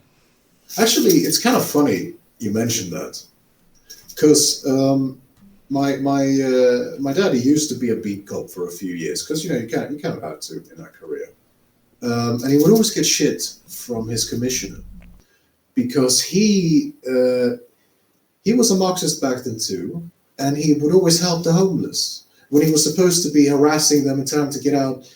When they were like being maybe drunk or disorderly, he would always get them like a cup of coffee, and he was trying to find if there was a nearby shelter for them. He was always looking out for them. He would get so much crap for it. He would get yelled at by his commissioner because he wasn't hassling them and dragging them off to jail or pressing charges. Just beautiful humanity. Yeah, and after that he did sort of, because I think he realized that he couldn't keep that up forever. He was either going to lose his job or he was going to have to play by the rules and start hassling people. So he actually moved on to traffic duty because you can't really hurt anyone with traffic duty. Most of the time, you're just cordoning off accidents. It's just one of the few things. Just out of moral pressure. Yeah, I think so. I think he was drawn to that. And then, of course, he got involved in the spy work and also against these international arms dealers. And he thought, well, those people are properly nasty. So. Who cares? That's fair enough. They were like bombing cars and shooting people and like innocent people too. So I think he felt like that was actually something useful he could do with his life. Because back in those days, of course, because of the Yugoslav wars, there was a lot of surplus ordnance that moved through the Baltic countries, and the city I grew up, Malmö, used to be known as the hand grenade capital of Europe because it was a port from the east, so they would ship the weapons through there. So we had, I think, the only place that had more bombings per capita was Northern Ireland. So that was what I grew up with. What year was this roughly? It was mid-90s. I'll keep it a bit vague, but it was mid-90s. I just remember that a lot of stuff he did, like a lot of good stuff he did when he behaved like a nice policeman in the films, he would always get into trouble. Another thing he also refused to do was to press charges against disabled people who had like mental disabilities and acting out. One time it was actually, and this is something out of Hollywood almost, was an escaped mental patient with a knife, and it was his job to basically subdue the guy. It didn't even occur to him to draw his weapon. He just talked to the guy, calmed him down. Eventually, the guy put the knife into a drawer because he was like in the mess hall. He had escaped. He calmly led him back to his room. No big deal. But I also read most police shootings in Sweden happen because of unstable people with knives or with swords or something. That's usually when the shootings happen. But he refused. He would rather get stabbed than shoot this guy because he knew it was. So if I just said to you, ACAB, what would you say? I would say, yeah, that's true, actually. My dad agreed with that. He told me, I once told him, actually, I said, because he told me all this stuff. I'm not threatening you. You can tell me God's honest proof. No, honestly, because when I was a kid, I was very impressionable. I told him was, well, you're a hero because you're a policeman. And he actually sat me down and said, no. Police officers are not heroes. We merely serve the interests of the state. He just gave me the Marxist analysis. He absolutely agreed with this. Yeah. So he was like that. That's the difference between Marxism and liberalism, right? Marxism sees things through like structures and systems of power, and liberalism sees things as individuals, right? So when you say ACAB to a liberal, they'll say, actually, no, my dad is a nice person, right? When they're completely missing the point. We're not talking about him as an individual. We're talking about the systems and structures. But a Marxist could say, you breathe air, but you're against global warming, but you believe in global warming. You know what I'm saying? Or a liberal can say, you believe this, but you participate in society, and you know what that mean. But a Marxist could say, yes, I'm participating in society, just as Thumblesteen's father. Don't know whether he's alive. Is he alive? No, he passed away when I was rest 13. In power to that comrade. What was his name? Leif. Rest in power, comrade Leif. He could at least accept, just as we can accept. Obviously, we live in a fucking society and we still want to dismantle this bitch. So, it's just a shame. Obviously, all cops are bastards. in a sense, your father in that sense was a bastard, but at the same time, he like in the same time that a worker is fulfilling the role of a capitalist master, in the same time that a lumpen is being a criminal. But at the same, you know, we all literally have to do these things or we die. So it's better that people live than not. Yeah, and that was always his key, is that he learned how to play the system, because he figured out that as long as he made himself, like he kind of figured out that he could help homeless people, he could keep them from getting arrested, as long as he delivered something in exchange. So he took down, say, like an arms dealer or like a rapist or something, high profile case. They didn't care if he you know, his boss backed off and that because he'd done some good work for a bit. So it was like corruption in reverse. You know, he figured out how to get them to turn a blind eye to the other kind of transgressions.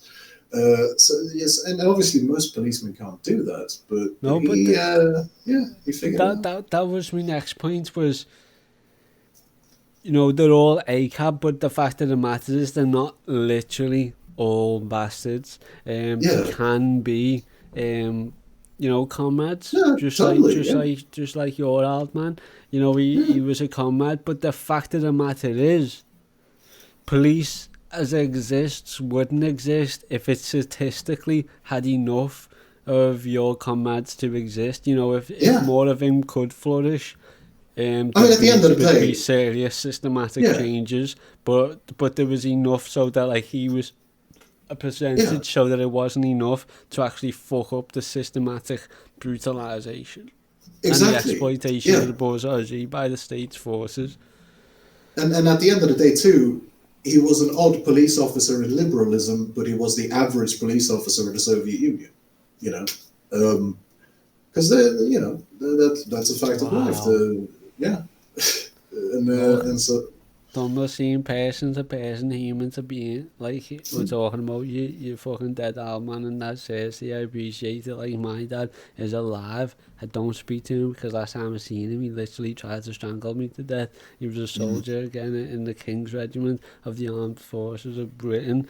Like, he's been a guardsman outside Buckingham Palace to protect the Queen. The Queen's mother has held me in her arms and put me down in the prams. Like, seriously, the Queen's mother's held me in her bosom, like, after my mum refusing because I was asleep, like, no, he's gonna be a nightmare if you wake him up. She's like, my dad's looking at her like in the British red coat, you know, that slaughtered all kinds, like, saying, you like the this beef is the Queen, which, so my dad's like looking at her like saying, like, fucking, you know, in a red coat, like, after slaughtering, like all this historically, like, saying, this is the Queen's mother, you best give him a fucking son to hold. So she did. She held me up like a fucking trophy and that, just looking at me. Like the Lion King. Like Simba. And then she just put me down into the fucking masses, and now I'm here now among the masses, living a life of fucking mental, physical fucking anguish. I reckon I'm fucking,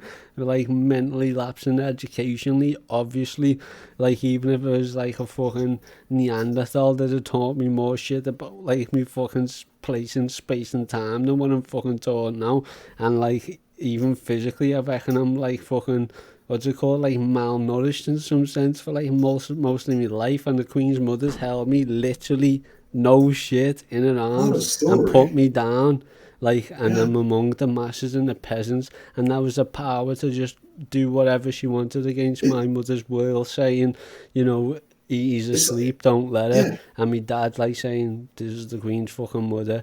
And now I'm here again, like, I'm a product of the system that I was born to destroy.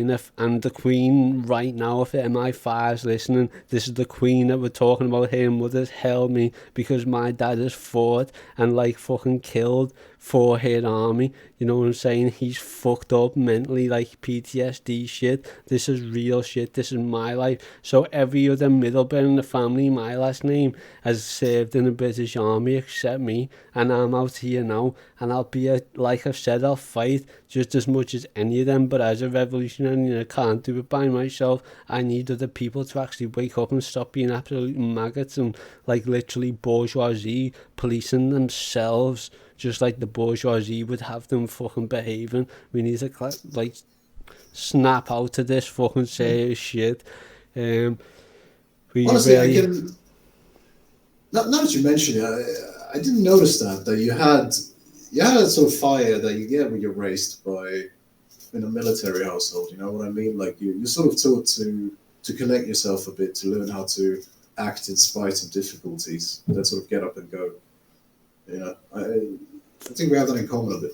A lot of the, like, I fell out a lot of the time with my comrades. Robert Clowey's written books on Labour, a party fit for imperialism, being a die-hard comrade all his life, but intellectually, like, over 40 years with the Revolutionary Communist Group. He basically ousted me when he started realising that I was, like, smoking weed and, like, doing drugs and that, because he sees me as this lumpen like, pro and shit, and that's where it all come from, because he almost literally ostracised, and me and him together would do all kinds of, like, amazing shit, you know what I'm saying? But he's having none of it. He's blanking me, fucking texting me phone calls and all that, and I'm out here and I'm, like, educating the fucking world and that. Like, honestly, I don't know what I've got to fucking do for these people, mate. But so that's the thing. Like, they're so two-faced, I've noticed. Because when you're down and you're having your problems, they will give you the time of day. The moment they see something they can take from you, suddenly it's time to be friends again. You know, that story never changes. It's not like that. I mean, I love him, obviously, I always will. He's a comrade, he taught me, but the fact of the matter is he's completely misunderstood. You know, if I've got any personal problems of any kind, that's just, again, something that it's more my problem than anybody else's. It's deeply more personally a problem than anybody else. Like, any problem in my life, like, no matter how much of any problems in my life, whether it's drug use or anything else, is an inconvenience in your life, it's more so mine on so many ways. And this is what they don't understand, and this is where it comes down to lumpen, is like, could end up in jail. They want to ignore jail, they want to ignore this shit, like, out of the mind, like it's not a possible reality. It is, and then, like, you know, I just, at the same time, he's a comrade, he'll give his life to the revolution he is, but it's like, in what manner? I'm trying to find the most efficient method to do so, and, like... No, I get that. No, that's true as well, obviously. Misunderstood a bit, but what you mentioned before, that's interesting, because in the old labor struggles there was that idea of boundaries, that you had your personal life and you had who you were, you know, in the party, and if you were making yourself useful, then that's good enough, because they understood.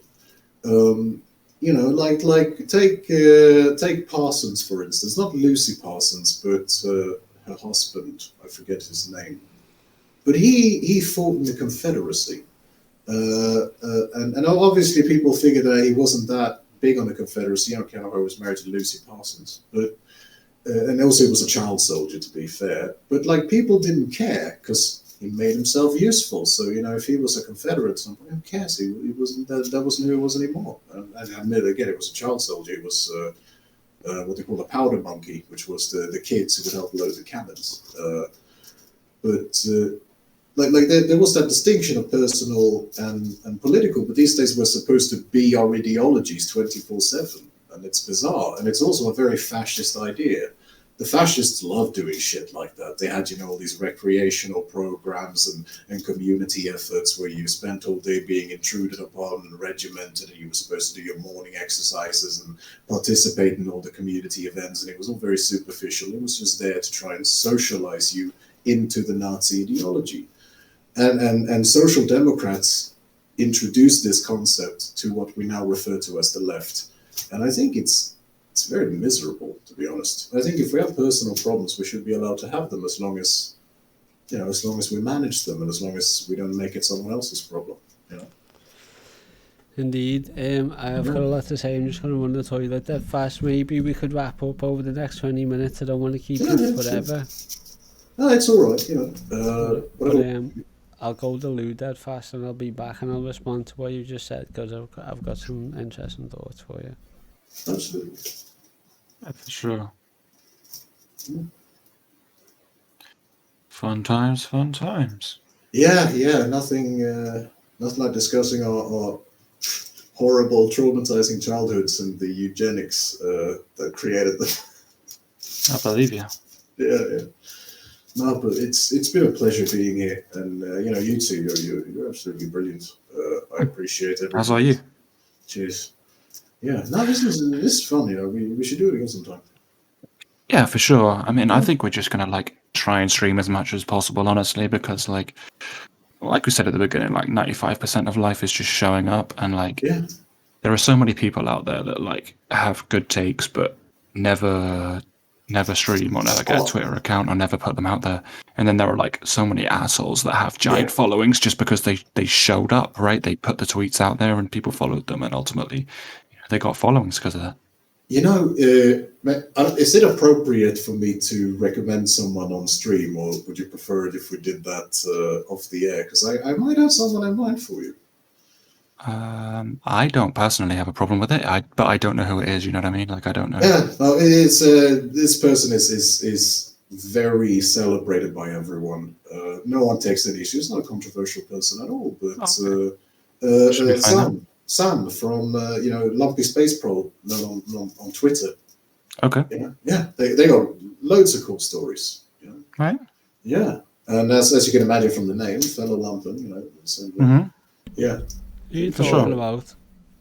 Do you know Lumpy Space Pro on Twitter? Who? Yeah, I do. Yeah. No, I just recommend. Okay, so there's a person on Twitter. Oh, there's Auntie just responded there, baby, and indisposed. I told him about the stream. Yeah. No, sorry. No, I just meant if it was. I just recommended someone you should ask on if they're available. Which is a good comrade of mine called Lumpy Space Pro, who's a fellow Lumpen. Going through some stuff on occasion. A lot of good stories about class struggle for sure. Just all around good comrade, but you could have lots of cool things to talk about. Sick. You have to probably message me because I'll probably forget because I could barely hear that because my CPU was absolutely stressing because I was typing out on Twitter I need a new CPU. Yeah, this is why it's some patrons up for the fucking. This is why I need to stream. I'll put it in the DMs. You'll stream the next one, man, because you'll have all the CPU and we'll be playing all the games and then it'll be heavy. But Thumblesteen, just a couple of thoughts on what you said last time. Is like, if you're doing enough, shouldn't that be enough no matter what you're doing in your personal life, as long as it's not absolutely like horrific and inhumane and unprincipled? Like, that's true. But what if what you were doing was almost more progressive than what the old school timers were doing right now, but they had the cognitive dissonance so that they weren't willing to actually give you the support? Like if you're posting a newspaper when people are streaming or like doing podcasts seen like in like over 16 different nations, why wouldn't you advertise that in your newspaper so that you can get the return back from this podcast that's promoting your newspaper internationally? Like, so this is the problem. It's like when you've got people set in their own ways, like you can't teach an old dog the new tricks. Is that happening with the left in so many ways with these organisations, with the stalls and high streets that we're increasingly told are dead anyway? I'm out here, I do this podcast shit, I tell everybody I'm working, I'm a communist and they should be too, and all the lads everywhere know I'm a communist, and all the birds are as well that I might ever speak to, because obviously that's how it is. I'm never gonna ever have a liberal partner in my life ever again that are gonna be die-hard revolutionary just like me. It's as simple as that. Like, so what? Like the problem is, are we gonna organise each other? Like, are we gonna organise, or are we gonna diverse ourselves into individual platforms rather than a collective source? And what would be best? Is there any way to know? Well, again, I think it's a dialectical relationship. I think right now what we should do is to accrue as much power and resources as possible, because that will permit us to organize. I think that at the end of the day, yes, we are individuals, but we need to examine the compounding effects of individuals as a future organization as we begin to coalesce. So that's why I said like what you're doing right now. That's very good. That's very useful. Everyone should figure out ways to make themselves useful like this. Even if you just create like a pantry in your cupboard, and you just have 200 cans of food in 5 years for when a workers' movement needs those supplies. Anything you can do, just figure out ways to create that kind of power in whatever way you can, whatever leverage you can. We need to prepare ourselves for crisis, because it is during crisis that the communists can mobilize. We need to prepare ourselves not just for everyone coming up with a vanguard. That's not what we should do. We should create the material conditions for a vanguard. We should ask ourselves, what can we contribute to a vanguard? Forming the vanguard, that'll happen if you can. But if you can't, prepare for the arrival of one. We need to understand that it's not just about the direct labor, but also about the indirect labor. And I think that's the problem people have, is that if they can't directly organize, what do we do? Well, the answer is simple. You do what you can, and you need to examine it as a real material condition, as a real event that will happen, and we prepare ourselves accordingly. We make sure we have something to offer, either a resource in the very physical sense, or maybe a resource in the more liquid sense, like with social media or networking, for instance. It's a resource, but you can't really weigh and measure it physically like you can, say, a sack of grain or something, but it's still a resource. So it's about that. If you cannot make a vanguard, prepare for one so that you can contribute to it. And if you can make a vanguard, then you're all set, aren't you? So it's about those two. It's about either becoming an instigator of the revolution, or preparing to be an instrument of the revolution. So you have to ask yourself, what can I do? I think that's what people need to understand, to stop being helpless. We should do what we can, and we should ask ourselves what we actually can do. Absolutely. And I do always refer to these academic students who organise in the city centre with the other blatant consumers in the most consumer parts of the city. But what you just said there about preparing for a vanguard, that's what and my frustrations again with left media is, I think that the emphasis should be for the viewers who are consuming this, and they're the left media consumers, if you want to be called that, because I don't want to be called a left media creator, but this is where we are, people. So these left media consumers, the whole point in all of this is so that you can prepare people for the vanguard. And I've been doing that again with the Lumpen class. You tell them about communism, you argue, and they say, oh, you're a fucking Nazi because they said they were socialist. And then you come back with all this shit, and then you say, oh, you just want to be the Soviet Union and they had no food and all that. And then you gather the arguments to come back. So you face enough reaction to the point where it's been months. You're not giving up because you've got enough resource, because it's history. And then they've also seen the news since then, and that reiterates a lot of the narrative that you would project, that the bourgeois media outlets would project on people in the cultural hegemony, because you've managed to pass that through them.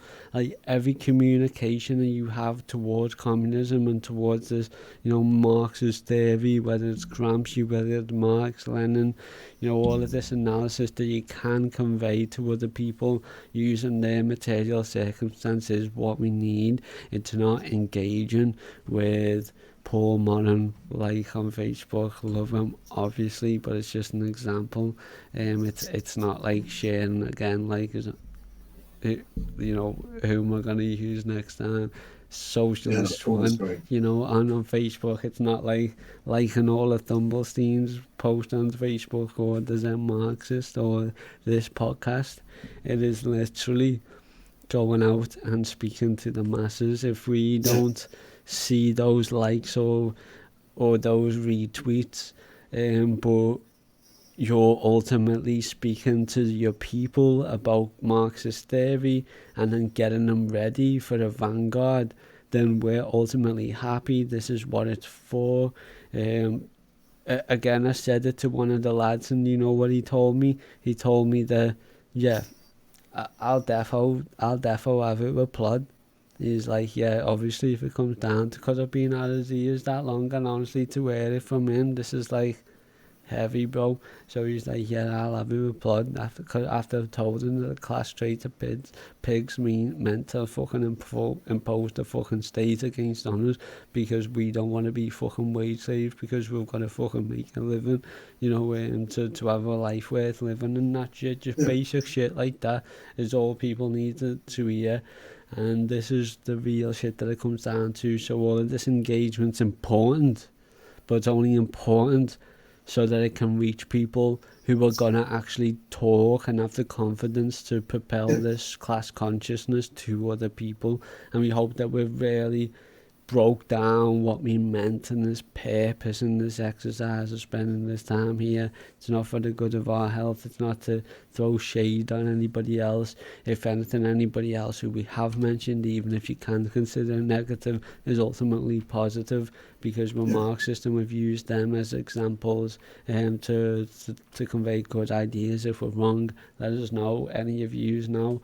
But you know, I think we're doing good shit.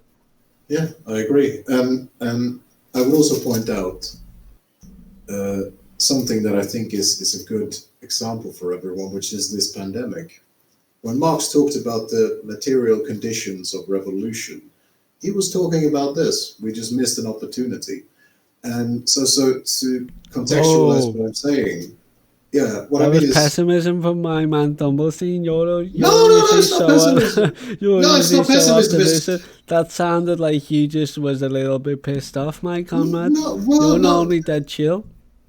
Actually, on the contrary, I'm rather pleased. I was worried that Fukushimaism was true and that the material conditions wouldn't happen, but they just did, and they're going to happen again. Is my point. I'm being very optimistic. Don't worry, we're going to have another extinction event soon. Be happy. No, what I'm saying is prepare next time. That's what I'm getting at. Is that this time we weren't ready, but this could have been it if we had resources, if we had means, if we connected with our communities. Learn from this and get ready next time. That's what I'm getting at. That's how the vanguard begins. You know, it's so interesting because, yeah, again, obviously it's undeniably true, my comrade. And what's also true is they also acted like the fascists made use of this opportunity better than the radicals did and the revolutionaries. That's what happened. Because we were led astray by the social democrats and the fucking woke liberals and the social gentrifiers and the opportunists and the social chauvinists. All of these are storming the Senate building with firearms. One of them gets shot in the neck by a Glock, and then they retreat. I mean, America's Second Amendment, you got the right to bear arms, to get rid of any tyrants in government. There's tyrants in government. Everybody was armed and he done nothing. People are terrified, absolute maggots. Honestly, those in America, the rest of the world, they're looking at yous are the ones with the weapons, and yous are too scared to do anything. Yous are just dropping like flies. And I'm talking about the fucking Trump supporters, because yous are the ones who are actually the fascists out there saying, you know, fuck the government. What the fuck are yous doing to fuck the government, you maggots? Yeah, but that's also what I'm saying, is that next time there is a crisis, next time the material conditions become like these, make sure it's the right people invading the White House. Don't listen, like I said, I remember that when I grew up with the El Paso siege and the militia movement in the 99%. I realized that we should have been saying stuff like that. We should have been saying hoard guns, hoard resources, train yourself. We should have been making militias, but instead we listen to a bunch of armchair liberals telling us that we shouldn't own guns, we're better than that, peace is the only option, John Lennon, hippie nonsense. No, next time it should be us. That's what I leave you with. That's what I I'm believe you're right again, but to access those goals, people are left with methods such as left unity. And as we've commented on this, left unity encompasses social democracy, and social democracy is a moderate wing of fascism. So if revolutionaries, Marxists, anarchists, people who genuinely are going to give their lives to overthrow imperialism in the imperialist core, and have an idea of vanguard in mind, but that's the beauty of democratic centralism, is that was the peace between anarchists and Marxists. Not many people realize this, but they talk about how the anarchists were disbanded. And yes, but so were the Bolsheviks, and they all became part of the same party, and they all participated to building a real physical society. It was no longer an ideological conflict. They had real problems. They had to ask themselves, how do we increase steel production? How do we increase people's wages? How do we end homelessness? People had real things to discuss in democratic centralism. That's why Kropotkin denounced the terror gods. That's why the majority of anarchists sided with Kropotkin, who said we should have peace with the Leninists, we should have peace with the Bolsheviks. They forget about that part of the history. People pretend like Maria Nikiforova represented the majority. She didn't. She was a reactionary, idealistic fool who were blowing up trade unionists. No, they all joined in the democratic centralism, and they built a better society for everyone. Because at the end of the day, anarchists, they care about improving the lives of people. They care about abolishing hierarchies. And at the end of the day, when you live in Imperial Russia, you have a lot of stuff to work with. So that's what I'm saying, is that we can build that peace with democratic centralism. And it makes social democrats and opportunists very nervous because they have no leverage there. It's not ruled by the minority anymore, so they can't control people. So they don't like it very much. So obviously my goal, just as everybody else's goal listening to this, is to be able to convey these messages back to the masses. So what is democratic centralism? Democratic centralism is essentially Soviet democracy. And how it works is that you have labor unions, you have democratic councils, you have these places where ordinary people can go and assemble in meetings and committees to discuss things, and then they all vote for a delegate. And the delegate. What difference is there from a vanguard party? Well, there isn't one. It refers to the mechanisms of actually. I guess in a way it would be post-revolutionary. So in that sense, it's not a vanguard party. The vanguard party creates almost like a society within a society. They undermine capitalism from within, and then you get a revolution. So a vanguard party is supposed to organize within capitalism. Democratic centralism is then what the vanguard party turns into once we've taken the state. Would you say that democratic centralism is the vanguard party without the vanguard party forced to defend itself against reaction? In some ways, yes, but of course there are still reactionary elements. But yeah, definitely, it's why would you talk about the democratic centralism rather than the vanguard party? Because that's the point of dispute. That's where a lot of people will parrot fascist and social democrat propaganda. They will talk about this war between the anarchists and the Bolsheviks, which didn't actually happen. It happened between the Soviets and a few splinter factions of the anarchists, but the majority of anarchists sided with the Soviets, but they don't talk about them. They don't count for some reason. They only count the Moscow Black Guards. And then, of course, because of these false flag attacks, people thought Nestor Makhno was involved, and then the Ukrainian war happened, which was an absolute tragedy and a misunderstanding. I respect Makhno a great deal. But we don't live in the age of the telegraph anymore. False flag attacks like that, they can be straightened out these days a bit more efficiently. But what I mean is that is the mythology. That is the mythology of the sectarianism between anarchists and Marxists.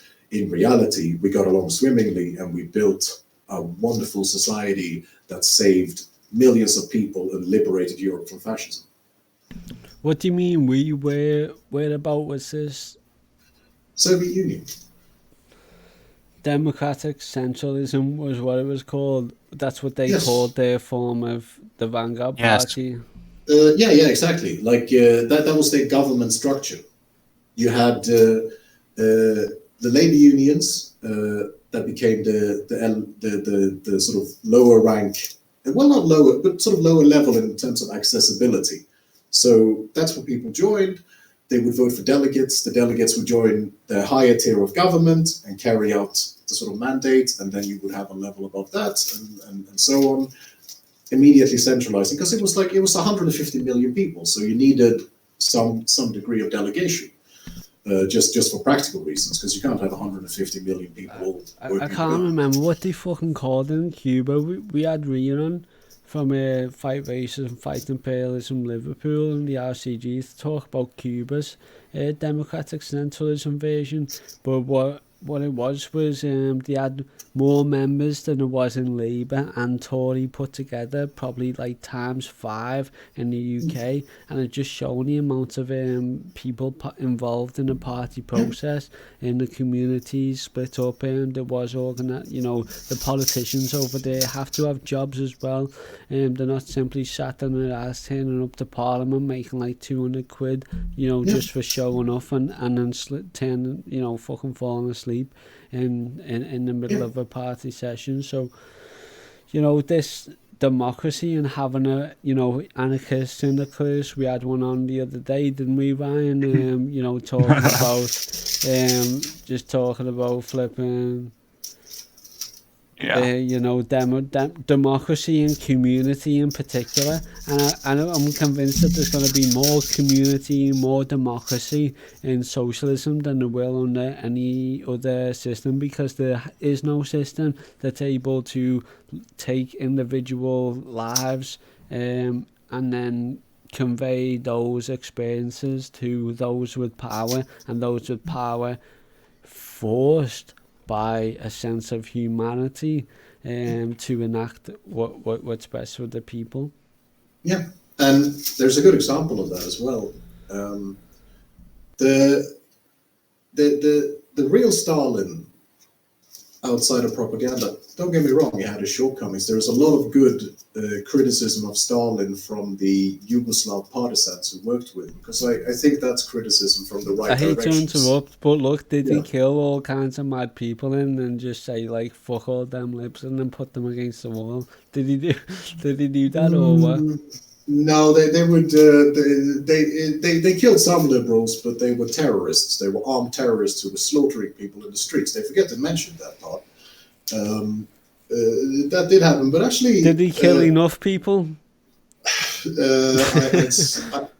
I'd say any war is a tragedy. So I'd say one person is one too many. You have to look at it that way. What's important is the technology, the access to information is not around back then.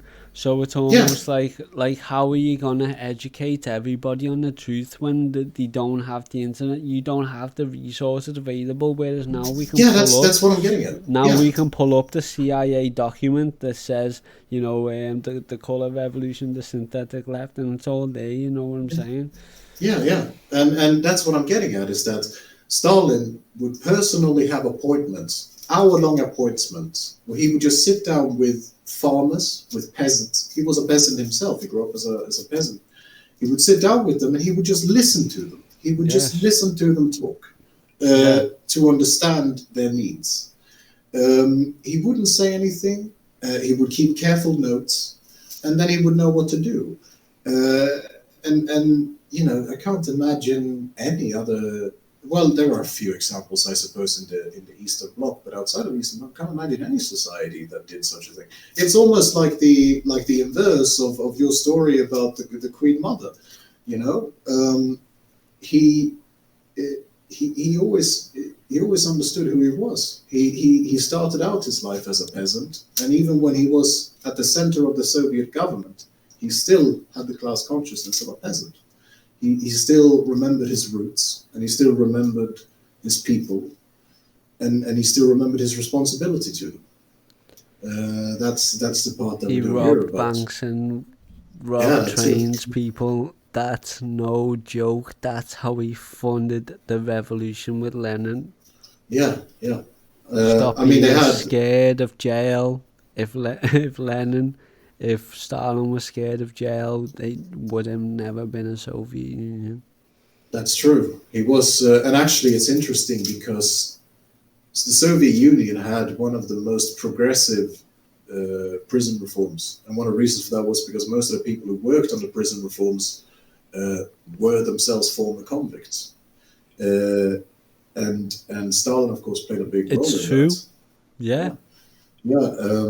50-year maximum. A lot of the earlier Soviet Union members that spent like over 115 years between like maybe the 40 of them. I'm not bullshitting, it is close to those stats.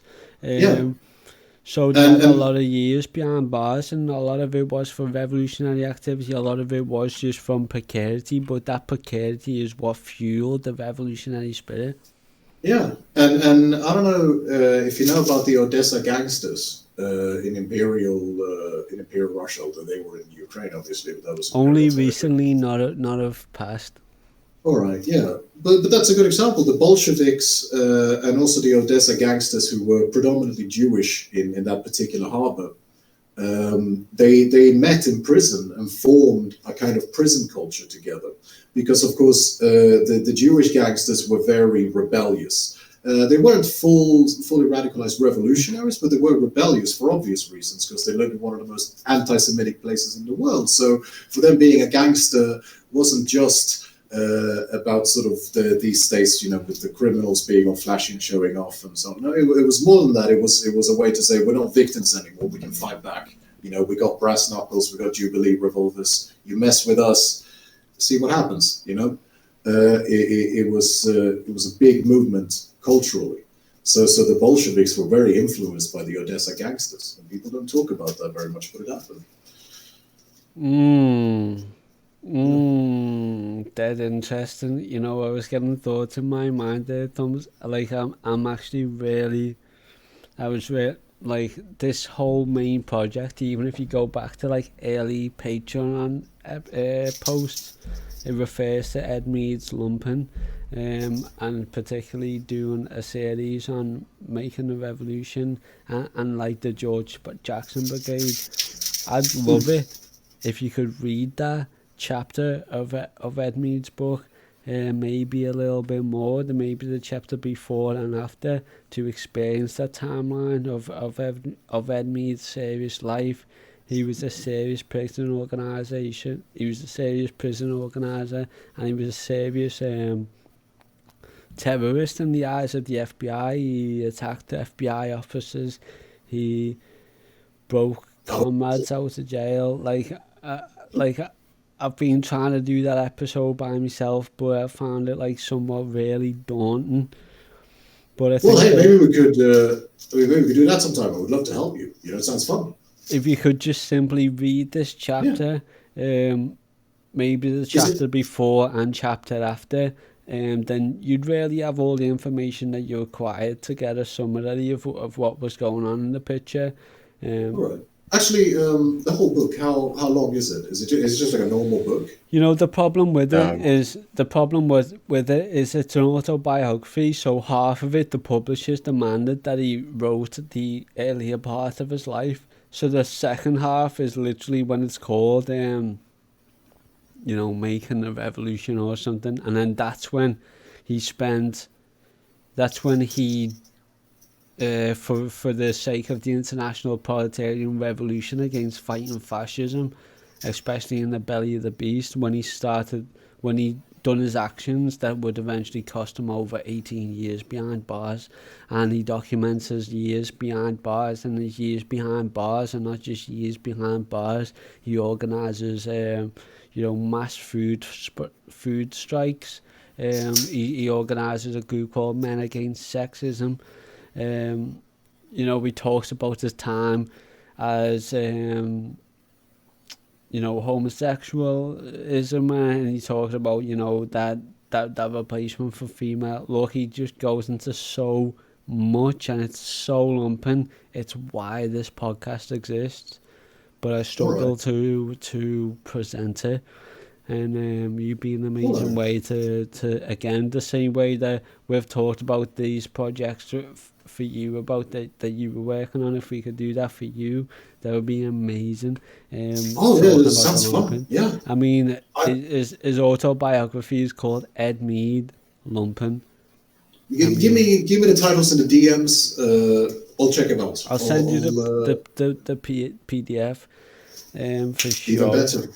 Yeah. And then just talking about this material and reflecting on different instances within that chapter would again bring out so much. I think that we've brought out so much already. Of course, we've been here for hours and we've talked about that. But what time are we on? We'll try and wrap up on. Yeah, for sure. I'm gonna bounce. Yeah. Goddamn, 4.5 hours, no way. Okay, so we're definitely gonna wrap up by 5 hours, right? So, fair enough. Yeah, you guys pull a good shift. Get some rest. But I mean, I'm just gonna go back to wage slavery. I've been so lucky to have today off, honestly, and then I'm going back to wage slavery. It sounds hypocritical, this Lumpen Pro going back to work and that, but wait till we get Working People pod on. He's gonna come on, he's gonna interview me, and then you're gonna hear about Shibby, this comrade in fucking a work environment. Imagine how mad that's gonna be. Some of the stories I've got to tell you about fucking being a wage slave. So that's gonna be heavy. So let's just go back to this piece for now. Okay, so one of the quotes that I wrote down in my notes, I'm not sure why I just said that. In 1907. I'm gonna get food. Okay. Yeah, it's understandable. So. All right, I'm gonna bounce. Fair enough. Okay. It's been good. Oh, for sure. Yeah. Alrighty, guys. Have fun and everything Take you it do. easy, Brian. I'll speak to you soon, comrade. Yeah. All the best. I don't even know how to end it at this point. I'm so confused. You just press the red button. Yeah. Alright, guys, in a bit. Where am I? This one? Oh, okay. Alright, peace, I think. Peace. Sometimes you have to hover. Sometimes you have to hover over it because it hides. Try moving your mouse over the camera stuff. Alrighty, in a bit. Peace, love. Oh, there we go. And then it's 2. So let me just finish up on this point, and then we can basically wrap up on any points. Then and we can throw this in the podcast because it's been so long. But I'll be able to pick out particular things for the podcast, and it'd be nice. Yeah, I'm sorry. I've done editing myself, and I feel bad. I sympathise with you. I know you got. Gosh. Yeah. Right. So it said. In 1907, he wrote that the superior classes had far too children, and the inferior classes too many. That adverse selection was leading to race suicide, and the country would slowly but surely fall victim to the Irish and the Jews.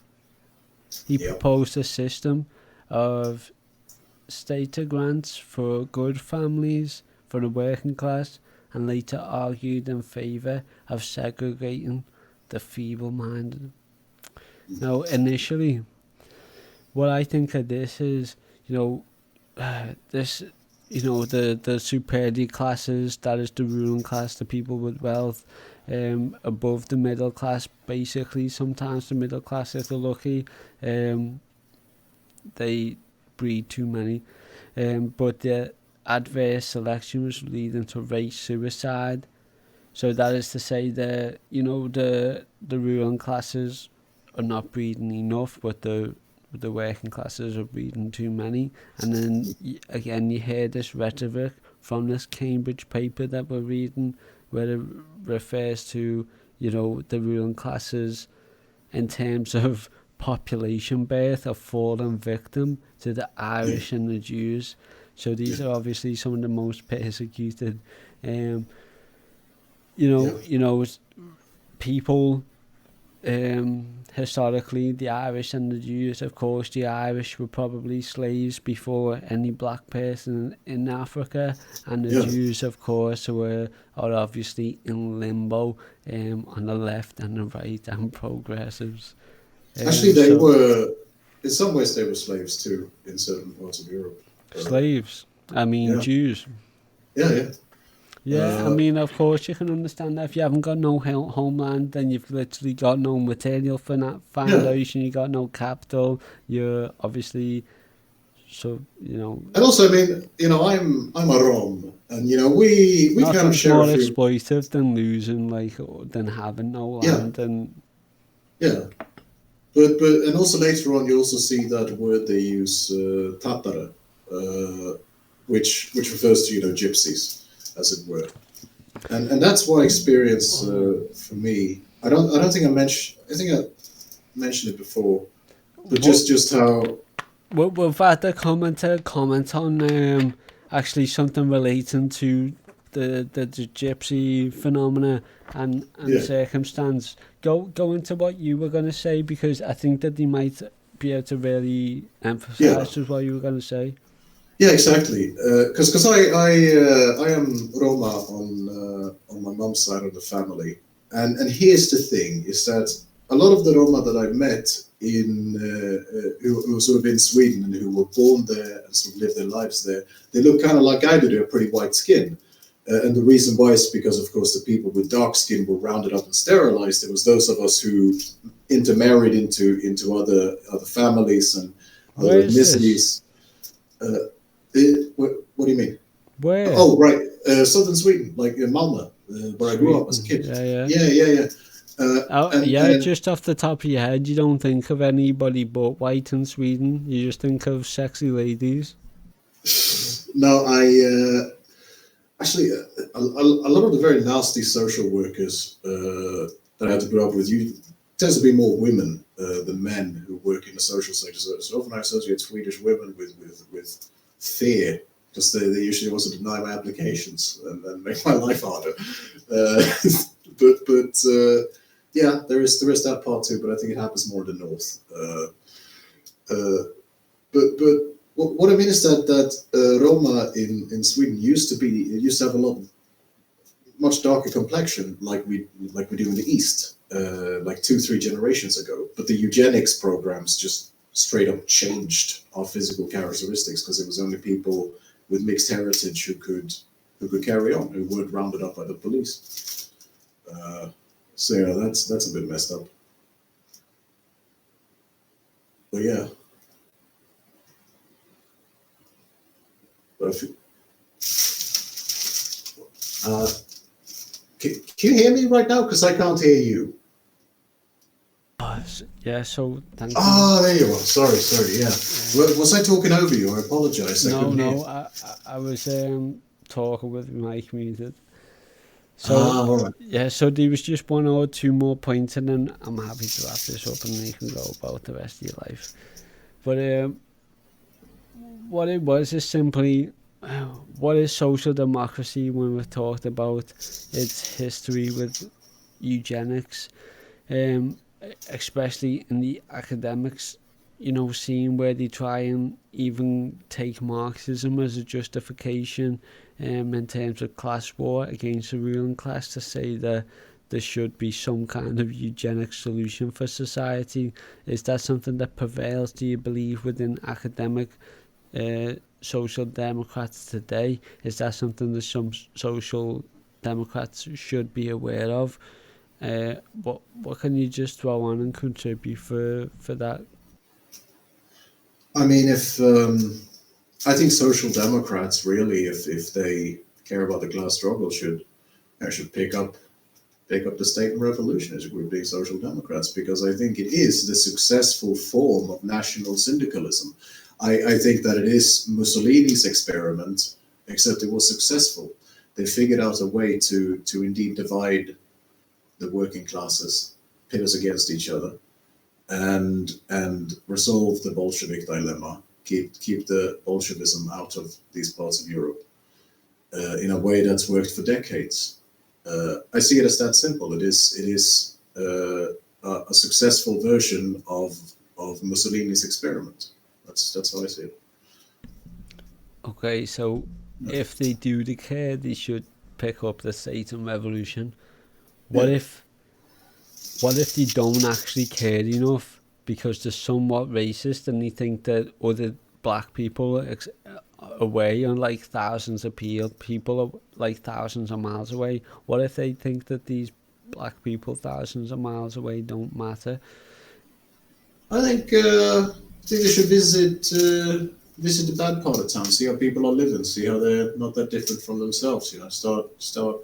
You know, maybe going to the shops there, talking to them, see how that's nonsense. You know, how they're just ordinary people getting by. How you can't be trusting everything the news tell you. You know, I think at the end of the day, that's the best way to learn, by experiencing. Wow. Yeah, boss answer. really boss answer. I did not expect that whatsoever. That's obviously what they should do, and why it comes to them having to do this in the first place. That's because we're racially segregated in our communities. You know, black people don't live with white people. Black people all live all huddled up with people from other nations, where our nations have made deals with their nations, so the certain academics can go over and trade with them, and they have their kids, and there's just this, you know, what is it, gentrification? I don't have a goddamn clue. But basically, there's you know, there's racial segregation within our societies, and we all have to be aware of it. Obviously, people look at Compton, there's just a load of goddamn black people. We have the goddamn same in Toxteth. I bet you have the same wherever you're listening. Oh, totally. In fact, it's funny you mention it. Actually, here on Mallorca, it's not as bad because I'm not going to go in on the whole like 3,000-year-old history, but it's a very diverse place. But where I used to live in Malmö, I sometimes make this joke. There is a famous ghetto there called Rosengård, or Rosengard in English. And I used to make a joke, which is that it's a ghetto full of Muslims with a Jewish surname. So it's not surprising that the Nazis are so afraid of them.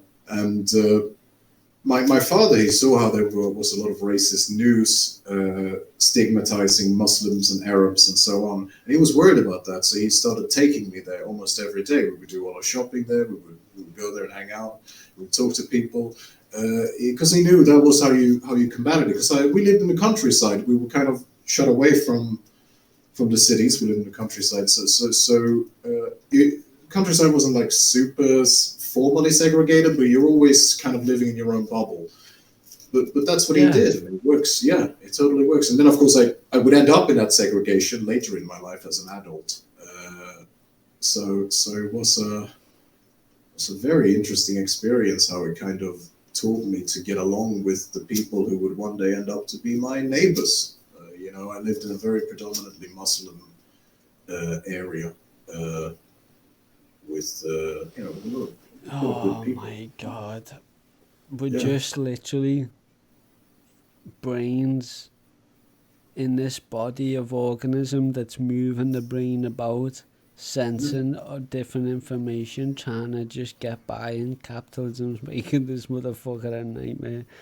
Yeah. So my final point that I wanted to get out, just mainly for my own intellectual piece, was social democrats are left wing. These are people historically who are involved in eugenics policy, something that they'll probably continue in the dining meetings when you all get together and sip champagne in those meetings that you see on, you know, Mission Impossible films, when Tom Cruise sneaks into these, you know, secret gatherings, and he has a little, you know, whiskey, like a little whiskey or champagne with so and so, and then he sneaks out. Like, these ruling class parties where they're talking about fuck the people so far is that like they've got the state to protect them, so that like say even a 15-year veteran who's served the military for so many years, if they enter a door within the United States Senate, then they'll get shot in the neck if Mike Pence and Kamala Harris or so and so wasn't behind that door. It happened recently in DC. You know, so like, are revolutionaries left wing? I guess they can be, if that's useful. I guess that's the way I would put it. I would say that we definitely have more in common with the left wing than the right wing. So relativistically speaking, yes, that's true. But we're also anti-liberal, so there is a part of the left wing that we oppose. I would put it that way. It's where we belong in many ways, but it's also sometimes a hostile environment. You know, I would say yes, fundamentally, I suppose we are left wing, but in a very nuanced way. Yeah. But even so, I would. Are the left wing of people aware of that? I mean, somehow, you know, it's. But you hear this term far left and this left wing. That's what you use to differentiate. Yeah, that's true. But also, this is why I'm very pleased to know more than one language, because that is a very sort of American and also to some degree Commonwealth thing. If I also count Britain as part of the Commonwealth countries, it's part of that sort of liberal tradition to have the far left. Where I grew up in Sweden when I was younger, like the left could describe anything from a social democrat to a communist. And that's also true in a lot of other places. It's partially true in Germany. These days, though, of course, it's changed. But back they used to have East and West. You know, the Overton window was included us a bit more. It's absolutely true in Russia. In Spain, it's also partially true. You know, the left wing is usually the Republican bloc, and that includes Marxists. So there is a cultural variation to it as well. But yeah, it's true. Sorry, go ahead. So what does that say for left unity? Well, I think the problem is that we can't settle on one culture. Personally, for instance, I sympathize with social democrats as people, but I also think that as a group, they are dangerous and ultimately a threat to my interests. I don't want to confront them with any violence. I think that the sectarian conflicts we've had in the past were tragic. But I also think that the onus is on them to basically get their shit together.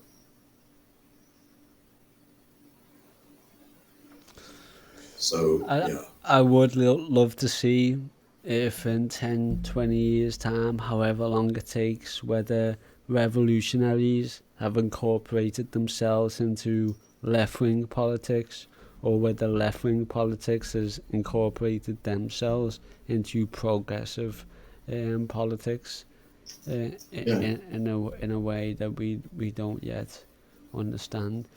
But yeah. I'll leave it there, Thumblesteen. I'll let you go. We have been through so much. Yeah, but it's been fun. It's been wonderful. Yeah, it's been awesome. Again, anytime. I think that you would get a lot personally. Again, just going through that Lumpen couple of chapters that I'll send you. I will. Absolutely. But for that, talking about social democracy, all that stuff that you sent me, everything that I read would just really blew my mind. I'm going to continue to take that on board. Obviously, not take it lightly because it's class struggle against us. You know that. So I'll do this. I'll try and download the file today, and I'll probably just upload it as a podcast as it is. Cool. Yeah, it's been great. I appreciate being here, and I'm looking forward to the reading. Although I'll probably do it tomorrow. I'm a little bit mentally exhausted. but for all the right reasons. Yeah. Yeah, good. Definitely been fun. And so illuminating. Do you reckon that you could leave us where people could find you? Any social media, YouTube? I mean, you got my Twitter, and I guess I can give you my YouTube as well. I don't make frequent content, but I do have a couple of videos on there that people might like, and I'm working on something new. It's going to be up soon. It won't be the social democracy thing because that requires more research. It's another project I'm working on, but it's a bit relevant to it. I think people might like it. Good, most definitely. I believe here, and other people should. That's why they should go and subscribe. We'll leave everything from you in the show notes, and until next time, we'll definitely be speaking soon over Twitter and whatnot. Love what you do, Thumblesteen. All your videos now, entertaining as well, fun. We never spoke about them, but yeah, it's always boss just seeing actual down to earth commentary on everything that's happening on so-called left-wing Twitter, left-wing politics, and all of this, stuff that everybody with different ideologies, different stances are trying to navigate through. Yeah. I appreciate that. The feeling is very mutual. I'm excited to see what people think. It's going to be fun. Boss, okay, so they're fast before we go. Just a thank you to the users, Another TV, Uber, Bible, Thumbs, Casino, Thanks, Commander, Root, Extra More, Go With Him, Ice Wizards, Silly, Gnome, 225, Stream Elements, The Non-Conversation. Yeah, so thank you everybody for turning up. Thank you, Thumblesteen, for your time, your energy, and your resources on this subject. Sweet Doom, Lumpen Love, workers and Lumpen of the world unite. Peace. Cool.